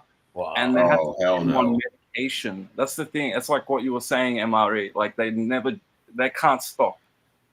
The way we think about girl or women, you know what I mean? That's you can't control what they're thinking. They literally need to be new. Yes. Yeah, they're wired that way. That's right. Yeah, they're wired to be attracted towards either teens or prepubescent teens, whatever their thing is. Just like a woman is wired to like a man, and a man is wired to like a woman. Yeah. There's no stopping them. So, what do they give him? Medicine? The medicine was the fucking medicine. Here's your no diddler medicine. I know. And then when the piece of shit reoffends again one day and he's on the news, we're gonna know why. I wonder what they were giving him, though. I'm pretty curious. Like, what were they? A sedative to like make him always tired, and something to like. It's something that I think takes away your drive, so you don't think. That's like that shit. Me and Josie were talking about that one time. That like saltpeter stuff that they would give to soldiers and people in mental hospitals. That's where I was going. That's where I was going with that. Believe it or not. Okay. Yeah. Wow. Yeah, like something to get rid of boners. Yeah. Mix that with fucking cyanide, then. Goddamn. Yeah, ain't it? Yeah. Maybe they're trying to castrate them too. Dude, if you gotta give somebody pills to keep their boners away because they're sick fucks, bro, you're just gonna have to chop that fucking wanger off or be done with them altogether. Yeah, do a doctor castration, I guess. If that's no chemical bullshit. Nope. Do it like the Arabs on a motherfucker that just stole something, bro. You know what I mean? Put that motherfucker on the log and chop. It was just crazy. It was just crazy knowing that I lived so close to someone. What happened to him? Like, what happened? I don't know. I moved out eventually. Like, I was still studying to like teach English. I was like working in a bottle shop at the time, like a liquor store. What did he look like? What did he look like? Like a middle-aged Anglo-Saxon. Maybe he was like in his 30s. Wasn't like young, wasn't old. Anglo. Was he disheveled? Did he dress like a bum or a yeah. He was like a gamer sort of. Gotcha. And so like he spent a lot of time, and he looked like the comic book guy on The Simpsons. You know, like oh shit. Big stomach, like, you know, food, Cheetos and shit on his shirt. He's an incel. He looked like he had to live with his family. Yeah. What did he have to live with his family? I don't know his conditions, because like the first few times I even spoke to him, I just remember him like boiling vegetables, like literally boiling like some carrots with absolutely nothing else, and I felt bad, so I gave him some of my food. And yeah, I'd seen him like here and there, and he actually started telling me about his crimes one day. It was really weird. Wow. He was trying to tell me he didn't. He's trying to tell me he didn't do it. I think he kind of knew. The other flatmate told me something, because I'm thinking, this is so he was weird. Trying to feel you out, bro. Yeah, I'm like, why the fuck would he? Yeah, he was trying to feel me out to see what I knew. What did he say? How did it happen? I'm curious about that. He said he didn't touch any kids. He said that his friend had his card. Because I think the way the cops got him might have been through like pornography, maybe. I don't think he was actually charged with touching a kid. I could be wrong. I could be wrong. He just came out and said that to you, like out of nowhere? Yeah, how it started. He was mentioning something about reporting, I think, because he has to go like report, I think, every week. Not even every day, like every week or something like that. And that's why I was like, I think he was also on that medication, because this guy's behavior was fucking weird. Like I said, he would walk around the house like for an hour. Like I was thinking that he was exercising, doing laps, but then once I started to get all this information, Because I found that really weird too. I'm like, the who dude's would just you know, like but he telling was you like, yeah, I'm on fucking paper and I got a report and shit like that, but what they're saying I did is bullshit and I he didn't said it touch was a anybody. I just friend. like to watch people get touched on videos and stuff, bro. Dude, that'd be a hard situation to make it out of without just grabbing a fucker by the throat. Yeah, I'd have to get out of It there quick. was very uncomfortable. Yeah, that was one of the many. It's like, okay, I'm gonna murder you, so I'm gonna need you to stay the fuck away from me. Well, you just got to get away because if you murder the guy, you're going to go to jail for that piece of shit. Well, that's what I'm saying. It's like, bro, don't ever talk to me again. Don't ever fucking speak to me again, bro. Yeah. I'm fucking out of here before I do something really. That's what I mean. I felt weird for even having given him food. Like, I think I gave him a bit of rice and like. You didn't know. It's not your fault. I know, but still. You're being nice. You don't know the guy. Then you find out what the guy is, and you're like, oh my god. You can't be hard on yourself with that. It's not your fault. I know. I still felt really fucking. I don't know. This still felt weird. Like, I can't believe I was nice to this guy. You know? Yeah, you didn't know, man. Like, you know, just being a good neighbor, and then you find out somebody's a creepo, and you did the right thing. You got the fuck away. Like, yeah, for sure. You got to get the fuck away from that. Thank God. Yeah, it's not something that happens every day. So yeah. Yeah. There's a lot of sick band. I have a story. Any of you have any like stories where any of you are almost kidnapped as a kid? I have one story. I don't really know if I was going to be kidnapped or not, but I'm guessing. I don't know. You tell me what you think of it. One time I might have been 7 years old. It was around like 5, 6 at night, ready for supper. For some reason, in front of my grandmother's house, there was like a box spring mattress. I was jumping on it like a trampoline, right? And I'm in right next to my driveway, so I can see the window and all my family in there. So I'm jumping on the trampoline, the box spring mattress, and a truck pulls up, a van with 2 guys in it, and they're like, "Hey, kid, do you know where this street is?" And they're asking me about a street, and I remember immediately having fear come over me as I'm jumping. And immediately thinking I'm jumping over my fence in my lot and then running in my house. And that's just what I did. But I always wonder if they were trying to kidnap me. You think they were? Why would 2 guys, listen to this, why would 2 dudes in a fucking van pull up to a 7-year-old kid and ask me about a street? Right? Like, it's definitely fucking suspect as fuck. Yeah. I was about to say, as if a kid, like, I'm trying to think of being in that situation myself. If I'm like trying to look for a street, I don't know, a kid, it's the last person I'm gonna ask. Exactly. You know, like, to expect to know where that street is. Yeah. No, I've never been almost kidnapped. I can tell you a funny story about when we ended up with some gay neighbors and they met my uncle for the first time. That was fucking hilarious. What the fuck? I can imagine. I was like 9, which would have made my brother, whatever. He was a little bit younger than me. And we're out in the front yard throwing a fucking baseball around. My uncle comes out there. He's holding a fucking beer. My dad had literally just got done going the fuck off about the 2 Fenoics that moved in across the street. These fucking Fenoics started walking across the street right towards the fucking yard where me and my brother were throwing the ball back and forth. They were going to come like say hello to the neighbors, talk to my family and say hi. My uncle's standing there, and as soon as they touch the driveway, my uncle goes, "Hey, we don't want any Avon." And the fucking guy goes, "What?" And he's like, "Yeah, and do me a favor. We know you 2 are fucking faggots. Don't come over here when the kids are playing." Oh, God. That's brutal. That's brutal. That's fucking funny. Yeah. He sounds like a cool guy. God. Avon. No way. That's funny. That's a funny story. That was the kind of guy my uncle. I miss my uncle. That's what I'm gonna say. Sounds cool. Yeah, it definitely sounds like a fucking. He was very funny. Yeah, he was. That's too funny, man. He keeps stay away from the kids when they're outside. That's what he takes. We know you 2 are faggots, but don't come over here when the kids are playing. What was their response? Do you anybody tell the look in their faces of their response to this? Me and my brother were fucking dying laughing. All I can tell you is that my uncle started laughing in their faces too. He's like, "I told you, we're good. We don't need no Avon. The kids are playing. Get the fuck out of here." Oh man. Those 2 Ricky Ewings was like, "Oh my god, oh my god, oh." Nowadays, he would have probably been arrested for fucking hate. Well, forget it. That's a hate crime now. Yeah, well, that matter of fact, that might You know, that just might be a hate crime. Might constitute a hate crime. Yeah, it might. It might.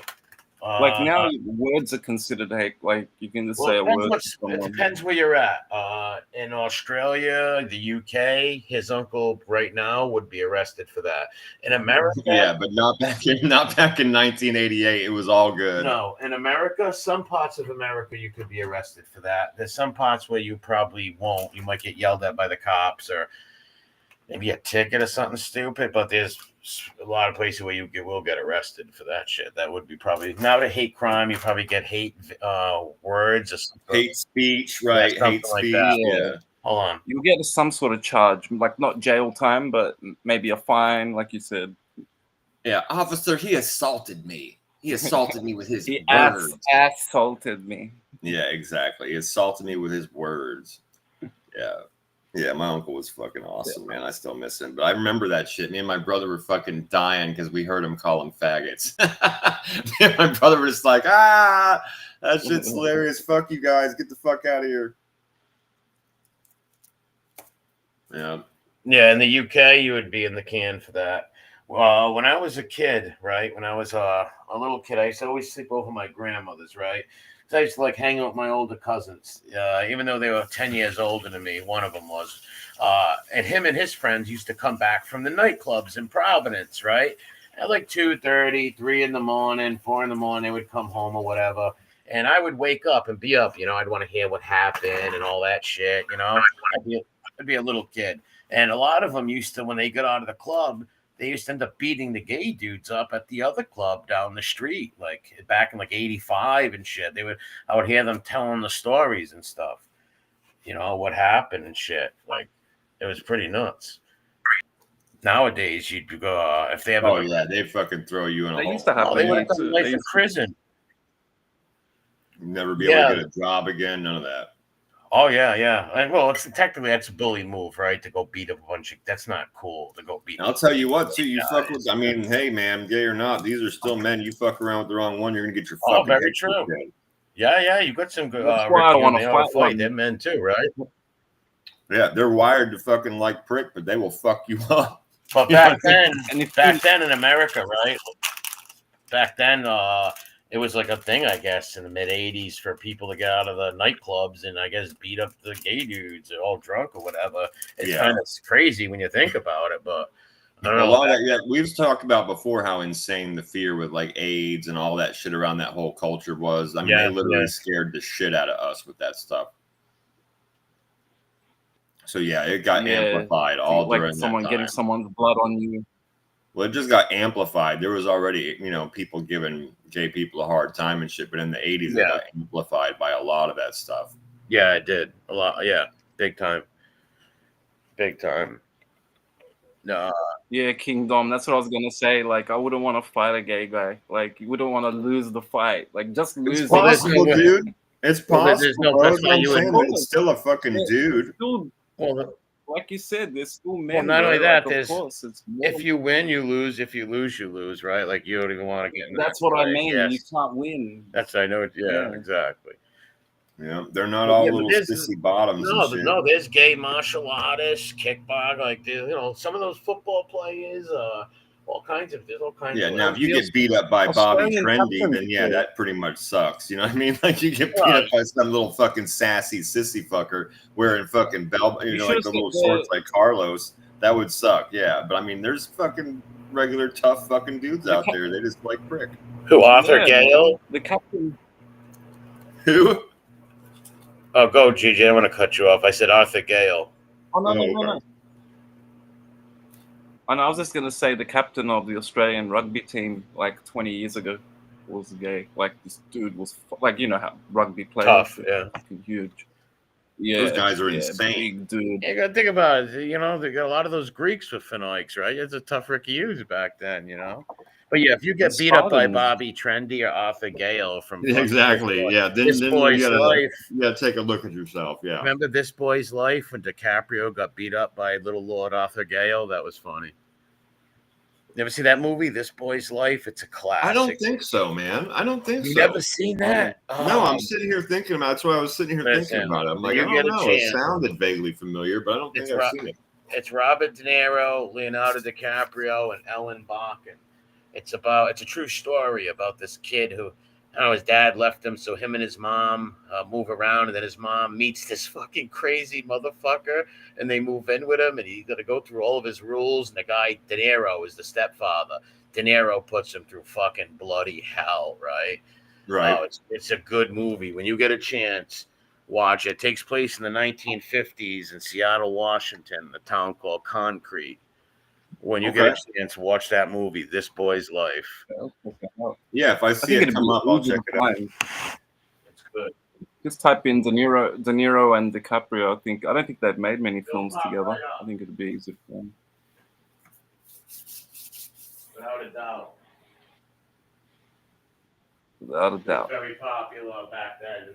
It came out in like the 90s, late 90s,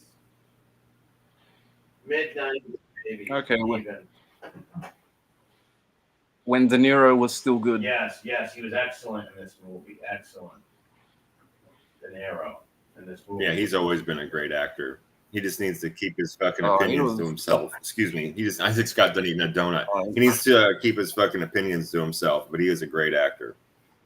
Yeah, that's a shame because, man, he like Raging Bull. That is like one of my favorite movies. Period. Not just De Niro movie, but that is such a great movie, man. Like when De Niro was young, like. Oh yeah, he's been great in a lot of films, man. I liked him in the Analyze This and Analyze That movies. Those were good. I didn't really like those. I just thought, you didn't like them. I thought I loved Billy Crystal, and I thought Robert De Niro was very funny in that movie. The first one was kind of okay, but I didn't really like them neither. I'm with Jerry on that one. Right on. Yeah, I thought they were funny. I just kind of think they got the tip, like they just sort of cashed. I don't know. He seemed like a sellout in that movie. They got him to just do the typical De Niro, that face that he made. Oh yeah, well yeah. The movies are meant to be stereotypes. They're meant to be stereotypes. You know what I mean? Yeah. I know, but I just take him so serious, like, as a serious actor. The thing is, comedians are kind of more talented than actors when you think about it, because they write a lot of their own shit. Yeah, the actors usually just do whatever the script says. Yeah, whatever they're told. In case it's like what do they call that? Improv. Yeah, improv. Yep. Improv, I don't know much about acting and stuff, but I know De Niro is great. He made a huge mistake by going into politics. He split his fan base. Well, in his own words, he got in a fight with his wife at a bar one night, at a high-end restaurant, and he said, I wouldn't have to take all these shitty movies if your damn coffee business didn't flop. His wife went into the coffee business, and he invested a lot of money in it, lost it, so he had to do a bunch of movies he didn't want to do. And I don't know which those movies were, but I'm guessing maybe like Fockers 2, maybe shit like that. Rocky and Bullwinkle. I see those movies. I wasn't a big fan of, if I'm being honest. No. I remember when seeing like the trailer for Rocky and Bullwinkle, I was like, no, De Niro's in this. Well, he's still a good actor. If they make a good movie and he could play a great part, he's still a great actor, even though he's an idiot. Yeah, his talent's still there, for sure. I think the last one I saw was The Irishman, and he was okay. Oh, that was terrible. Yeah, it was really, really bad. It wasn't the greatest movie. Oh, it was really, really painful to watch. And there was so much hype too. Like I remember hearing about that movie for like 3 years. I'm like, oh, it's gonna be amazing. Pacino and De Niro and Scorsese and Pesci. I'm like, this is gonna be the best. And it was very anticlimactic. It was terrible. Everybody was hoping for it. The supporting cast were really good. I thought they were the best part of the movie, like the Ray Romanos and them. The main characters. He was actually good, Ray Romano. He did a great job. The other actors were terrible. The movie was fucking terrible. Yeah, it was just the story was fugazi as fuck. It's like, yeah. Leatherface Larry claims he was in that movie. I only know because I saw a Vlad interview. That's what he claims. You know when they kill Anastasia in the barbershop? You don't really see the scene. Like it's like you know how Scorsese does that thing where a whole bunch of events happen because it's a long movie too. and it's like meant to be like right. Yeah, montage. That's it. My brain. I'm smoking. All good, bro. Yeah, and it's meant to be Anastasia getting killed, and I think they cut some bits out, but the barbershop scene. I got you. Yeah. Yeah. So I think there was meant to be a scene, or I don't know if he said he was in that. Larry Mazza. He probably was. Yeah. He probably was.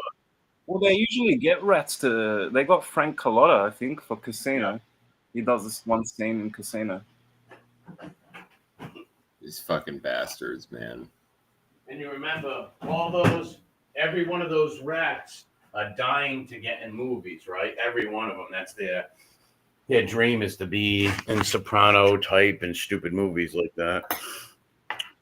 Yeah, books and shows. I wouldn't say stupid movies like that. Like there was a good show and movie, but I mean, like to be extras in anything they can get. What's up, Kermel? Good to see you. Yeah, I was saying De Niro, I think, wanted to hang out with, was it De Niro? He wanted to hang out with Henry Hill or some shit like that. One of the actors wanted to hang with one of the rats. I can't remember. Yeah, I heard that. I thought it was hilarious when they asked Ray Liotta about fucking Henry Hill and shit if he wanted to meet him. He was like, "Fuck no, I'm shit." I didn't know that, really. Yeah, you should look that shit up. He talks. I mean, it's not like a long diatribe or anything, but he's does it in a couple of interviews, and people are like, "Oh, well, did you meet Henry Hill or study with him, or did you ever want? Are you interested in meeting him?" He's like, "Fuck no, I don't meet that fucking dude. Fuck, he's a fucking piece of shit. That guy. He's like, fuck that dude." I've seen other interviews, even when he wasn't so straightforward about it. I think they were asking questions about Henry Hill, and you could tell he didn't think much of him. Hang on, I'll see if I can find it real quick while we're sitting here before I go grab my smoke. Hang on, let me see if I can find that. Well, a lot of people probably met him, right? Or just heard from other people meeting him that he's a total phony and liar, fugazi, a weirdo. Because he was a total bullshit artist. Yeah. He took what the feds gave him, all the info the feds gave him and shit like that, and made his movie. Like Paul Vario, whatever. Really love that guy and trust him like he portrayed. Didn't they do the same with The Irishman? It was all based off that Sheeran or something, the character that De Niro plays. Yeah, I don't know too much about. I don't know too much about The Irishman story or the Hoffa thing. I don't know too much about that. But yeah, that guy Ed Sheeran, he is another liar. They said. That's what I was about to say. They were saying the guy's like a pathological liar. He lied about having all these bodies. Kind of like the Iceman. You know who knows a lot about that? The Mobster Chronicles channel. That dude. He knows all about that. He's a historian for like Detroit and all kinds of shit like that. He knows all that stuff. Is it a big channel? Huh? Is it a big channel? It's not really a big channel. I forget how many it's got. But he's got some good documentaries on like Hoffa and all that stuff on there. And he said himself that the Ed Sheeran story was bullshit, but he did. He said it wasn't true. Yeah, he knows a lot about that. Yeah, I can't remember where I was reading that. Oh, you know what's funny? It actually reminded me of you. I actually subbed to some dude that like. He actually does like videos on like YouTube meltdowns or just I don't know, just shitbags on YouTube. The Shah of Iran, you know, the dude that like interviewed Schmeagol and what's his name? Patrick Bet David. Yep. Patrick Bet David. That's it. And apparently, like he owns some business. Yeah. And he's been doing some like real dodgy shit lately. I didn't watch the whole documentary or the whole video. Oh, yeah, he's a mad businessman. They tried to get him on some stuff. I don't know what it was. There was some scandal or something. I don't know much about it. Yeah, it was something to do with his business. Yeah, I don't know too much about it, but I know what you're talking about. It was like some scandal thing. Say he's mad shady. He's ripping people off or something. I didn't watch it though. It's funny because he has that look about him too. Well, he's got a good podcast about like I like watching the politicians argue. I'm not a fan of him per se, but I don't mind his outlook on politics and letting the politicians fight about subjects on his channel. I just don't like many platforms like those rat scumbags. But yeah, he seems kind of shady, one of them businessmen, but he's very smart too. I was about to say very smart businessman. Yeah. He built that valuetainment up, right? He's no dummy, put it that way. And if they had something on him, they might have put him in jail. He's not in jail yet or convicted. So I don't mind the shower by Rand, believe it or not. I hated him at first, but now that because he had Schmeagol on, yeah, because of the rat stuff, I hated him. But when I started watching his political stuff, I kind of like a lot of some of the, not all of his views, obviously, but some of his views he has, I kind of liked. So I kind of not hated him as much, and I like how they argue on there. So I watch it sometimes. Well, I think even when he had Schmeagol on, he didn't seem like a wise guy hump though. No, you know what I mean. I don't think he was like full like, oh, tell me. No, more, it was for business Schmeagol. Reasons, but still, it's bad platforming them. But he wasn't some hump who was fascinated with them. He just wanted to make money off them, right? Like have all mafia friggin' document interviews and shit like that, right? That's what his thing was. And it wasn't like a Loman or one of these weirdos. Yeah, I think it was also like meant to be a big deal because I think it was like one of his first interviews or something in a long time or something like that. Yeah, like I said, I still don't know too much about him, but I do respect his business shit and his podcast that he built up about politics and all other stuff. For a while, I even forgot he did shit on rats and let rats on his channel. You know. Oh, his new stuff's completely different. Like it's a lot of political stuff, and like it's not just one person. He'll have like a bunch of people coming in and debating, like. Because I didn't know he did stuff like that. I thought he just did little one-on-one. Yeah, that's what I thought. Yeah, that's what I thought. I like the guy Vinny on his channel's not bad. The other guys I can't stand. But one of the guys is funny on there. They're like, I like because I'll watch things that have arguments and debates, right? Like I'll even watch that moron Piers Morgan because there's people they're arguing, right? Because there's people arguing on there. That's why I like watch them. He's such a tool.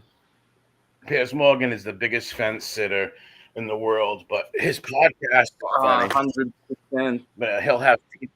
And Ask Hitler as well. He's very selective. Like he changes, he flip flops more than Lee Cole. Yes, he does. He sure does. But he's entertaining. It kind of reminds me of. If you knew the truth about PBD, you understand. Oh wow, Marky Levitt pyramid schemes. Oh, interesting. What did he do? Like one of those. If you buy my DVDs, I can tell you how to make money in the business world and do that type of thing. Because that is a pyramid scheme right there. Yeah. Oh, wow. I wasn't looking at the chat. King Dom knows much about him. Interesting. Isn't a pyramid scheme like a Ponzi scheme, right? I think so. Isn't that what a lot of the YouTubers been doing? Like pump and dump sort of? Yeah, they've been doing that shit with different things like coins and stuff. Yeah. I've been saying that, like, what's his name? Logan Paul just got, well, he didn't get into actual trouble, but I think he just, like, scammed, like, a shitload of people with that. Well, he should get in trouble. He's stealing people's money. He claims that the people that he hired to look after it were criminals. So he's sort of well, that makes you liable. Yeah, but can he be sued? Can these guys be sued for this pyramid scheme stuff? I don't know about the legalities. I don't know if he's got enough distance between him, you know, like if they can actually say you personally did something wrong. KD said, yes, he did a Ponzi scheme. They call it an MLM, multi-level marketing. That's what Tate does, right? And all them guys. Is that? I think so. They all do that. All these red pill community, like all the alpha male dudes, so-called. Yeah, they have that guy Wes Watson, the prison guy who does it. He's such a liar. He bullshits about every, like, I've seen so many videos of like actual ex-cons that have like debunked half the shit. Yeah, me too. Isn't that the guy that got all weird and fucking flipping out on people about his height? Yeah, he's a weirdo, man. I think so, yeah, at the convention thing, Menvention, whatever. Yeah, well, that guy, Paul's, what's that guy? And what's his name? Andrew something, man. He's a smart Catholic dude who debates like people. He's the one who fought with Wes Watson and made him look like a fool. Wes Watson was all jumping around. That's some stupid man convention. I don't really get all that shit. It's kind of weird, but it is funny to watch them fight and debate. But I still don't get what the convention is for. They got to show you how to be a man and make money. I don't get it. Bro, they make money off of these fucking simps and betas that need to have somebody else teach them how to be a man. And they pay a lot of fucking money. A couple of thousand, per month or per week. Dude, think about the money they shell out just to go to these giant conventions that they have and stay in the hotel and buy the packages and get all the classes and courses while they're there and shit, bro. It's insane. And they shame you like for not giving more. Like, don't you want to be a real man? Nah, you're too weak. Nah, you don't want to give me money. You got to buy the diamond plan. Yep. Who the hell would ever want to go through that? Who would ever want to go through something like that or give someone money to make you a man? That's fucking sick. Teach you how to be a man. Teach you how to talk to women, attract women, how to dress, how to speak, all that stuff, bro. Yep. Wow. Andrew Wilson. That's his name. Yeah, he's a good debater, that guy. Yeah, I've seen him debate some people that were pretty interesting. Did he debate Wes Watson? I got to check that out. Yes, it wasn't really a debate though. It was more of like a Wes Watson shouting out dumb shit, and the Andrew Wilson guy basically like punking him off in a polite way. But then the he starts threatening Watson. Starts to be like, "I'll rip your head off." Andrew Wilson's like, "You should have threatened a guy with a gun," meaning he had a gun on him. So Wes Watson was going to try to beat him up or attack him. The dude was pulling a gun on him. Not just that, it just shows like he did that when he went on that Fresh and that's what I think it was. Thing. Yes, that's where he did it. But the one, he can't accept losing the argument, so he just has to like start talking about how the guy looks and how much you got breasts, you got titties. I got all this money. My girl's at 12 and all this weird boasting shit, and he's lying about most of it anyways. He's like, I make $50 million in an hour. Guy's totally nuts. He rents those girls as well. All those girls that he has. A lot of those guys do that. They're high-end escorts. They pay them so much money to hang out with them for a few months. You know, they're like real beautiful women that are like gorgeous women that they pay so much money to stay with them for a few months. Let them think they're a girlfriend. It's real bizarre shit, though. It's like a high class escort. Because perception is everything. Yeah, I guess so. Well, they have to look the part if they want to sell. Perception is everything. Well, usually girls like that they're probably like 23, 24 years old, drop dead gorgeous, and they charge a lot of money for them to act like they're your role play girlfriend for a month, maybe. I don't know. It's the girlfriend experience, they say. Maybe so, yeah. I think that's what they call it. Whether it's not like an actual escort for like a sexual thing, it's to like go out for dinner and you know what I mean? Because it's actually legal in Australia. Like a lot of like businessmen and stuff that aren't married or are a bit lonely. Like when they go to like business meetings, they'll literally like pay to have this young pretty girl just sit with them. Well, that should be legal if you're just fucking hanging out and going to dinner and stuff like that. There's no reason that should be. It's got to be a little more than that, though. What guy just wants to? That's supposed to be the loophole, but I'm sure 90% of those dates end in. I agree with you. I agree with you. Yeah, but they're not hurting. I think that stuff should be legal too. Yeah. Well, they're not. I disagree, but they're not hurting. You're right. They are not hurting nobody. It's two consensual adults. That aren't. She's getting what she wants. He's getting what he wants. But me, as a Catholic, I disagree. Well, I mean, I understand on a moral ground, but I don't think it should be illegal where those people go to jail. No, I wouldn't go that far. No, I wouldn't. I understand where you're coming from on that end of it, and I'm not going to disagree. I'm just saying, as far as the legal thing, like you're going to go to jail now, I don't think that should be. I understand both. I've seen the transition. I remember when there weren't so many legal brothels around, and we have this one big road called Parramatta Road, which goes everywhere. Hookers at the point, So it was terrible. So that's a good point, and I'd rather have where these women and men can go and do it legally instead of them on the streets killing each other or getting killed and serial killers. Even though I don't agree with prostitution, obviously, but and I'd rather have it illegal. But then again, I look at the other side of the coin where they're going to do it anyways on some street, and then there's going to be serial killers and crazy shit like that. So I don't know. That's thank God I don't run the country. It's like how they. I don't know if in your cities, like for both of you guys, if because I know it's very like in America, it varies very differently from state to state. But like in Australia, they give out free syringes to they do that in different places here. Sure, they do. Yeah. And I know it's like people are like, all right, it's enabling them. But I remember when I was a kid, like I used to have to be careful. Like I'd be because I don't have any brothers or sisters. I'd be kicking a soccer ball against the wall behind the alley or wherever by myself. I always had to sidestep syringes, you know, and I don't see that as much now. So maybe they haven't disposed of their old ones too, right? Yeah. Those people who go down and help them, that is a good thing. The people that go down and give them clean needles, make sure they're okay, and give them all that shit so hepatitis and AIDS don't spread. Yeah, help the prevention. Yeah, and for the rest of us, yeah, and for other people too, so you don't step on their needles all the time. Yeah, that stuff's good. There's a lot of like organizations that do that. For sure. In Canada, there's a place where I believe you can go and smoke crack cocaine, any drug you want. We had that in Oregon for a while. I think they just abolished some of that, but yeah, they made like all drugs legal in Oregon for a while. That's crazy. You're gonna have some crazy people on the streets. Like, they just started treating it as a medical issue, as a health issue, which I agree with to a point. You know, but if you're lock them in dealing 1,000 pounds, then yeah, you know.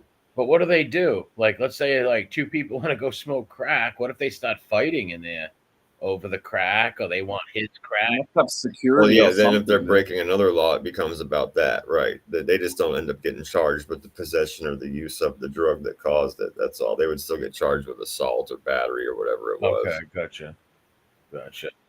But cops will still deter a lot of the addicts, because when we had that happening here, cops would just park around the corner because it was like a shooting gallery where people would go shoot up, literally. And cops would wait like around the corner because it's like, yes, it's legal to go there, but it's not legal to carry heroin on you. Yeah. You know what I mean? Dude, I've been to some zombie lands like you're talking about, like KD's mentioned in British Columbia. I've been through, bro. It's like zombie land, dude. It's really like if you're a good person, which I am, and I feel bad for people and shit like that when I see this stuff. And you'll just see droves of them, bro, passed out on the sidewalk, walking in slow motion, fucking hunched over and stuff. And when you see that many people like that in a city and like the tents and the fucking squalor, it's really fucking sad, bro. And British Columbia is like fucked up. How long is that Philadelphia? Huh? How big is the tent city? No, I'm saying down streets, different, like the tent city, quote unquote, like underneath underpasses, like that size. Or just like up and down the street with like all the makeshift fucking boxes and people sleeping and laying down on blankets or passed out literally like halfway on the curb, and no one's there helping them. The cops aren't there. It's just expected. That's where these people do their thing, and it's just a zombie land. It's fucked. It looks like a village. I've seen that. It looks like man. It's super fucked up. Yeah. I've seen more than one place like that, but yeah, KD, British Columbia is really fucked up like that in certain parts. My friend Nick, right? A kid who I went to first grade with, and I'm still friends with him to this day. He was in the Navy years ago, and he was stationed out in like Seattle, right? Then when he got out of the Navy, he stayed there for a little while, and he was like an odd duck, this kid. He's a good dude, but an odd character where for like a project or something, he wanted to stay and live in a tent city for like months, right? Like he didn't have to. He had money, right? Like this kid did not drink, did not do drugs, nothing. Like his high is like running and working out, right? Like a total like one of them. But for some reason he told me the stories. He lived among these people in this huge tent city for like 2-3 months like summer. That's and wild. He said he loved it. He said they had like a great community, and they had different times to like stand guard and make sure watch over other people when they're sleeping, that nobody steals things, and they all right, or comes in there trying to mess with women and stuff. Yeah, he said they even had a garden and all this shit. Like it was like a heaven to him. He a little loved it. community. Yeah. I was like, really? I was like, did anybody ever try to come and like attack you that night? He said no, but he's heard about that happening, like people taking other people's stuff and shit. But they had like a little security committee, like they had like little security guards of people. Like they got like the strongest guys there to like be security and stuff, and like so nobody gets taken advantage of. He was explaining it. I was like, wow, it sounds pretty peaceful. Wow. It can't be like that in all places though, because I know around here they fight for real estate. Like these people want that spot near the highway, right? This little patch of wooded area, and it's only like maybe 20 by 25 feet wide and long, and it's right in the middle of the highway, and these people want that area because that area right there, you can put your chair right next to your tent and panhandle all day long. You got the traffic coming off the highway, and people bring you pizzas, like the all rich people work around there. So I remember driving by there and seeing people deliver like 15 boxes of pizzas to these people. It was like 3 people living in this area, and other people wanted to take that spot from them. They actually fought and held on to it till the state threw them out. It took the state like a year to get them off there. It was right next to the state house. Yep. It was like perfect spot for them. Yeah, it was like considered like a boardwalk on like Monopoly. Yeah, that's how they were explaining it. Yeah, for homeless. Yeah, that's the big money maker. It's like I've seen not so much homeless, but people who busk, like sing or dance or something in the streets, like sort of like clash over areas. Yep. You know what I mean? Yep. Yes, exactly. Yep, because of the traffic, right? If you got the most people coming in, fucking gypsy paradise. Yeah, they clash over property. Even like I said, like wooded areas or little spots near the highway and stuff. These panhandlers probably get there early in the morning to beat each other there, and there's some that will beat the other guy. Fucking hot dog carts in New York City, buddy. Yeah. Yep. Literally. You know what I still want to see? I still want to go to North Korea and see that island where they put all the midgets and dwarves and fucking freak people. Yeah, that's crazy. They go Spartan style. That's like what the Spartans used to do. They would throw them. No, they would throw them off the cliff. Yeah.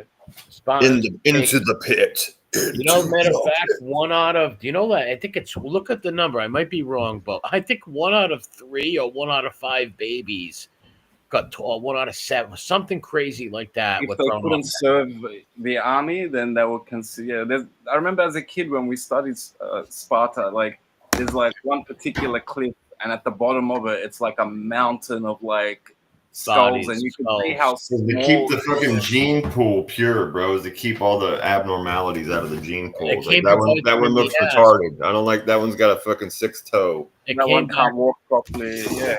It came back to bite them in the ass in the end, because they weren't throwing people off with a messed up toe. They were throwing babies that weren't like fat and chubby off. Like they were throwing like 1 out of 5 babies off. That would not fit what they would. Yeah, totally insane. And it actually hurt their society in the end. That's what the stuff does, though.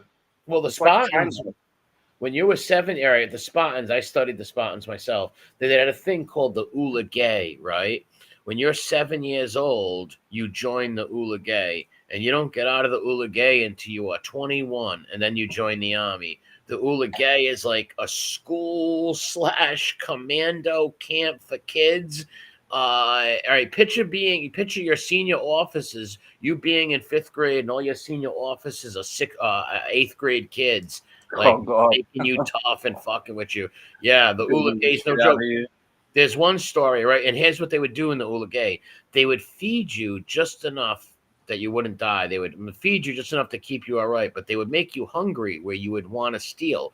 But if you were caught stealing, you were fucked, right? So this one Spartan kid stole a fox, and he hid it under his shirt when they were inspecting him. And this kid, the fox, ended up like eating his stomach and killing him. And he actually died before he made a noise and shit, like oh nothing, because he didn't want to get caught.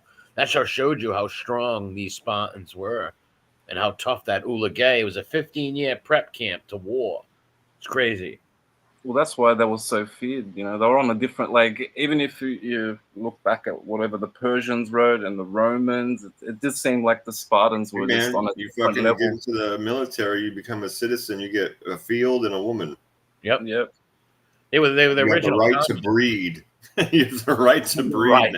You have the right to breed. They were like the OG communists, where it comes to, like, you know, a no class thing, like, right, like where everybody had to look the same. All the Spartans had the same uniform, the same length hair, every fucking thing. Couldn't stand out. Yeah, everyone had to conform. It was like the military. Yeah, yep. There's some psychological thing to that, I think. It's like it's so that you follow and that you don't think you're special or different. You know what I mean? Like, I think it's psychological. They also had 2 kings for 2 years, and after them 2 years, you go on trial for every decision you made. Oh, wow. If it was right or wrong. Yes, in Sparta, you had 2 kings, and you would be a king, elected king, and for 2 years, you would be a king. And then, so you would have to avoid fucking up then, because... Well, you have to know every decision you make. You have to know at the end of my reign, I am going to be questioned on everything I did. Yep, you have to be able to read the fucking winds of change and winds of politics very, very well, because even if that means a good decision today, they might think it's a bad decision tomorrow. Yes, that means that every decision you make, you're going to think through very hardly, because you know you're going to be judged for it all. Yeah, I was going to say that. I think that's kind of a good thing. I can see where they're coming from. I can see what they mean. Yeah, me too. Yeah, and they also subjugated a whole nother people, like their neighbors. They subjugated the Heliots. I think their name was Hoplites. Not Hoplites, that's in the army, but I forget their name of them. But they subjugated these whole people and made them slaves so they could do all the work, so they can train and make war. Well, exactly. That's where I was talking about with the soldiers being the citizens and stuff like that. That's 100% right. Yeah, those people would always be servants. Yep. They had to actually do some like heroic shit, save the day type shit to even be considered to move up. Their whole family would have to move up in class. Yeah, and how about this? The Spartan, I think at the end of the Ulagay, before you became a man, you had to dress up to put all black mud on you, and you had to go kill one of those people in their sleep. Go kill one of them and shit. It was pretty crazy. Pretty tough. That's crazy for sure. That's crazy for sure. Because I remember there being some kind of like crazy hunting and like testing and stuff like that, but I didn't know that part. Yeah, it was them hunting. Yeah, I'm 99% sure that they went out and hunted and killed one of those people. Damn. That they subjugated, go like slice their throat in their sleep and shit, like without getting caught or something like that.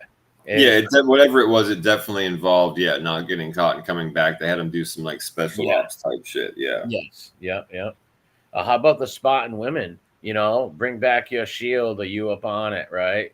Come back. Yeah, that's what they used to tell their husbands and sons and stuff, wasn't it? Yeah. I forget the term. Bring back your shield or you upon, something like that. Something like with your blood on it, or not at all, or something like that.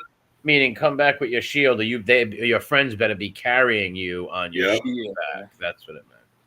You know, that's such a hardcore society.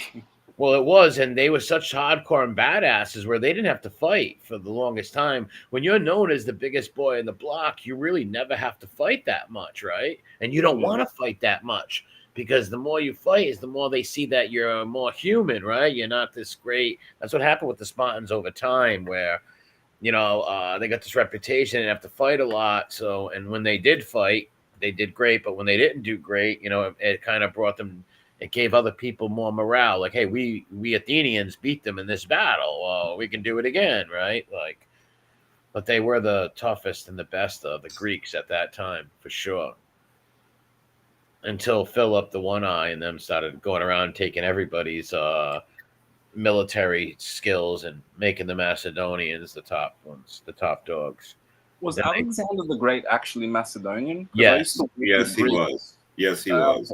Okay. So they conquered the spot. Huh? Sorry, no, I just said the Macedonian because I used to work with Greeks, and the Macedonian customers would actually sort of tease the Greeks a bit about Alexander the Great, and the Greeks would be like, "No, he's Greek, he's Greek." No, you're thinking, the fucking people you're talking about are people that are just newly claiming that call themselves Macedonian. They're trying to move the fucking line, and they've been trying to claim themselves as Macedonian, and they're not. They're fucking out. They what? You cut out it. People you were talking about, there's a sect of Albanians that are trying to move the line and saying that they're Macedonians and that fucking they've been trying to claim Alexander for like the last 15 years or so. It's absolutely ludicrous. Every historian has laughed in their fucking face. Every genealogist has laughed in their fucking face. They're ridiculous. It's fucking ridiculous. Yeah, no, he was a Macedonian. Yeah, he was from Macedon, and they conquered the spot, and him and his Macedonian was Greek, but it was considered the backwoods country of Greece. Yeah, for a very, very long time. Like the sheep. As you know, we have so many Greeks, so that's why we've got a large Greek Macedonian community. Yeah, but now I'm saying, like, anybody that looks you in the face and says I'm Macedonian is probably one of these fucking freak weirdos that's actually an Albanian. Otherwise, they're just going to tell you they're Greek. Right. You understand what I'm saying? Kind of, I think. Well, I know what you mean. I know what you're saying. The real Macedonians just call themselves Greeks. You know what I mean? Right. But yeah, Alexander was Greek, but he was Macedonian. The Macedonians conquered all of the other Greeks and became the best of the Greeks. Okay.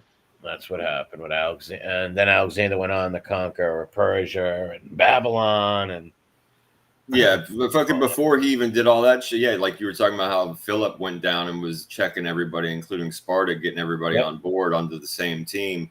Alexander, when he first became king after he got done murdering all of his cousins and brothers and shit, except for the one retarded one.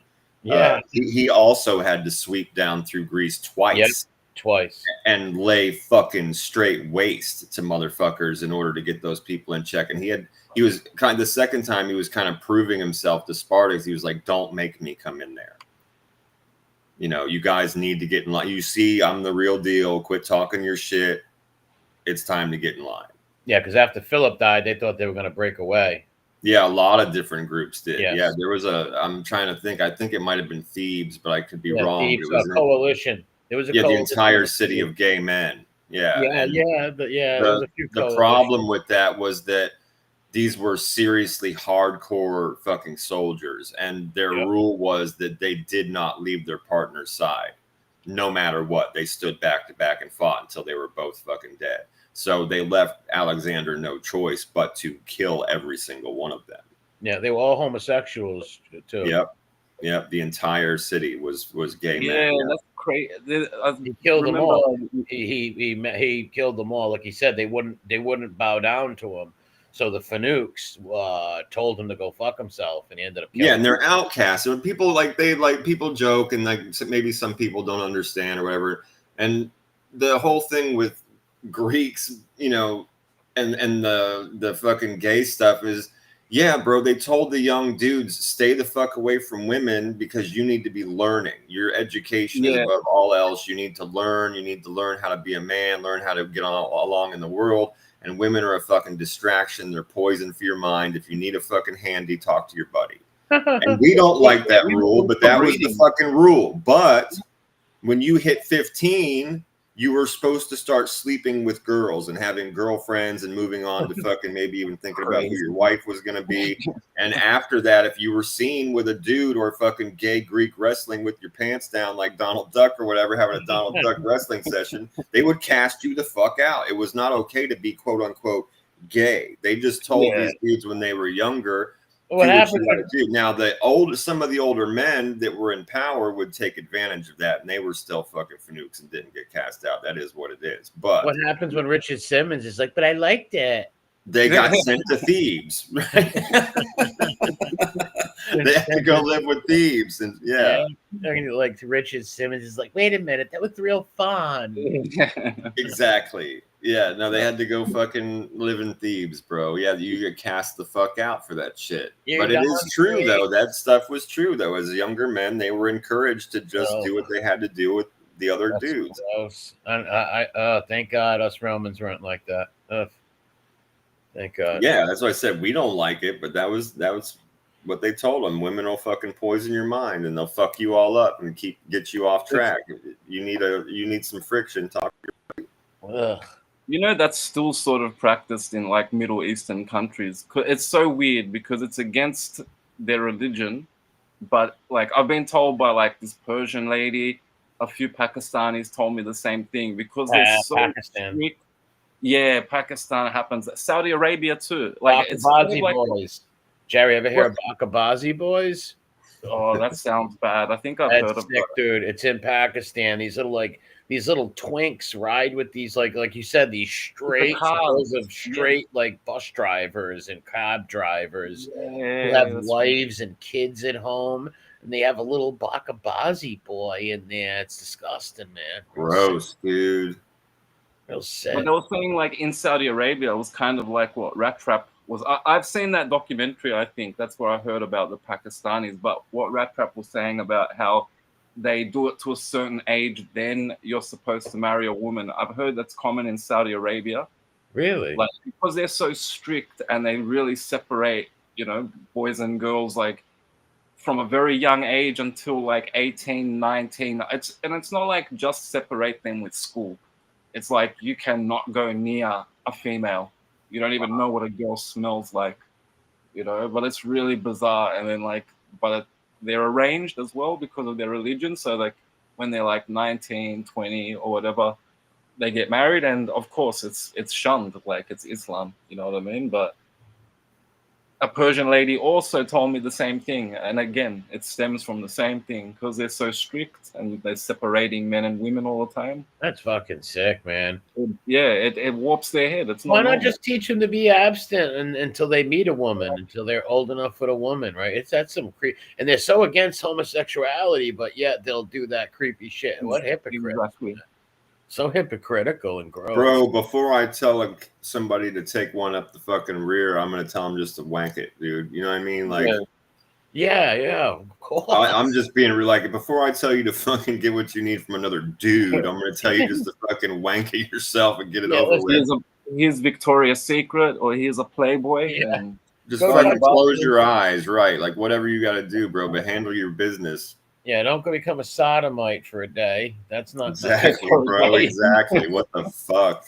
I don't think it lasts for a day. Yeah, no shit. The rest of your life. God will forgive you touching yourself. He's gonna have more of a time forgiving that Ricky Yoon session you had. Other stuff. Well, yeah, it's like, and that shit's fucking normal, bro. Like, you want to at least die knowing that you never let another man touch your fucking body. Like, what the fuck, bro? Ain't it?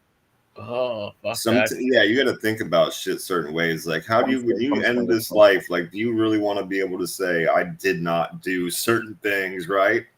Yeah, I can go to heaven knowing I don't have no stain on me. Fuck that.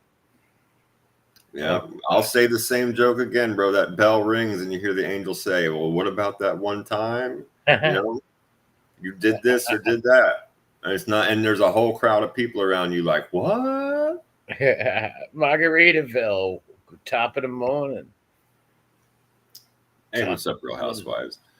But yeah, good luck explaining all those disgusting, deviant things. You went for an MRI and you forgot to take your butt plug out. Yeah, remember that lady? That lady's lucky she didn't die, right? Yeah, bro. But I'm just saying, bro. If she believes in God or whatever, she should be thinking to herself about the day that bell's gonna ring and they're gonna read that one the fuck out loud. Yeah, that's. Hiromi always told me like creepy stories whenever she'd be in aged care and she'd be looking after old patients, and if she ever had an old Ricky Yoon patient.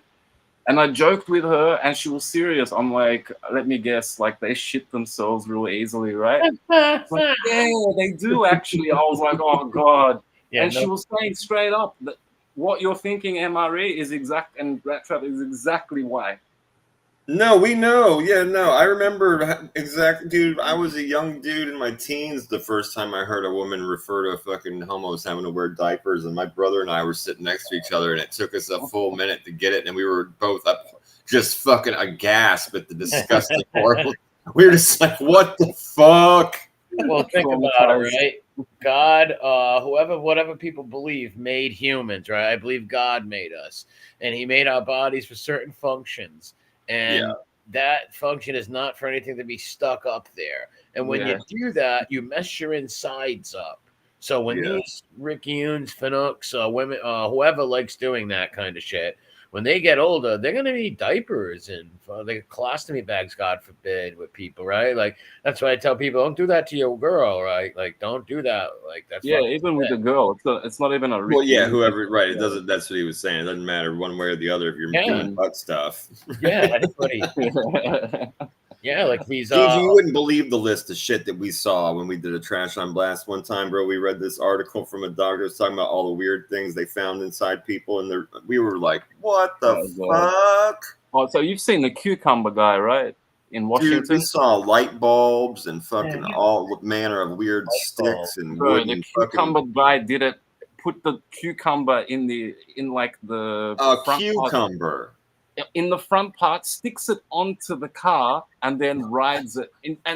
What the fuck? It's called it was in Washington, right? This dude, he shoves it in the vent part, so it's sticking up, and like he's got a lunchbox, right? He looks like a construction dude, big dude, and he looks around, does what he does. Then a car drives past. And he gets up and pulls his pants up, and he's just like, acting normal. Gross, bro. A cucumber hooked onto a car.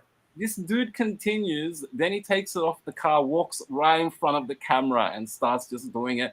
Then realizes and makes like eye contact with the camera, and then walks off. But I swear, the eye contact, guys, it was, that was wow.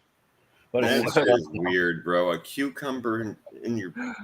But see, back to the main thing. Yeah, doing degenerate shit like anal shit, like I've heard people before, like, yeah, man, bang my girl, blah, blah, blah, man. I'm thinking in my head, wow, like, yeah, that's really nice with your wife. You're gonna be taking care of wife and with diapers in a few years with her.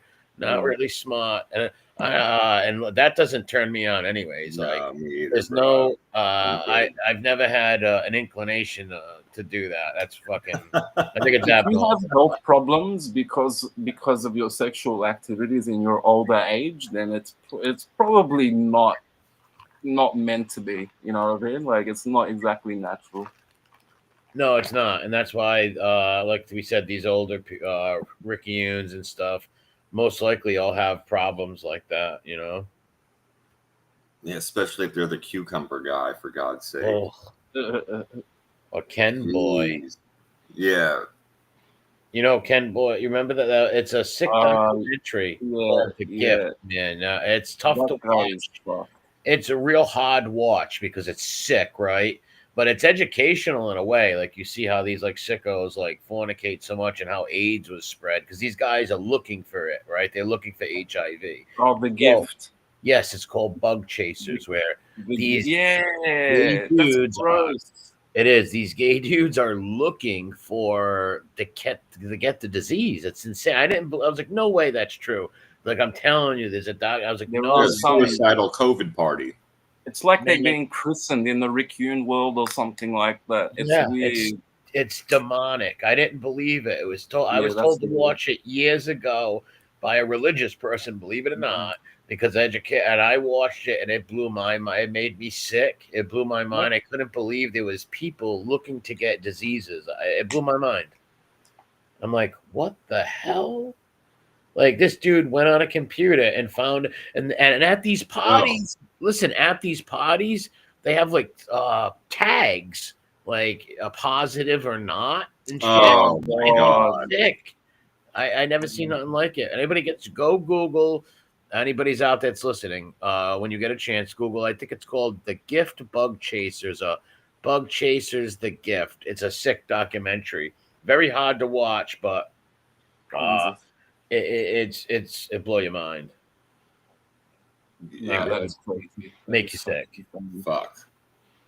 Yeah, I remember you telling me about that before. I can't watch it, but yeah, that's fucking intense, man. Yeah, I've only seen it once, and it was really hard to fucking. So you're suicidal. You're giving yourself something that's gonna kill you. Yeah, but see, it's insane. The problem with these with raccoons, it's not like they're actually dirty people, like unhygienic. It's the fact that they meet strangers, like well, I've heard that's pretty fucking unhygienic, GG. No, but you know what I mean, as in like it's not so much. There's unhygienic as in I don't wash myself, and then there's unhygienic as in I'll go bang someone that I've never being a man whore. Yeah, being a that man I've known. Yeah, that I've known for 5 minutes, and I can't even see what they look like. There's a friggin' glory hole. Glory hole. Yeah, there's a big difference between that and I don't wash myself. He's out there pimping like George Michael in the fucking bathroom. Glory hole. I'll be back. Heterosexual or gay, if you're out fornicating with 100 partners at night, right? You're gonna catch something that's not good. No, I agree with you, one way or the other, straight or gay. You go out just being a man whore with all kinds of random people. It just happens that with men, we are the wolves, right? So if you got two men who like each other, well, they're gonna have 100 partners a night. The straight guy's only gonna have one girl, maybe two a night, right? Or the woman's gonna meet one guy or two a night tops, right? The gay dudes can go at probably hundreds of rickyunes a night or whatever. They spread that. They're doing 5 at a time. They're all like, "Fuck you, Dad." Fuck you, Dad. Why do you think the AIDS was spread so much? Right? You have these down low people who sneak away from their wives and catch it and bring it back to their women. The women don't know, so they break up with them and go with a guy, give them it. Right. They got it for 5-6 years. They're already doing the mailman or whatever. Yep, that's how it was spread in like the 70s and 80s. Damn monkeypox. And I remember how scared people were. I was a little kid in the 80s. Oh, we've talked about Rock Hudson. Deal. I remember when Rock Hudson died. I remember that. I had the newspaper in my grandmother's house. I was yelling, "Extra, extra, read all about it. Rock Hudson has AIDS." My cousins and uncles were telling me to do it. My aunt got real pissed and ripped the paper out of my hand. Yeah, they had commercials for it all the time. Yeah, weird fundraisers and concerts and all kinds of shit. Yep. Yeah, because so many people were dying back then because I don't know how long it takes to come out, but so many years it turns into the virus. Easy. Yeah. That's what they say. They say he was poisoned, though, or he was murdered, or they shot him up with that because he had no signs of being sick enough. Yeah, it happened in a very short time with Eazy-E, like a few months. It's a very weird case. His daughter has a show on some streaming site where she goes into, she believes her father was murdered or something. Because everybody said he was never sick, ever sick until that last week or so. I don't know though. No, I'm right. I've heard that too. That it was like very, very quick the way it happened. They said it was complicated because they were talking about how AIDS can affect different parts of your bodies in different ways and shit like that, and however it was affecting him. Because he had full blown AIDS, so maybe right, and it just took him right the fuck out. Do you think somebody shot him up with full blown AIDS, or he was a womanizer? Right? No, I don't. I think he caught that shit the old fashioned way, bro. Yeah, I think so too. Yeah, I think he caught it the old fashioned way. I've seen interviews with his family and stuff. They're kind of in denial a bit. Yes. Eazy-E was known for being like a man whore. Yes. Every song he had was about screwing all kinds of women. Yeah, it was always about girls. Yeah, look at all of his videos and stuff. Yeah, he definitely caught the normal way of sleeping with 100 different women like a nutcase. He probably slept with hundreds of women in fucking 3-4 days in those concert tours. And it could have been some woman in one town or one city. He probably don't even remember who it was. Right. That was early 90s as well. When and he probably caught it in the 80s. He probably caught it in the late mid 80s when they got popular, right? Went on their first tours or local fame, right? And then it came out full blown years later when he died in the early 90s. But yeah, they are in total denial, the family. They're actually fighting too, I believe. They're saying it's Suge Knight. And to be fair too, he was a fucking gangbanger in fucking LA in that mid 80s time. He could have have caught it from one of your friendly whores. You know what I'm saying? Yeah, anywhere. Yeah, that's what I mean. Like he could have got it on tour. He could have got it at home. Anywhere. Yeah. Yep. Any one of those girls. Yeah, they always had like gangster girls around and hoochies. What do they call them? Hoochies or whatever. And they were and they're banging every other fucking gang member too. Yep. Yeah. Excuse me. Yeah, but here's the thing that was weird. They said none of any of the girls that he was with caught it, right? None of his kids' mothers, none of his mistresses that he had. The fucking 25, that is peculiar. I have to give you that. Yeah, listen to this: the 25 mistresses that Eazy had. Wow. None of them had HIV, man. Not one of them. That is really weird. There must have been a 26th or a 27th or just rando chicks. But you would think chicks that weren't his mistress. You would think that at least one, I do believe he had full-blown AIDS, though, obviously AIDS, but you would think that at least one of the mistresses or wives would have caught something, but none of them. Someone would have come out. Yeah, because of sue the estate. Because if some girl came out and said, Eazy gave me AIDS, she's going to get a lot of money, right, from his estate. He had his own record label and everything. Yeah, Ruthless Records. It went to his wife, the new wife, and they cut the other kids out. He's got two group of kids that hate each other from two different mothers, and they totally hate each other. Apparently, she got him to sign Ruthless Records over when he was like almost in a coma, like he was really sick. Apparently, allegedly. Yes, no, you're right, and that's where the beef comes to, right there. Yep, because when he was his son, little Eazy Jr., he had to grow up like in the ghetto where he lived in the grandmother's house where Eazy lived, and he grew up gang banging just like him. Yeah, he was. In reality, yes, in reality, he should have been like a Will Smith rich kid, or Ice Cube rich kid, but he actually had to grow up kind of like his dad did because he wasn't rich like that. Like he had more money than the average, obviously, but you wouldn't think he would have the money that he would have as Eazy-E's oldest son, right? And I don't think that's Tamika, the one that owns Ruthless. I think that Lil Eazy, the son that you're mentioning, I don't think that's her son either. No, it's not.